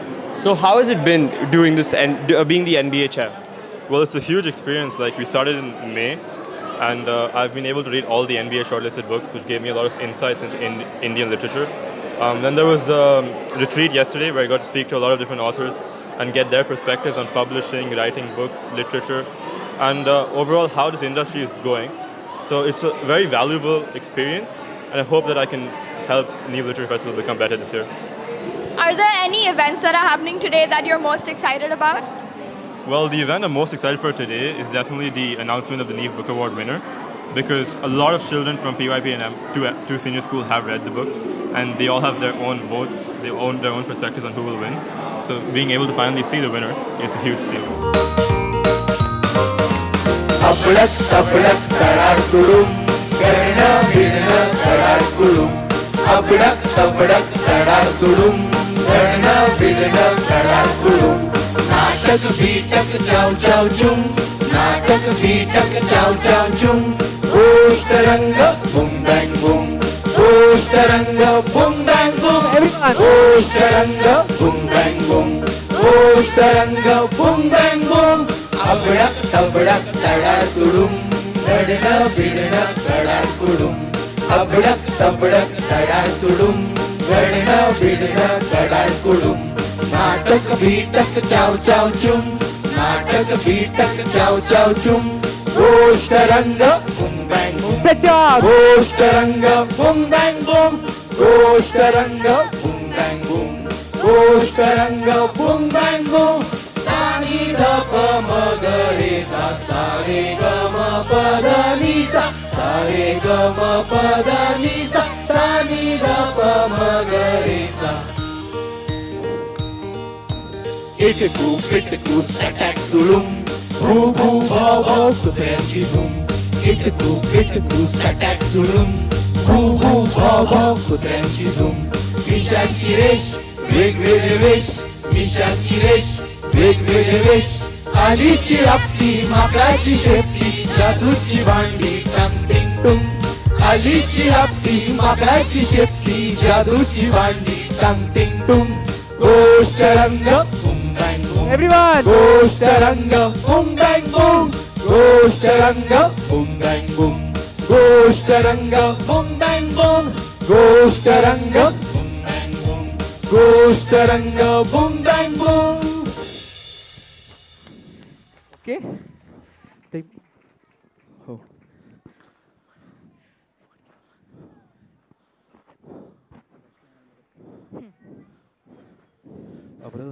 Okay. Sorry. Yes. Okay, so we'll start the story, but please sit down, settle down, settle down. Yes, please settle down, settle down. You can see the story from there as well. Please sit down. Sit down, or you can come here. Yeah, come here. Quickly, settle down. We have a tight slot over here. 10 minutes. Come quickly.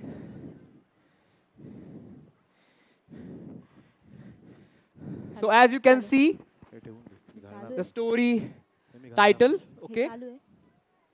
Please sit down, settle down.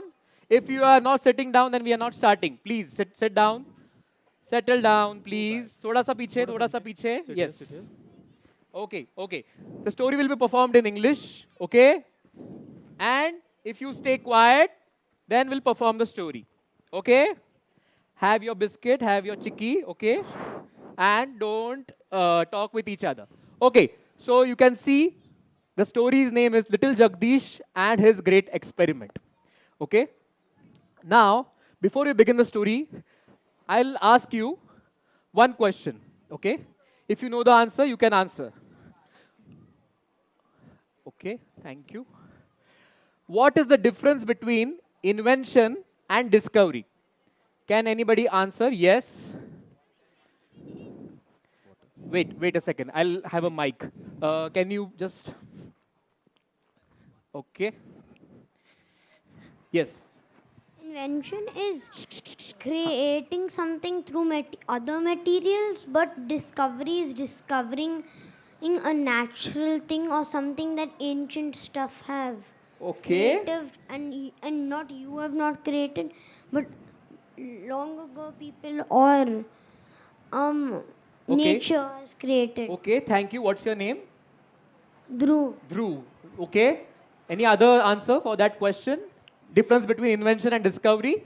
Invention is when someone builds something or makes something, and discovery is when someone finds out Someone finds out something. Okay.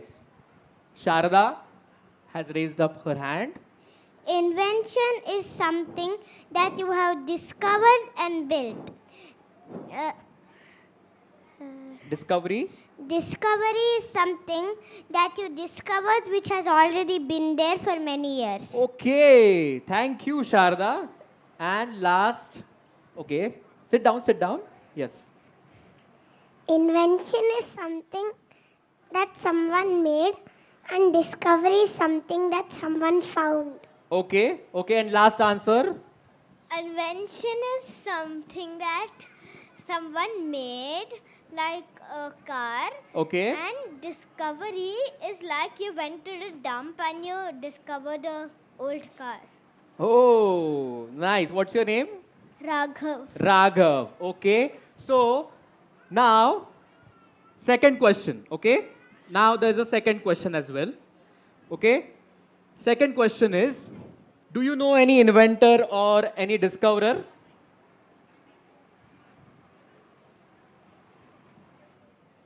No?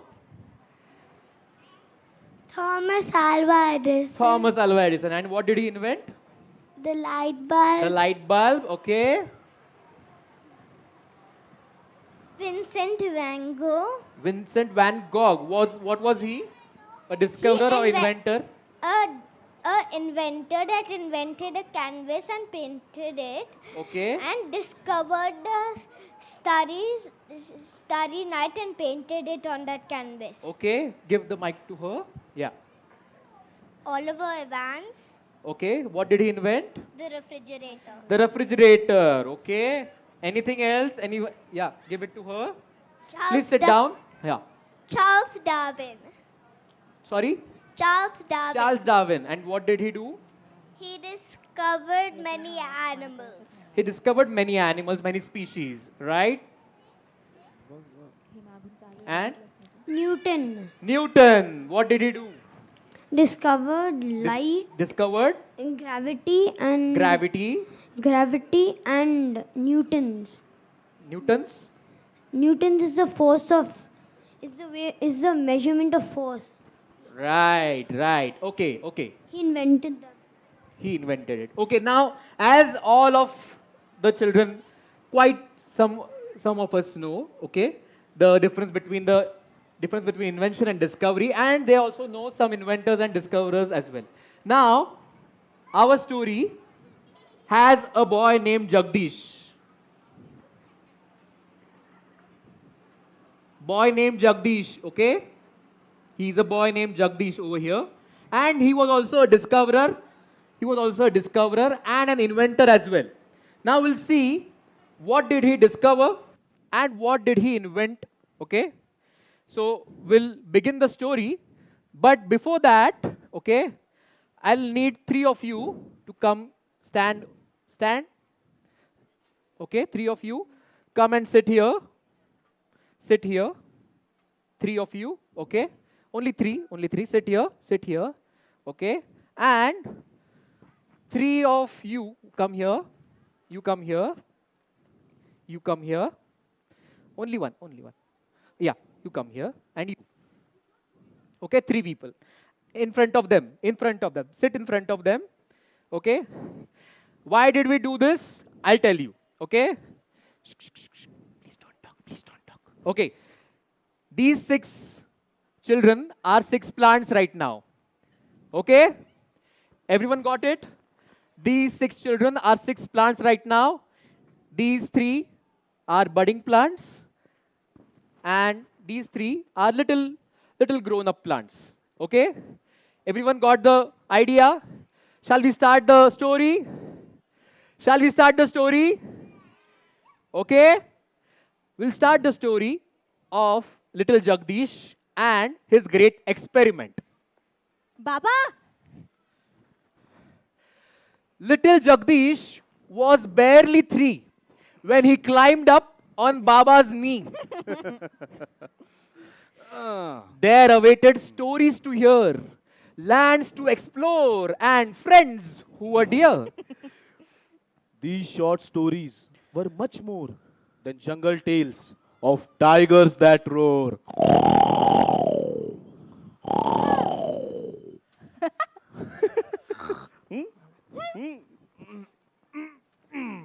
In Baba's arms, adventures began. Birds flew sky high, and wild creatures ran. It wasn't until Jagdish was 4 that he began to question more. Nature was full of how and why. Baba, how do fish swim? Fish swim. Uh,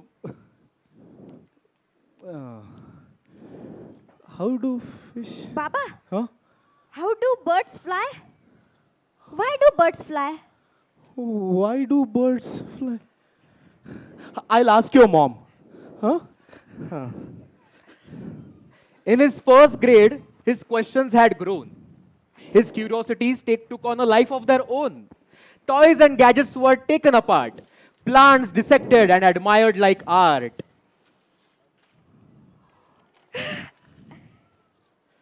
Filled with questions, his small world grew.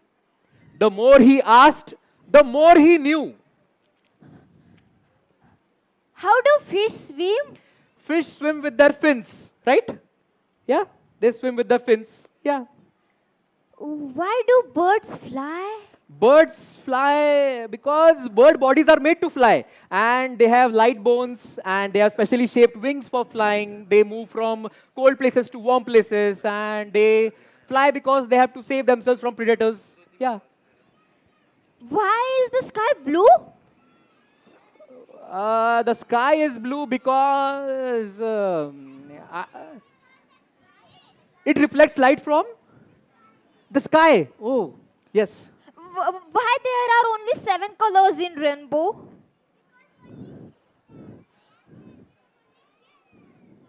Because only triangular prism only gets 7 colors. Yes. Oh, why do we pray to God?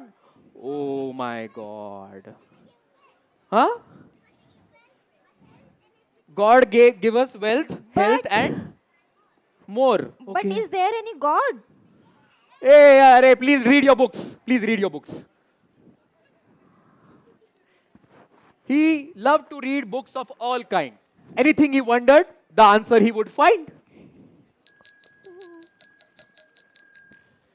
One day at school. Jagdish, please water the plants. One day at school, while watering the plants, he hummed a little tune and did a little dance. Gama gare ga pare ga sa. Gama gare ga pare ga sa.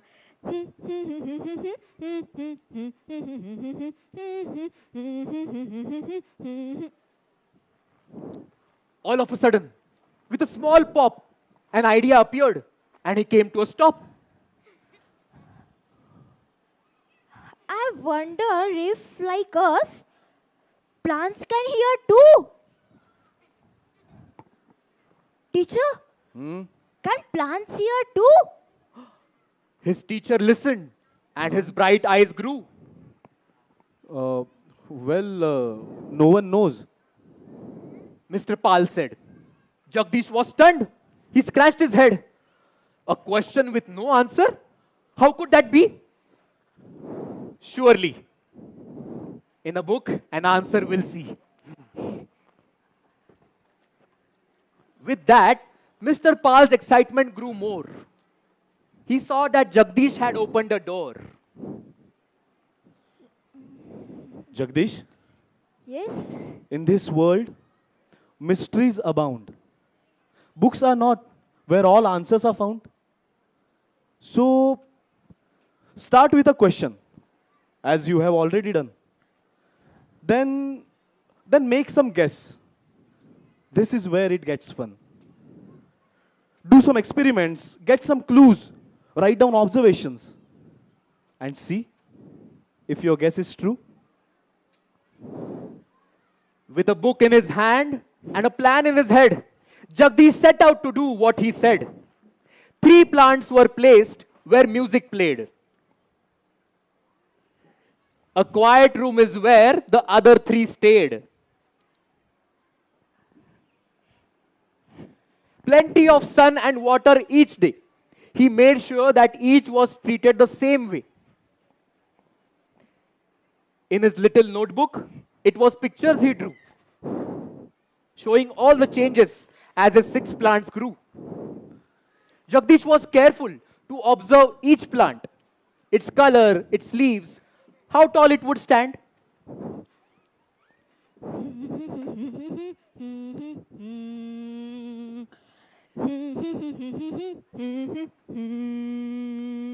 Tell me what you want to ask me. What inspired you to be an author? You know, I love reading. So there are a lot of people who can do a lot of things. You know, some people can cook very well, some people are very sporty, some people can sing very well. I can't do anything very well. The only thing I like to do is read and write. So it's quite obvious that I will, try and do something around that. So then I became a journalist, which is also reading and writing. But what I really wanted to do was write books. So for the last 14 years, I have been also writing books. I'm so glad that readers, some of them are liking it, they come out and tell me, and it makes me so happy. And what made you choose the genre that you like? Because I love history. I really, really love history.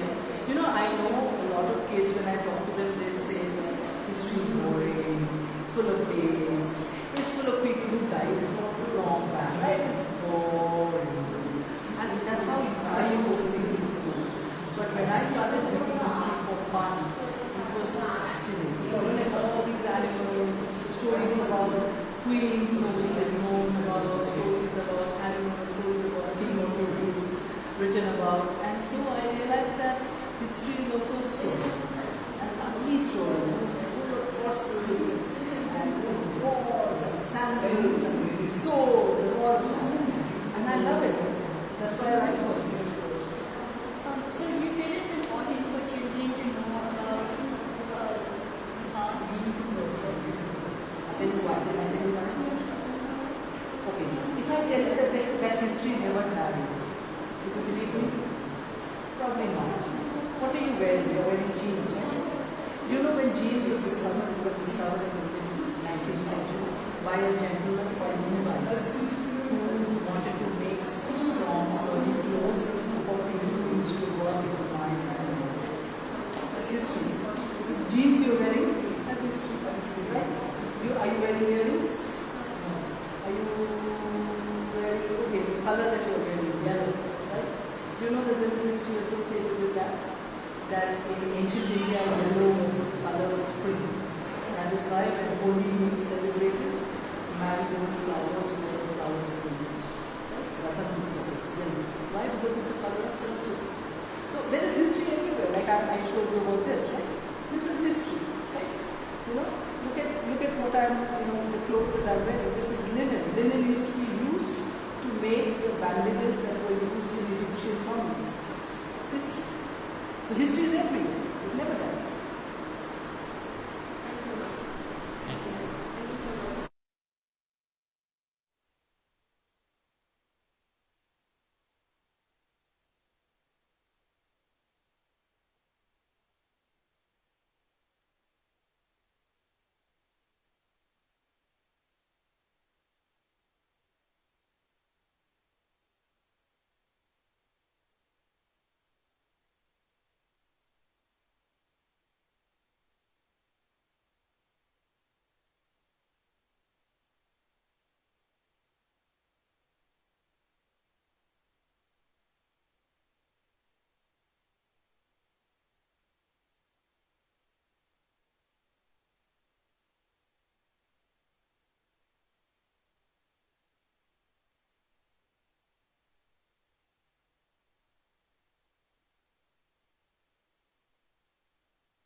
cook, okay?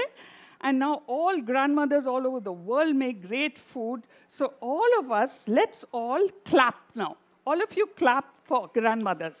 Clap loudly. Why? Because they cook up stories and they cook great food, right? Okay, now we are going to see the story of one grandmother in the whole world, one grandmother who cannot cook, okay? And she's such a funny party, and we're all going to discover what happens to her. So let me sit down now and continue my story. Okay.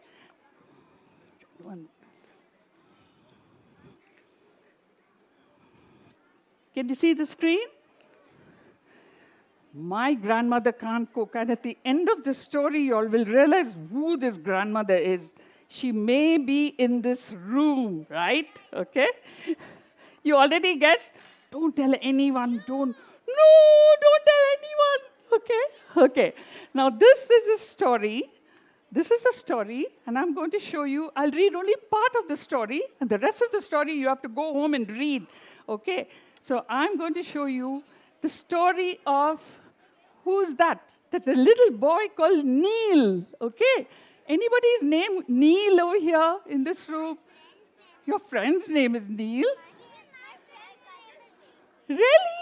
Oh my God. Does he like food? Does he like food? I'm the party. My grandson's name is Neil. Okay. Go and sit down there, sweetie. I don't tell anybody that, okay? So why is Neil looking out of his window, out of his apartment? It's called Little India, and I'm going to read from here, but you go home and read the rest of the story. So Neil is saying, grandmothers are such great cooks, and he's licking his lips because whenever a grandmother comes visiting to his building, it's great news for him because he can go and eat in all their houses. Do all of you do that? Do you like to eat food in other people's houses? It's always so delicious, right? Because you get to eat lots of other varieties of food. So his friend called Chetan. Now you have to guess what Neil went to eat there. This is Chetan's dadi from, and can you make out what this yellow spongy thing is? Oh my God, how did you know that? You've eaten doklas. Inaya, you've eaten doklas? When? Your mother makes? Or you said in a restaurant? Okay, Inaya loves doklas, okay? So, that's right. And which city does it come from? Which state? Any Gujaratis here? There's a Gujarati boy, okay? Now, the next one. Any Malayalis here? How did you guess already? You had it for Sadhya? Huh? Okay, they don't, yeah, but they don't make it for Sadhya, but you've eaten appam and stew, right? So here, Neil loves eating appam and stew, okay? So this is from which state in India? Yeah, and then here's the next food. Okay, this is from Calcutta. Anybody who speaks Bengali or went to Calcutta? Okay, I'll tell the second word, potol. What's the first word? It starts with A. Anybody guess what Takuma make here? Aloo. Aloo potol. You're very good. What's your name? Oh, very good. Do you speak Bengali at home? Neil, my grandson also speaks a bit of Bengali. Okay, so aloo potol from Calcutta, right? Absolutely right. And then, even in Bangalore. Okay, who said Aji? Who's Aji? You speak Kannada at home. So what is the best Kannada food? B. I'll give you a hint. Bisibela bath. Oh, it's tastier than sambar rice, right? Oh, I love it. I always overeat when I eat bisibela bath. So this is what Neil does. He keeps going from one house to another, and I'm not going to tell you many other places. Yes, and now we come to Neil's funny grandmother. Oh my God. Look at her. Can you see what she's got a dosa in her hand? Oh my God, what has she done to the dosa? Burnt it, okay? So she's burnt it to cinders. So you know what? You know, Patti is very clever. Whenever she burns a dish, she changes the name, okay? It's not a dosa. Because it's burnt to cinders, she called it Cinderella's pancake. And you know who laughed the most? Can you see Neil laughing here? Am I blocking? Yeah. Neil is laughing because he says, my Patti is so funny. So she's also good at cooking up what? Excuses. She cooks up wild stories. She cooks up new names. She's really a clever little Patti, okay? When she makes scrambled eggs, she's trying to make an omelette, but you cannot turn the omelette. She'll say, it's scrambled eggs, okay? Sometimes your mother also does that, right? And then if she makes a cake which collapsed and all the chocolate came out, she'll say, it's gooey chocolate pudding. So she'll just change the name of the dish, okay? Instead of calling it what it was. So that's how clever it was. And so the story goes on, and Neil, it is the 28th of September. Oh my God, is it today, 28th of September? It is, okay, in the book it's the 28th of September. Hi, Vivan and Rihan. 28th. And his birthday's coming up in October. So all the children say, hey, Neil, you come and eat in all our houses. You eat up all our food. Now your party is in town. We are coming to your house. Parents and educators who are worried about this. They say, my kid wants to read the same book again and again and again, and I keep wanting to steer them in different directions.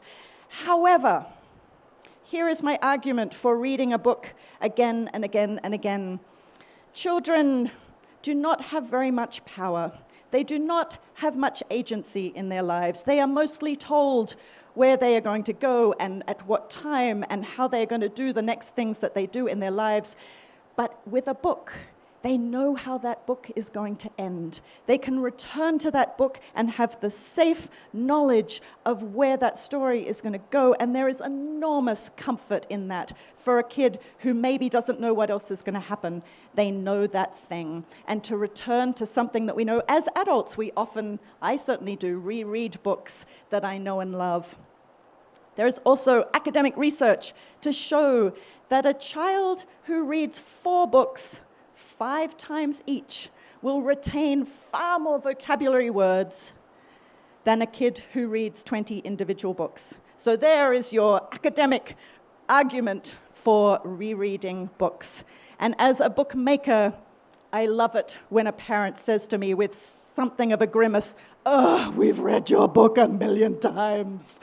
And I say, sorry, not sorry, because it always makes me very happy.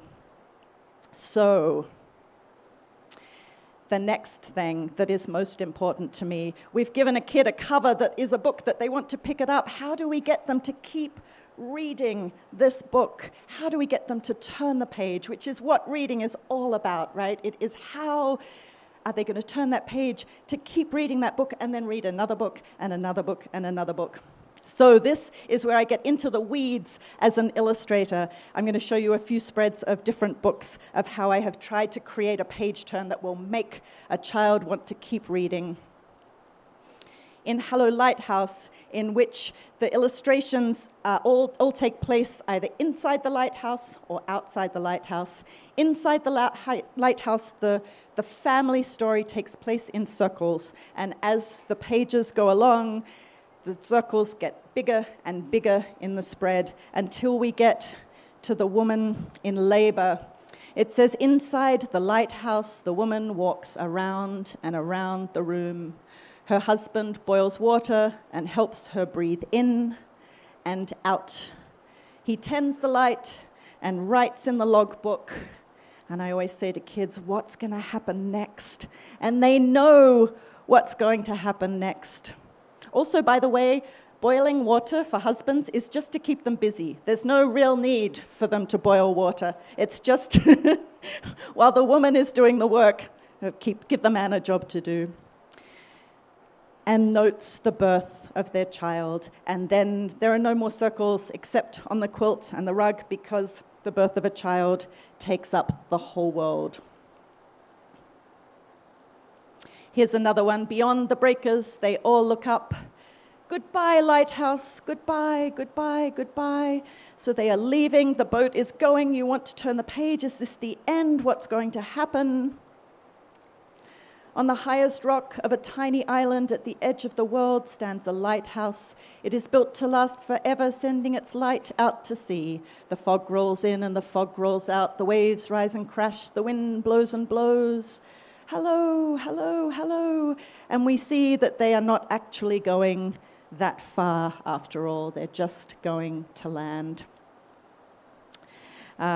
In the book, If You Come to Earth, which I shared with fourth graders today, which was a joyful experience, it is about everything in the world. We come to the spread, the sea looks empty, and kids will notice this boat and this little pointy thing on the horizon, which is maybe an island, but actually it's full. In If I Was a Horse, I bet my brother wouldn't even believe it. We read from left to right, and we see a window with rain coming down outside, which leads us into the next page.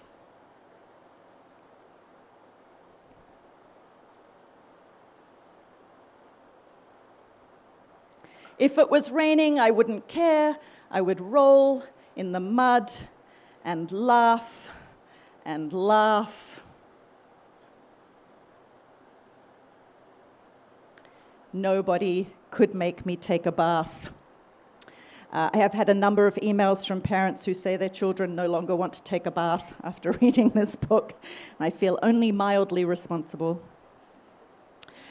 In Finding Winnie, the true story of the world's most famous bear, at the beginning of the book, the Captain Colborne, who is a soldier, is leaving for World War I, and we see this very familiar scene that we know from photographs and stories of soldiers leaving and being sent off with a farewell at the train station. The train then goes off to the edge of the page, and we turn that page and we see the train go through time and through these panels and through a tunnel and arrives at the next station. That arc of the train leading you through the story, making you want to turn the page, is echoed later on in the book when we see the soldiers marching in the same formation.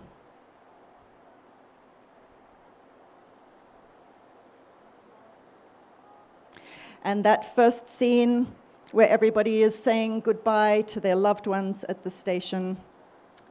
At the end of the book, we see their return, and it mirrors the composition exactly, but children will notice the difference because this is after the war. So it was a way of addressing the atrocities and the horror of World War I in a slightly more subtle way that rewards the reader, the repeat reader. This is me as a kid. When I was a kid, I loved to read. I was lucky enough to have access to books. My mother always made sure we had a library card. There was a mobile library in the village where I grew up in South Australia, which was a tiny van, and I read every book that ever came in that van in the children's section, and then I read the grown-up books. And one of my favorite books was The Little House. Is anyone familiar with this book, Virginia Lee Burton? And in this book, it's an anthropomorphized story of a little house that is built in the country, surrounded by rolling hills. And bit by bit, progress comes, and the city is built up around the house, who is then crowded in. And I empathized with this house as a child. I loved this house. And so I think it was very much in the back of my mind when I bought my own farmhouse in the rolling hills of upstate New York, over a hill at the end of a road, by a glittering stream that twists and turns. And I bought a farm that we would turn into Milkwood, and some of you have heard us talking about Milkwood, which is a creative retreat in the Catskill Mountains of New York State for the children's book community all over the world who come and visit us there. But on this property, there was also a falling down house. It was hidden under vines and weeds and overgrown trees. And this was the first time I went inside. Oops, oh, that was a video, but it didn't work. Maybe the videos are not going to work. That's interesting. Ed is just seeing whether there's anything. And it's not the end of the world, but no, never mind. You all have imaginations. So Farmhouse was made with the contents I found in the falling down house. There was wallpaper, there were old books. And the story did not come to me rapidly. I knew that I wanted to make a book about this house where 12 children had been born and raised. I knew that I wanted to use the contents that I found in the house. There were 21 hand-sewn dresses. There was old wallpaper. There were the children's school books. But I didn't know how I was going to write this story. And one day, I was driving to a book festival in Virginia, and it was a 5-hour drive. And pick up anything. Close your eyes and pick. What is this? What can you make with it? Lemon juice. She has to say. Shh. You have to say. Lemon juice. Lemon, anything else? Lemon rasam, have you ever had? Okay. Lemon cake. Very good. Lemon rice. Kannada girl. Oh, that's right. You also Tamil girl, huh? Best, no? Nothing better than biryani, no? Lemon rice better. Okay. Thank you. Oh, you sorry, my dear. Oh, I'm so sorry. Sorry, did I hurt your head? Okay, come. Okay, anyone name? Oh, you also N? Come.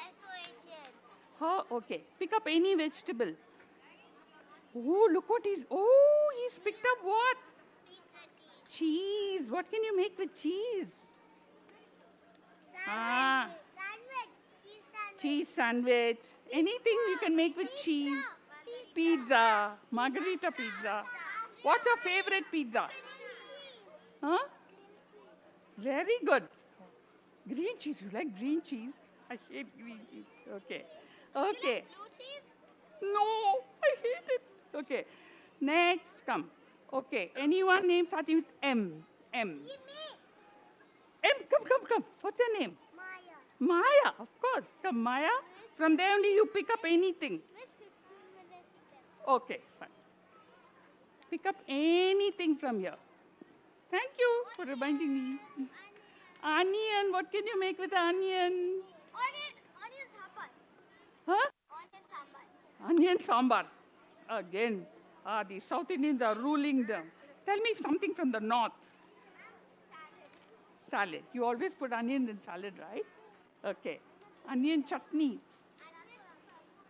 Yeah? Onion pakoda. Onion curd. Onion curd. Okay. Raita, right? You can put onions in every kind of dish. Okay? Okay. Now I will pick up, because there's no more time, I will pick up things and I will just show you. What can you make with cabbage? Surat, yes. Salad. What can you... Okay, now there's only one answer I want for this. What can you make with bangan? Bangan? Who said bangan bhatta? My favorite dish. Is it your favorite? Yeah. Okay? Yeah. Yeah, all of you go a little back. Yeah, if you're listening to us, just take one step back. One step back, everyone. Yeah, everybody one step back, okay? Yeah. That's okay, we'll clean it up. So, this... Come, okay. Now we'll have just 2 or 3 more. Anyone name starting with S? S? Okay, all the S, come. Pick up anything and quickly say, quickly. Pick up anything. Not this cabbage, we already finished. Pick up anything you want. Onion aaduthu. No. Something else. Pick it up fast. Finish this. Okay, we'll keep this. What is this? Tomato. What can you make?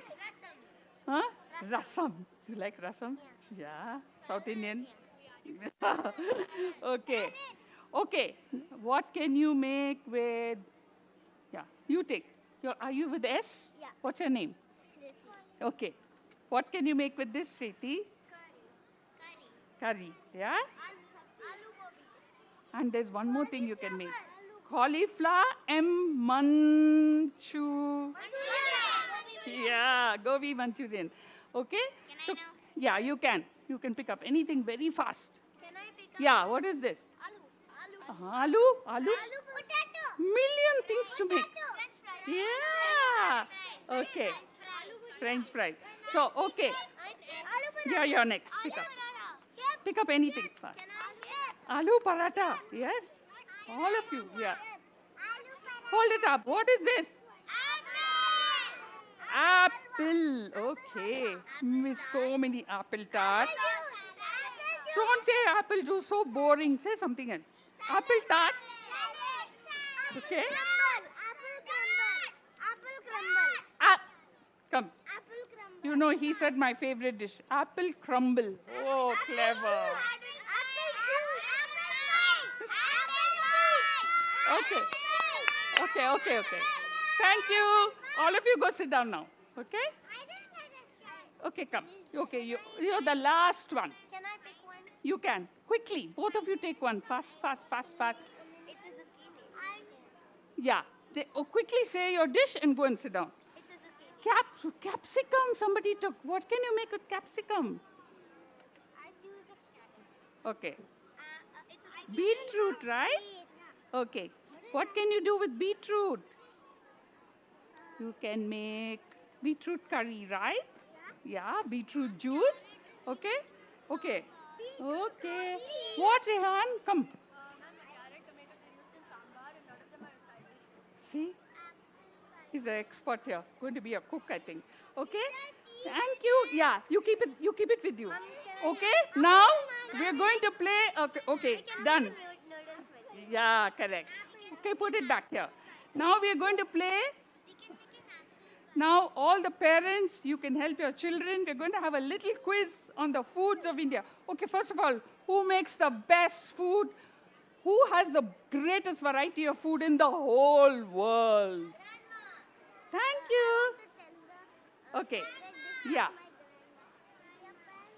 Okay? Yeah. Now all of India loves masala dosa, right? You keep it here, darling. Keep it here. Very good. Go sit down. Okay, go sit with your parents because they might help you with the answers. Okay? Who makes the best masala dosa? Is it in Manipur? No. Is it? Now, you know, Chennai thinks we are the best. But Bangalore says, no, we are the best. Okay?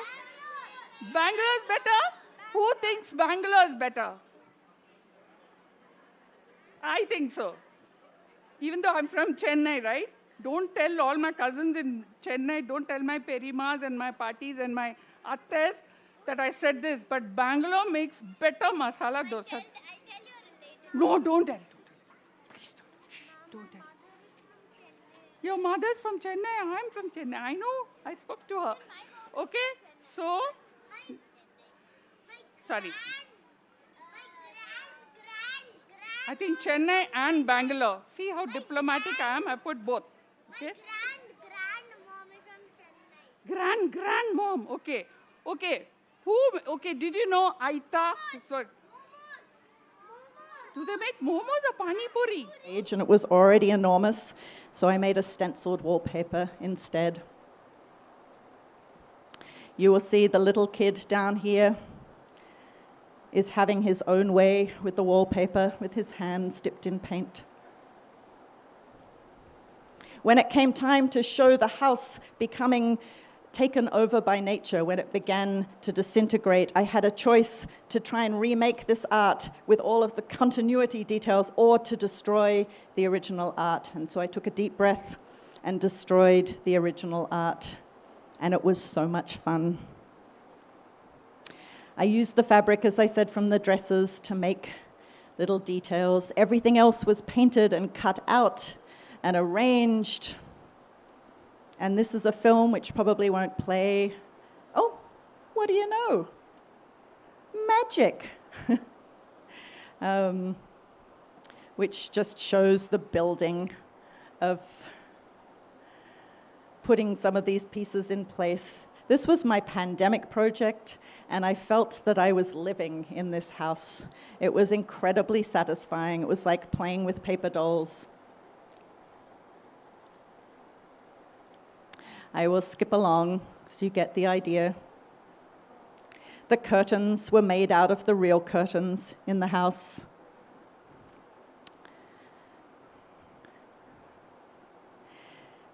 I had fun putting all the children into bed.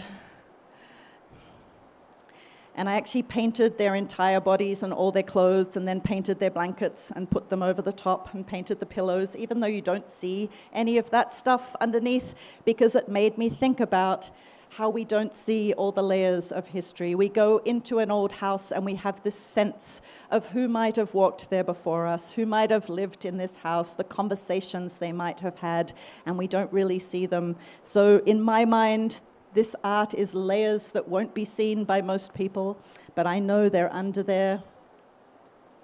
There's the naughty girl who painted the cat.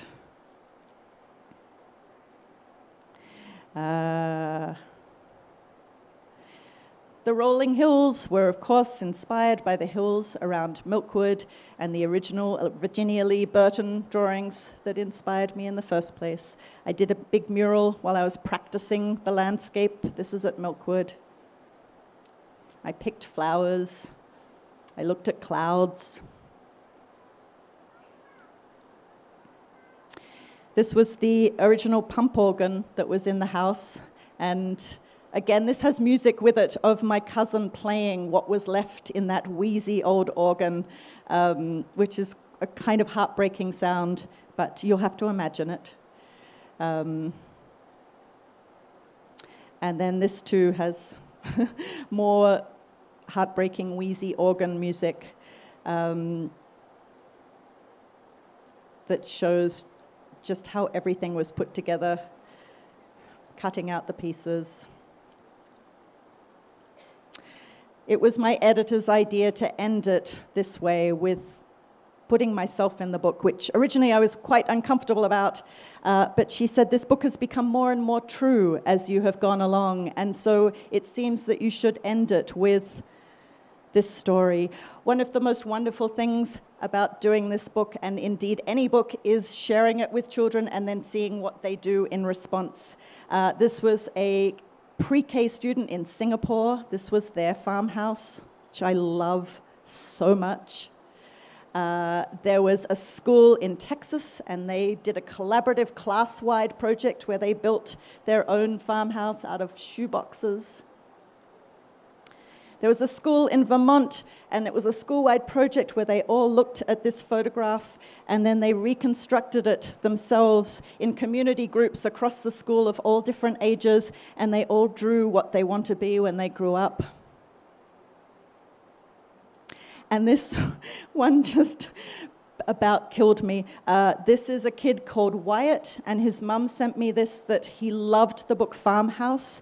And on his last day of pre-K, he had to say what he wanted to do when he grew up, and he says, an explorer of falling down houses. The falling down house was not salvageable.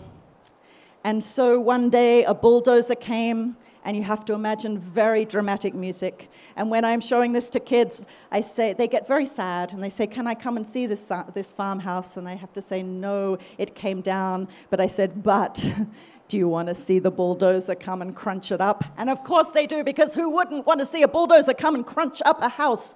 And so this is the bulldozer crunching up the house. Very dramatic music. Here it goes. It's going to pull it, and then it comes down. And you have to imagine an auditorium of 1,000 children screaming. And now, where those trees are, where the farmhouse once stood, we have hung a hammock. And people come to Milkwood and lie in this hammock and dream about their own stories, which feels like a lovely and fitting end. And we also salvaged the front door of the farmhouse, the front door through which all of the 12 children came and went and grew up. And we put it as the front door at Milkwood, which is now where people come and go, authors and illustrators. And wait, that 15 minutes, it was 15 minutes 15 minutes ago. It's still 15 minutes. This is amazing. Wow, I could be here forever. This is Groundhog Day. This was our first group of authors and illustrators who came when we were trying to figure out if Milkwood would work. And here are some of their books. I'm sure you know them. And one of the great joys now have been all of the stories that have begun to be written at Milkwood and beyond, and people send us their books and bring the books that they've worked on before they came, and it feels like a wonderful community of writers and illustrators and editors and librarians and educators and readers. You can find out more about Milkwood at milkwoodfarm.org. And I have time for questions, which is amazing. Thank you all so much.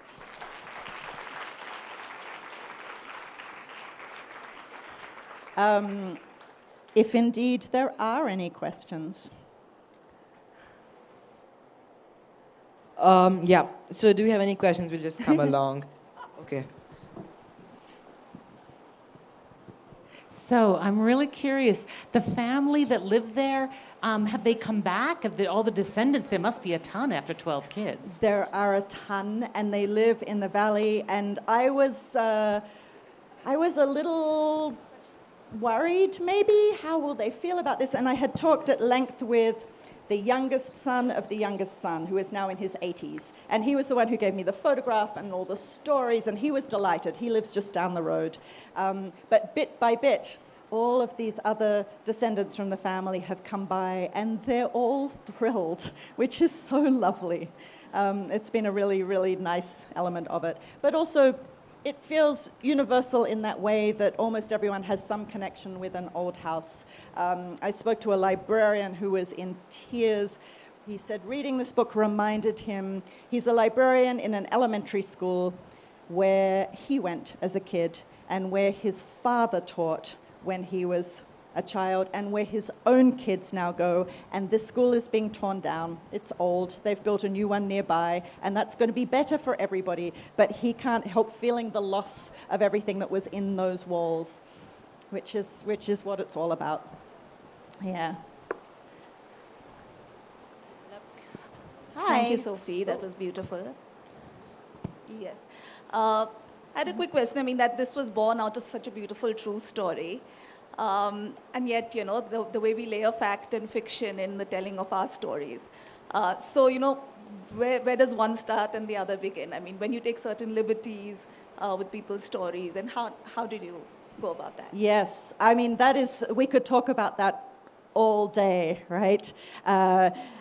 We was talking to a friend who is a writer for books for grown-ups, Laurie Siegel. She is 97, and she writes a lot about her own experience and friends, and sometimes it's not always, you know, flattering. And I said, how do you deal with that? And she said, I am not proud of what I have done, but I would do it again, which is kind of fascinating. And she was talking about one thing in particular. But I feel like I took several liberties, but I was not at any time trying to say this is the story of this family. I did use the house as it was, falling down, and the contents as a springboard to a story about a family in time, which could be any family, and it could be anywhere in the world. It happened to be in this particular house, in this particular landscape, but it is more about the passing of time and the connections and the stories and the layers and the memories that we hold and the things we leave behind and the value we place on things, and then what do we do with that stuff. And I'm a terrible collector. I collect other people's stories all the time. I find scrapbooks and I can't bear that they will go in the recycling because this is somebody's life, or, you know, drawings or all of these things. It's a little bit of a problem. It's kind of why we built a barn to house all of these things. But yes, it's all the things that I'm interested about. Yeah. Hi. Hello. So this book and Finding Winnie both seem to be books that would be great for social studies curricula, for history teaching. Do you find that there's a difference in your school visits talking to teachers who are interested in them for their history content and teachers who maybe are interested in literacy and whatnot? Thank you. I am always amazed and inspired by how teachers use books in the classroom. I love it when a middle school teacher or a high school teacher will say, I use picture books in my classroom for all of these reasons. Thank you, this is fantastic. I don't care whose books they are. And the ways that teachers can tie things to their curriculum is, I mean, that's a special skill. You know, I think I make a book and then I will see that they do a math project out of it, and I'm like, how did I? Okay. I mean, as storytellers, right? Anything, I learn something and retain something so much more efficiently if there's a story attached to it, even if. Was it Tao? I'm making you look at me now, Tao. No, it was Ashley. Well, one of you. We were talking about remembering people's names. And so, you know, we tell ourselves stories, any mnemonic device, but storytelling is the best way to learn things, I think, whatever subject you're in. Yes. Hello. This is a kind of personal question, but who is your best friend at Milkweed? Who's my best friend at Milkwood? Yes. I would have to say Ed. I mean, he's right there. How could I not say Ed is my best friend at Milkwood? You know, what is really good fun is if you're a grown-up and you can decide what you want to do, and so you can make a place where people come, and if you cook for them and if you make them cake, that helps a lot. But then you can invite people you admire and people whose books you love, and you may not know them, but if you promise them cake, they might come, and then you get to make all these new friends. So it's been a wonderful thing.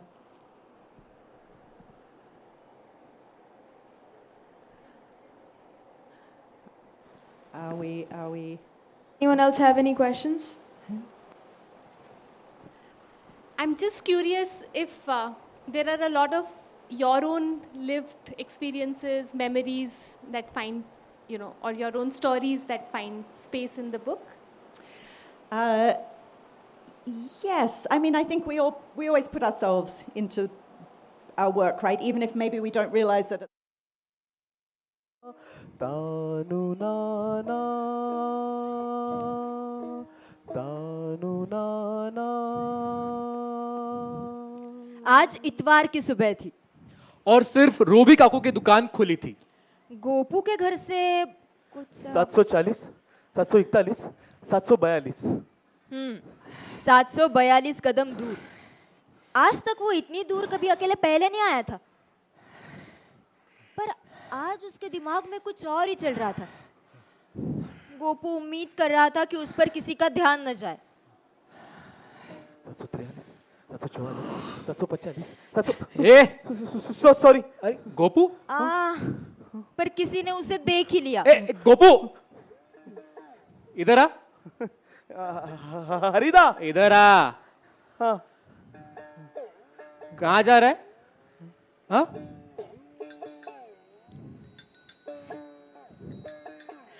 Gopu को उनके रिक्शे की घंटी से खेलने में बड़ा मजा आता था। ए गोपू, हाँ? पापा कहाँ है? हाँ? ए गोपू, सब ठीक है। गोपू पापा कहाँ है? गोपू सब ठीक है। गोपू संभाल के। ऐसा कहकर गोपू आगे बढ़ गया और पूजो पंडाल के कोने तक आ पहुंचा। संभल के बेटा। Thank you. 800, 801, 802। सुबह की आरती चल रही थी। माँ दुर्गा गोपू की तरफ देख मुस्कुरा रही थी। बाबा कहते हैं जय माँ दुर्गा। गोपू। हाँ। माँ दुर्गा आशीर्वाद देते समय हमेशा मुस्कुराती है। माँ दुर्गा आशीर्वाद देते समय हमेशा मुस्कुराती है।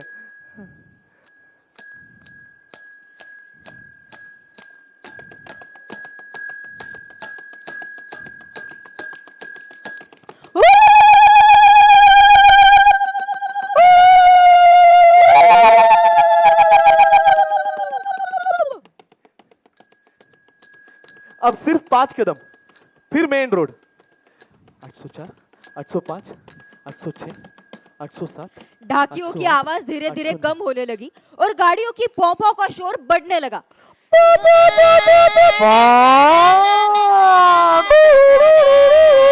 ले लो लाटे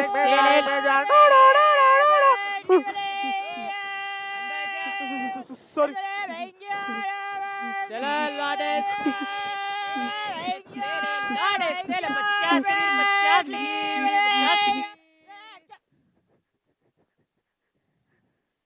लोगों की चहल पहल, धक्का मुक्की और शोरगुल। बाबा हमेशा कहते हैं, गोपू गोपू शहर का ये गीत मुझे बेहद पसंद है। पर गोपू को नहीं। शोर शराबे से उसे घबराहट होती है। पर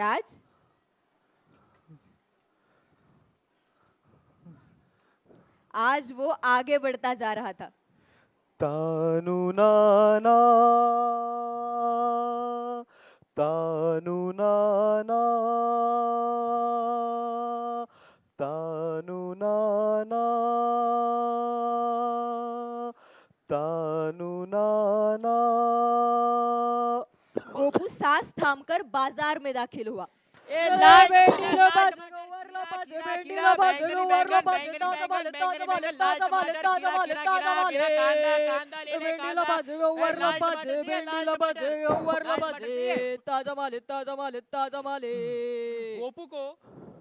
गोपू के बाबा को बाजार से आने वाली चाय, लाल मिर्च और मछली। हाँ, बाबा को बाजार से आने वाली चाय, लाल मिर्च और मछली की महक बहुत भाती है।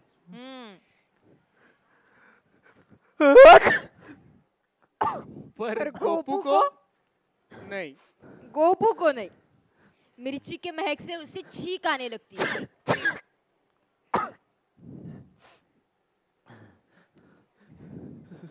सॉरी। पर आज वो आगे बढ़ता जा रहा था। तानु नाना, तानु नाना, तानु नाना, तानु नाना। माछ है, माछ है, ताजा माछ है, ताजा माछ, ताजा माछ है, ताजा माछ है, ताजा माछ है। आखिरकार मछलियों तक पहुंच ही गया। एकदम ताजा। तीखी चाहिए, एकदम की चाहिए बाबू? हाँ? एकदम ताजा माछ। एकदम ताजा माछ है, एकदम ताजा माछ। दादा, दादा, दादा। हाँ।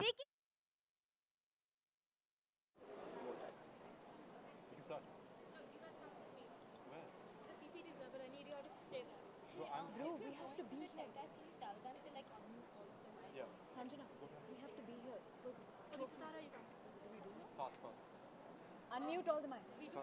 Can you keep the mic down? And then tell me when I have to go on stage, okay?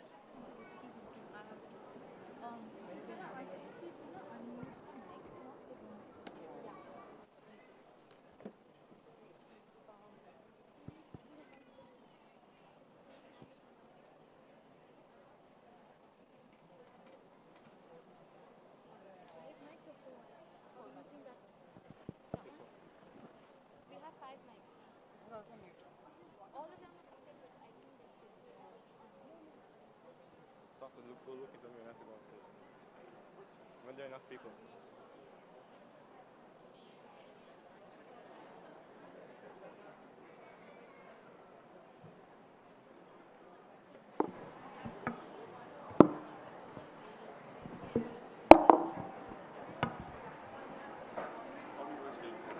We have 4 here and 1 there.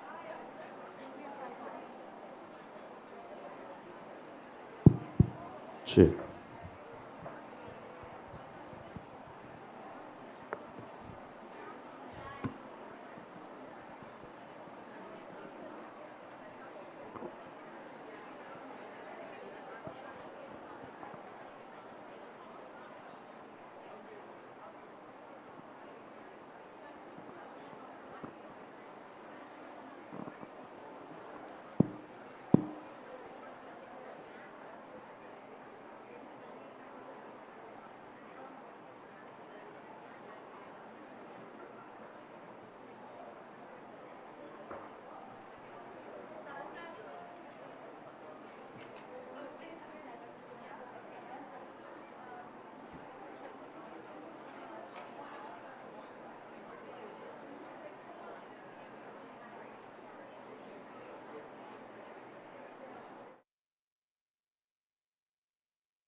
Mic check.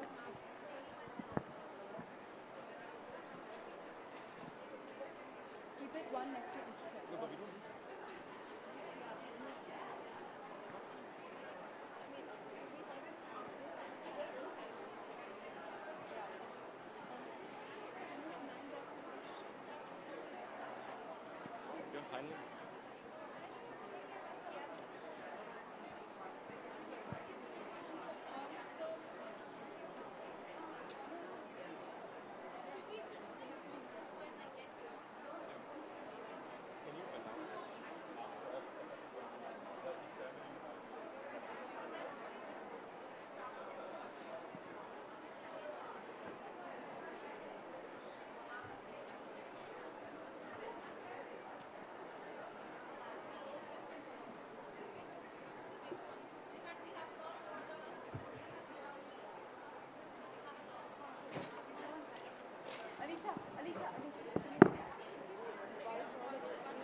Check that and let me know.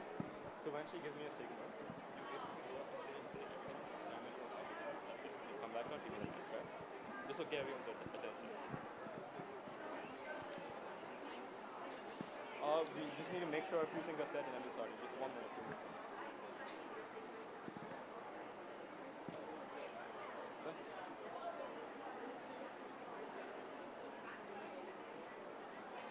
All the jury members here? To start?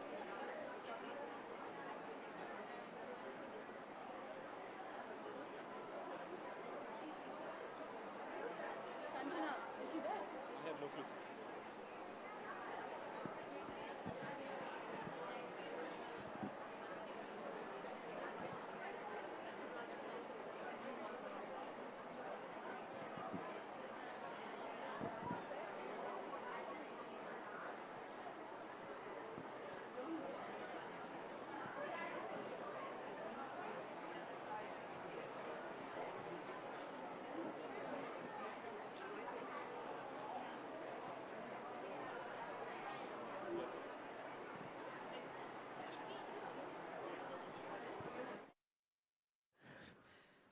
हाँ तू खा पहले तू खा ना पहले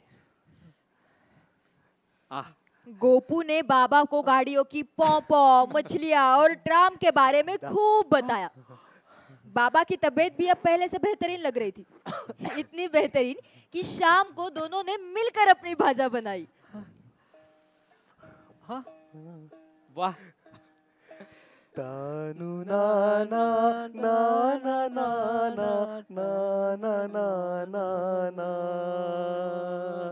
तानु ना ना ना ना ना ना ना ना ना ना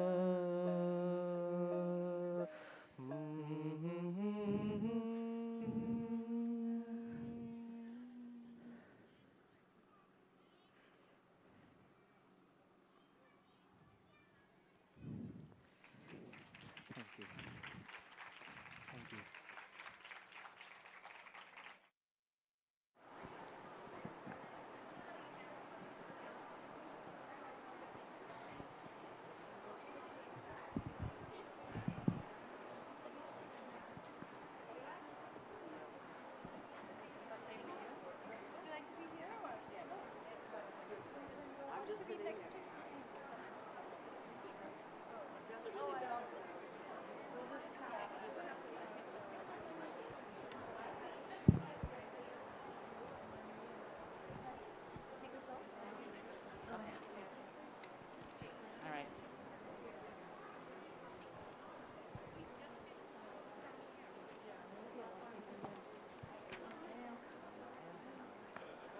Welcome to the Neev Book Award.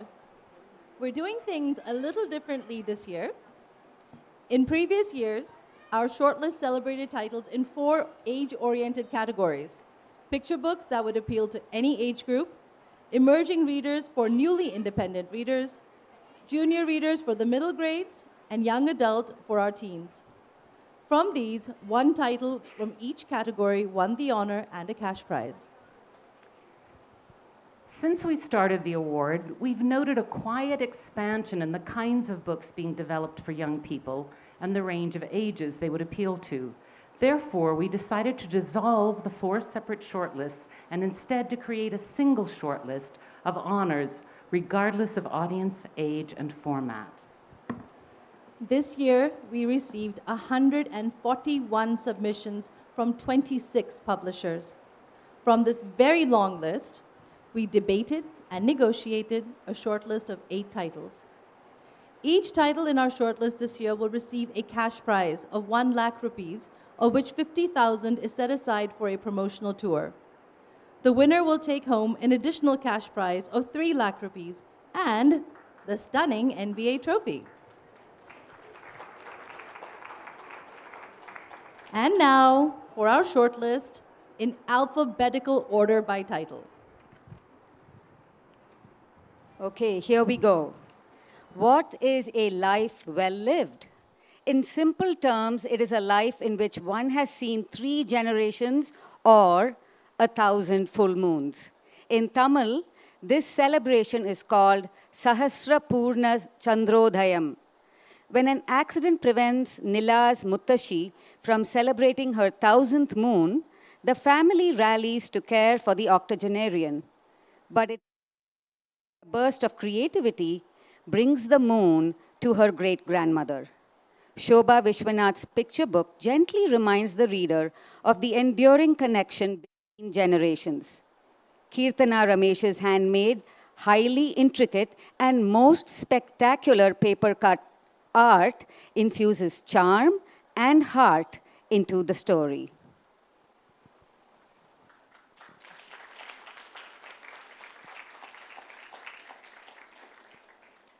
Bipatu and a Very Big Dream addresses big themes of gender bias, inclusivity of people with disabilities, and power imbalance based on economic class, all without burdening young readers. The story is set in a village in Kerala where Hindus and Muslims coexist within the Malayali identity. Bipatu is poor, but she is not without agency. She is realistic, but also optimistic. Bringing sports as a leveling and connecting force within communities is a relatable theme and well used in this narrative. Anita Nair's writing is nuanced as she gently surfaces biases while drawing on the reader's empathy and sense of justice.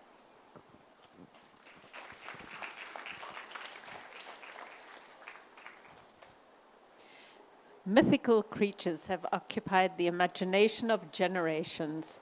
From Makras to Manticores, 100 mythical creatures make an appearance in legends, folklore, paintings, and even temple statues.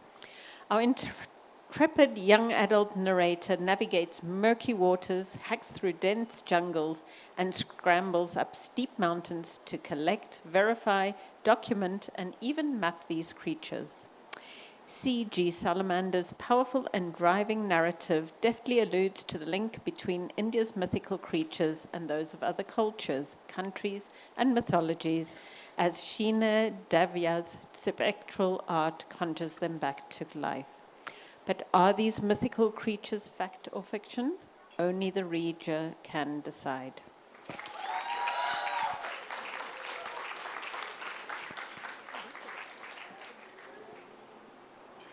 Vaishali Shroff's Meera Mukherjee Breaking Molds is an innovative picture book for all ages, presenting the life story of the artist Meera Mukherjee. Starting from her origins in Calcutta, Meera watches her mother create enchanting Alpona at the entrance to their home.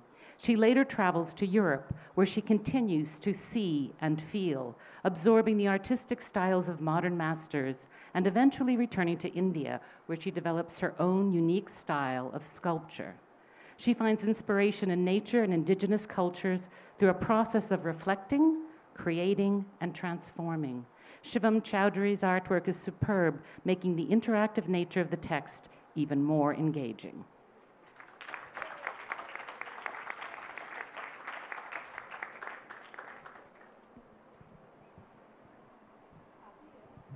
Character in Andalib Wajid's The Henna Startup is unapologetically ambitious, angry, and with an attitude.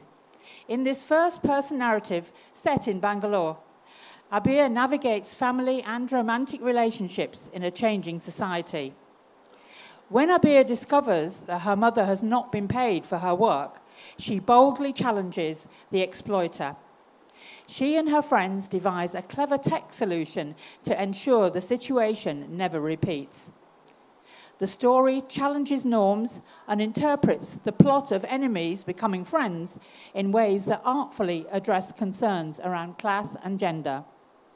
Lively dialogue is complemented by writing that has a light but thought-provoking touch. This hugely enjoyable novel will find wide appeal with teens everywhere.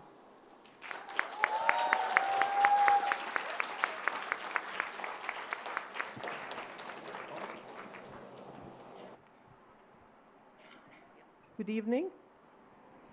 P. Sainath crisscrosses the country to light a beacon on the hitherto unknown stories of freedom fighters from the margins. The narratives are meticulously researched through in-person conversations with these patriots, some of whom actually diverged from Gandhi's vision for freedom. The book also points to an unequal caste system and its role in the struggle for independence. It's a graphic novel, as you can probably see from here. For each of the 16 unique stories, there is an equally unique illustrator whose pen strokes have imbued vigor and vitality in the chronicling of these astonishing lives. We tip our hats to Aindri C., Alan Shaw, Antara Raman, Anthony Guruz, Bao, Ikrup Sandhu, Kavita Balakrishnan, Kripa, Madhuja Mukherjee, Nivedita Subramaniam, Priya Kurian, Priyankar Gupta, Rajiv Aip, Sagar Kolwankar, Satvik Gade, and Siddhesh Gautam. Unknown Heroes, sorry I'm not done. Unknown Heroes expands upon our nation's rich history and evokes for younger generations the mood and spirit of the independence movement.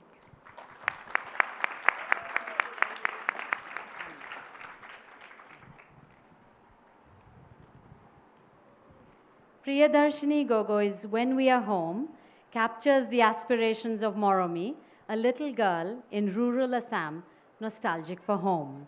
Moromi represents the many families displaced each year when the Brahmaputra floods during the monsoons. With every turn of the page, Moromi navigates her memory of what once was as she leads the reader down the river of what now is. Gogoi manages to say a great deal with very few words, and Pankaj Soikia's illustrations bring the sights, sounds, and smells of home to life. This is a simple yet deeply moving story of a young child's longing for a better future. Check.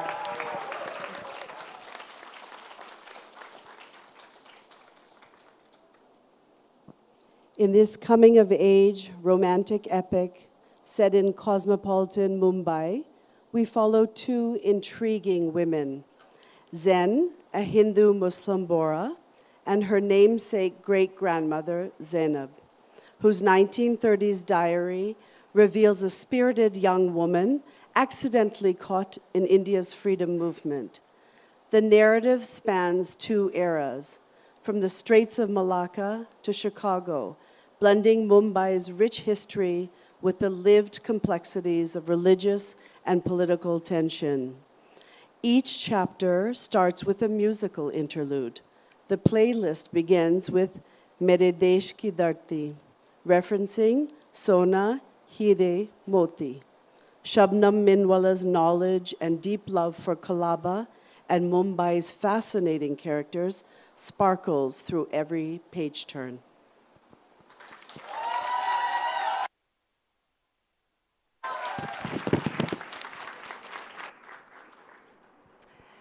Before we announce the winner, we'd like to remind the audience that writing is a long and hard-fought journey. An award is not a book's destination. It is simply a refueling point to ensure the work goes the distance to reach readers wherever they may be. Okay. Please join your hands to applaud and congratulate the 2024 Neev Book Award winner. Will you just give us a second, please? We have a technical glitch.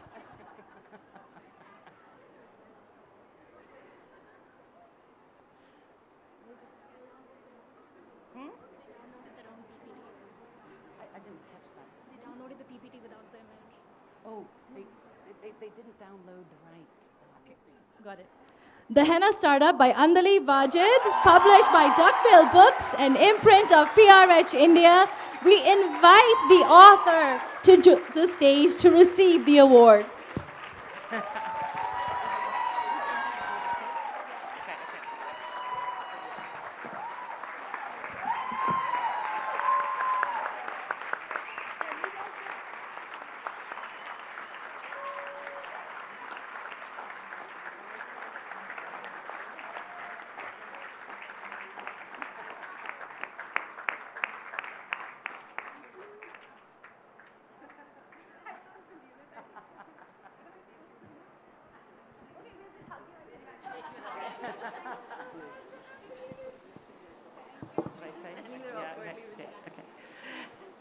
Thank you to all the authors, illustrators, publishers, and especially the readers for taking the time to celebrate with us today.